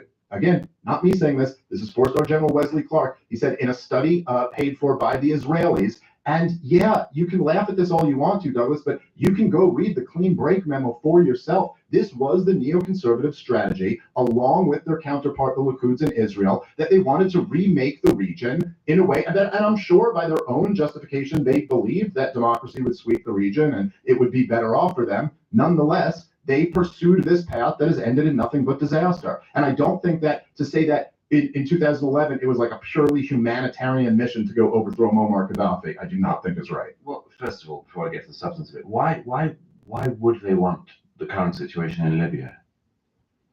Huh? Why would they want the current situation in Libya? Well, because they wanted Gaddafi out. Why? Well, okay, if you read the clean break memo, what their argument essentially is that you wanted to have regime change against the hostile surrounding Muslim countries. But was Gaddafi not hostile to Israel? To Israel, yeah, sure. But he was, I mean, the Europeans and everybody else in NATO found that Gaddafi was a really relatively easy person to get on with latterly. Right. I think it was an insane policy. No, but you'll notice that after he hands over the nuclear program and thus makes himself very vulnerable, unfortunately,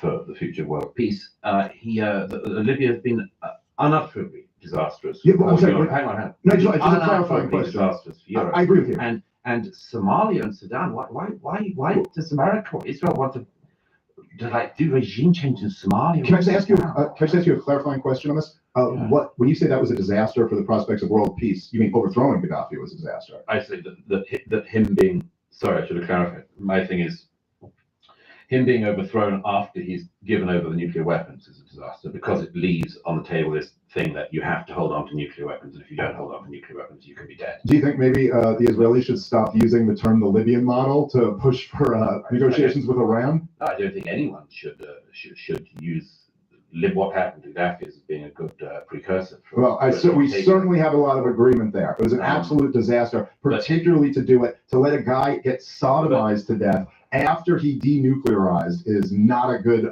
precedent to set. I agree, and that's one of the reasons why. One of the reasons why Iran wants it nuked so bad.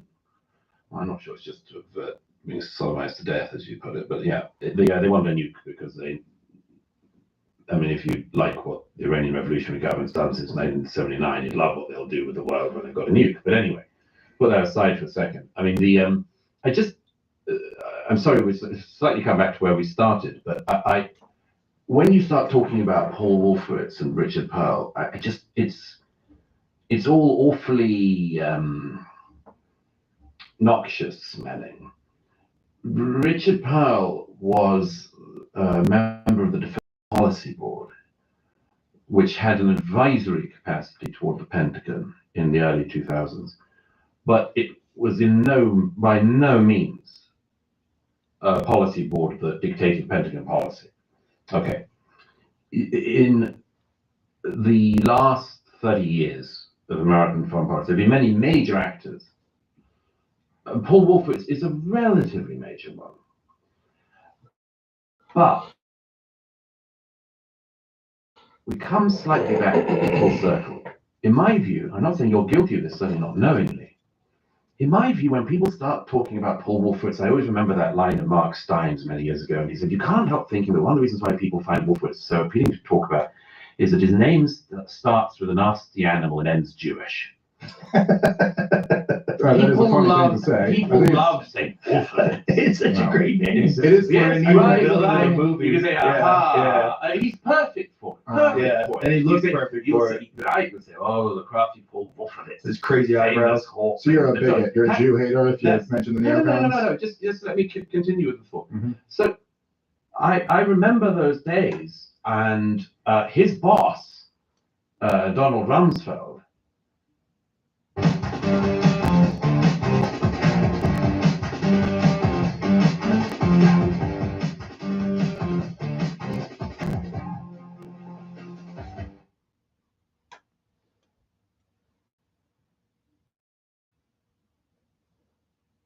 was like the ruler of the world at that time.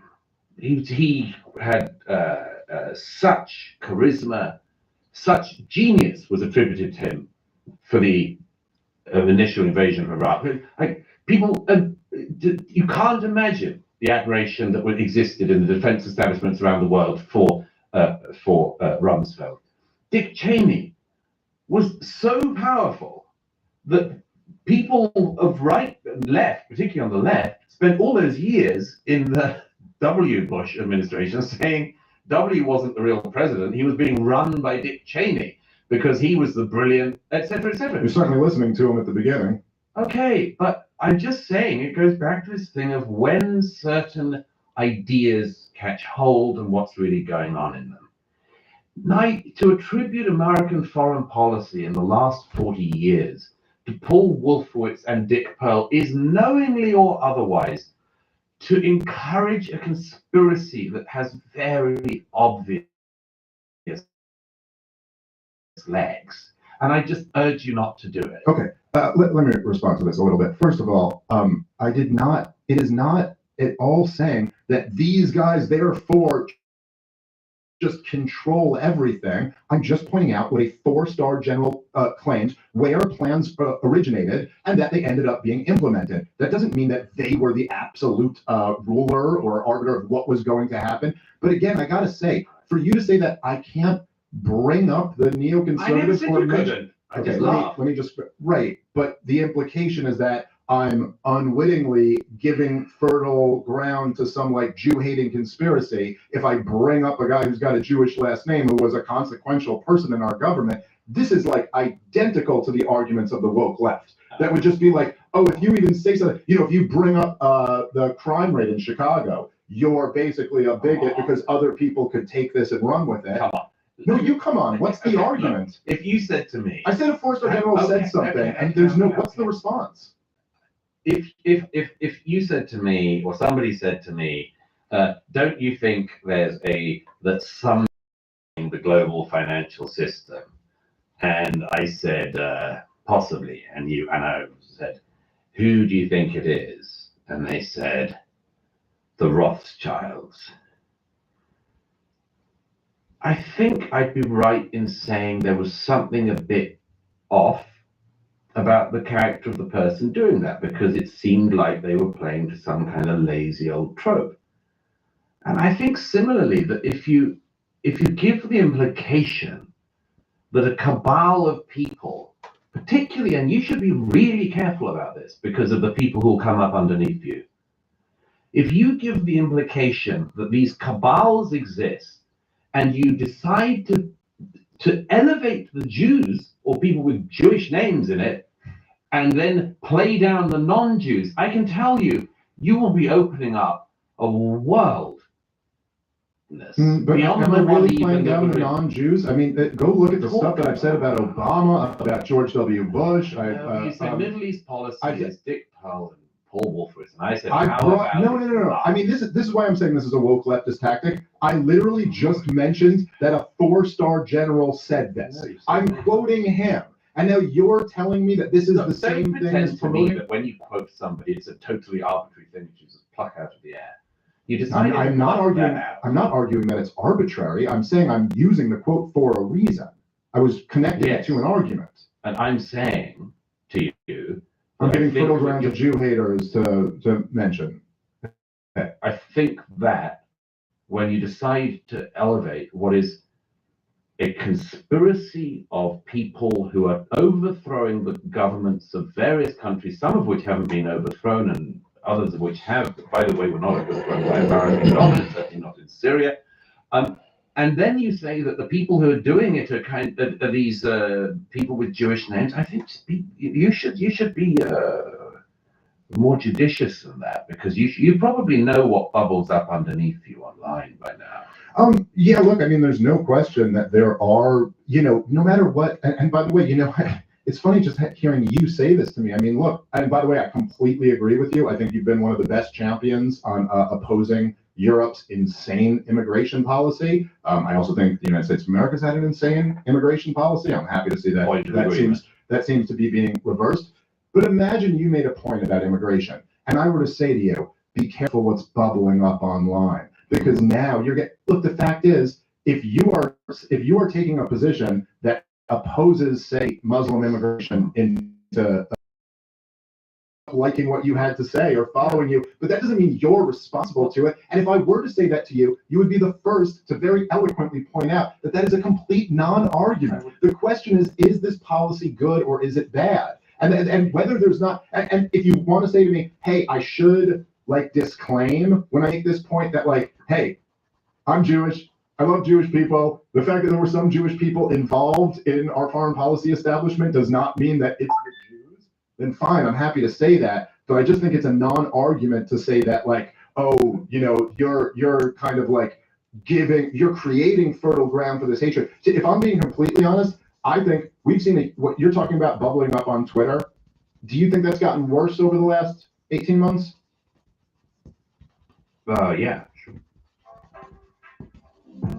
Culture evolves at the speed of light, just like your financial needs. When it comes to your money, Credit Karma keeps you in the know and ahead of the game. You can count on Credit Karma to keep up with your financial needs as they evolve.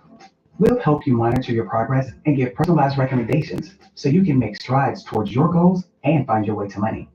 Into it? Right. I think kind of what Israel's doing in this war and the U.S. funding and arming it have been something that is really a great facilitator for that stuff to bubble up. As I said, we could go back to that, but I disagree. I think that Israel has every right to go in and destroy the terrorist group that carried out massive. Yes, again, but no one's arguing that they have the right to destroy the terrorists. The question is they have the right to kill innocent people. Yeah, I think we I think I've already answered that, but just to go back to the meat of that, I think you don't realize that actually people like me who have a voice and write and much more do think about that all the time. It's a profound concern and responsibility. No, I agree with that. Right. And don't think I don't worry all the time and make sure I intervene into the debate very carefully at times when I think some people have picked up something that I've been saying and are going to go wrong with it.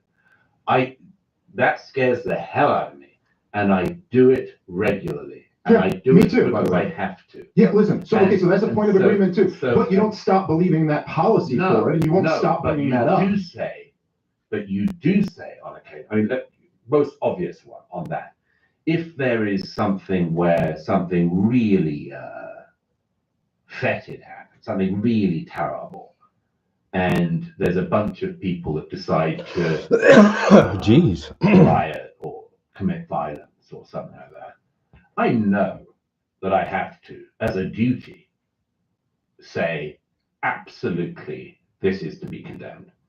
If it is people trying to pretend that all Muslims this or all that, absolutely, I intervene to stop that. I think that this is one of the responsibilities that comes with putting out ideas in the public square. And I think that none of us are blame-free, but all of us have some kind of responsibility to know that what we put out there is very carefully watched, very carefully followed. Absolutely. Everything. And that's why I tell motherfuckers don't believe me. We have to tread well. Well, okay, so I agree with that, but when you say you intervene, what exactly do you mean by that? You mean you voice opposition to it? You say, hey, that's not what I'm saying. I'm saying that like we have to have a sane immigration policy that's good for our country. Make sure I, say which politician I think can deal with it decently and which ones will not. I mean, I've made plenty of enemies in the European right by saying who I think is bad and who will not do this well. But yeah, I just put it out there. I think I literally say it as a point of caution.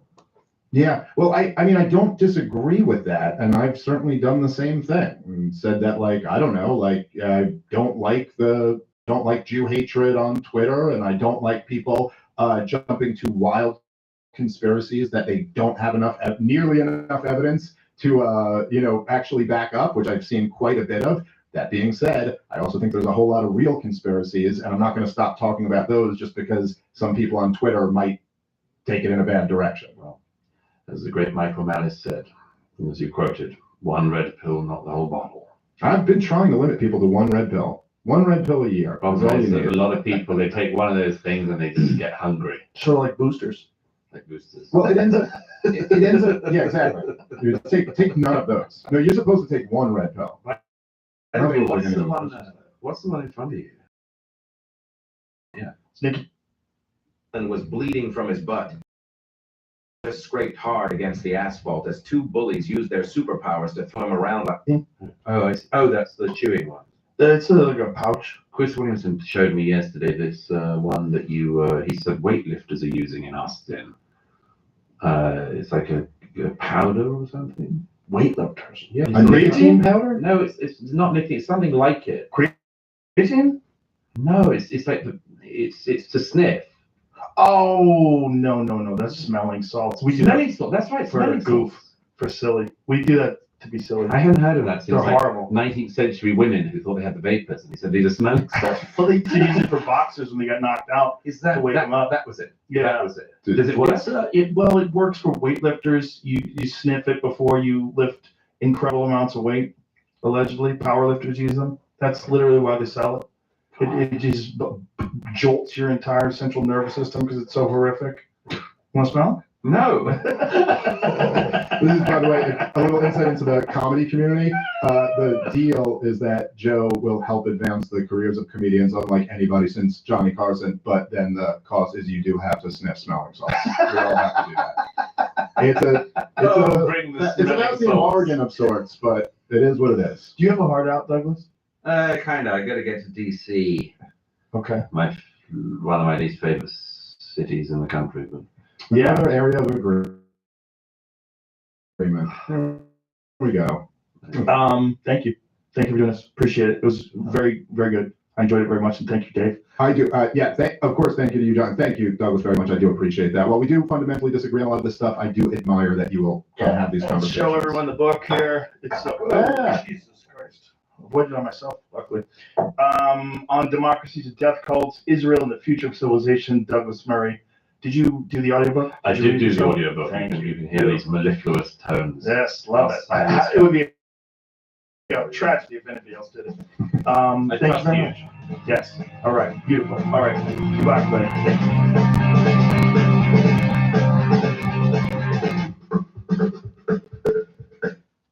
Not gonna lie, I haven't done that in a long time.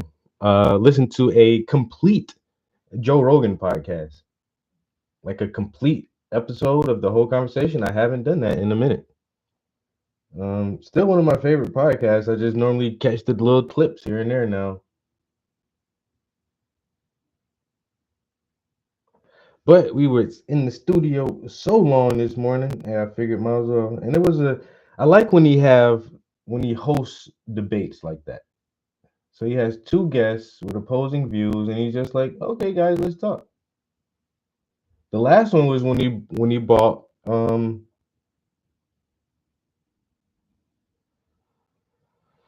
one actor who started doing stuff with the math. Damn, why can't I think of his name?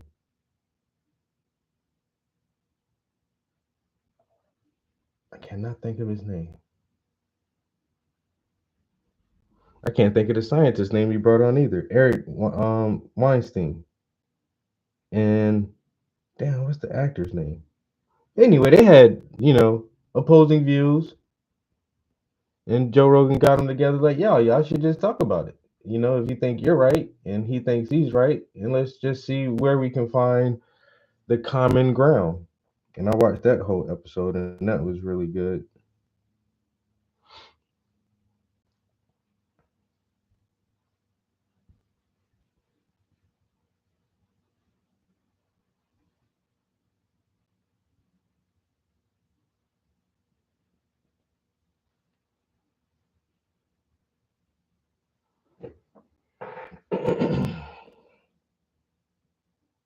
All right, I am going to try to find a stopping point right here.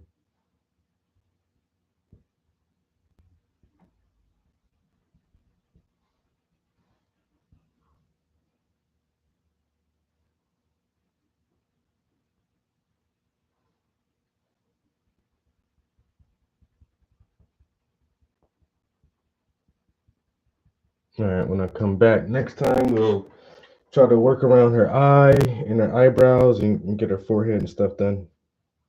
And then finish out with the skin tone.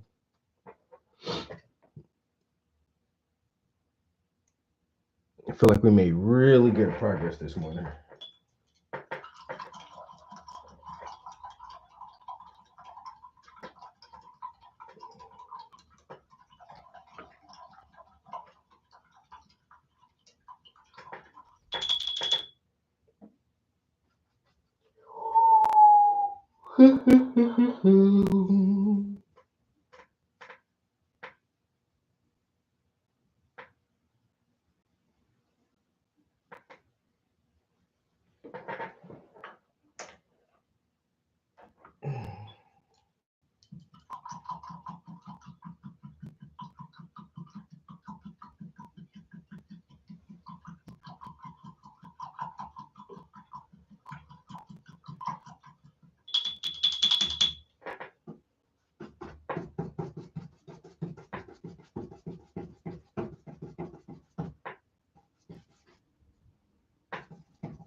All right, I think that's everything.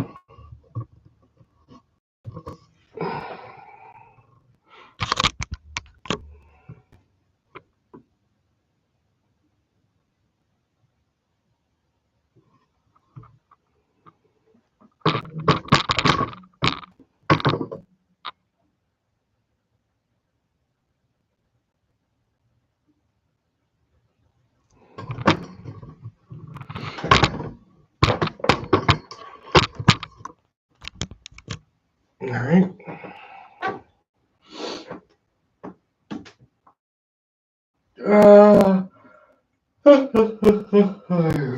Let me see if I can go do some other stuff. Might have to make me a little shopping list and go grocery shopping before meal prep tonight. Trying to do some kind of burritos or tacos or something like that, and I'm gonna need either some wraps or some shells. I might do burritos actually, but we'll see. Another really successful stream. Got a lot done, and yeah, we'll catch you in the next one. Hope y'all guys have a good day, and we're out of here. Peace.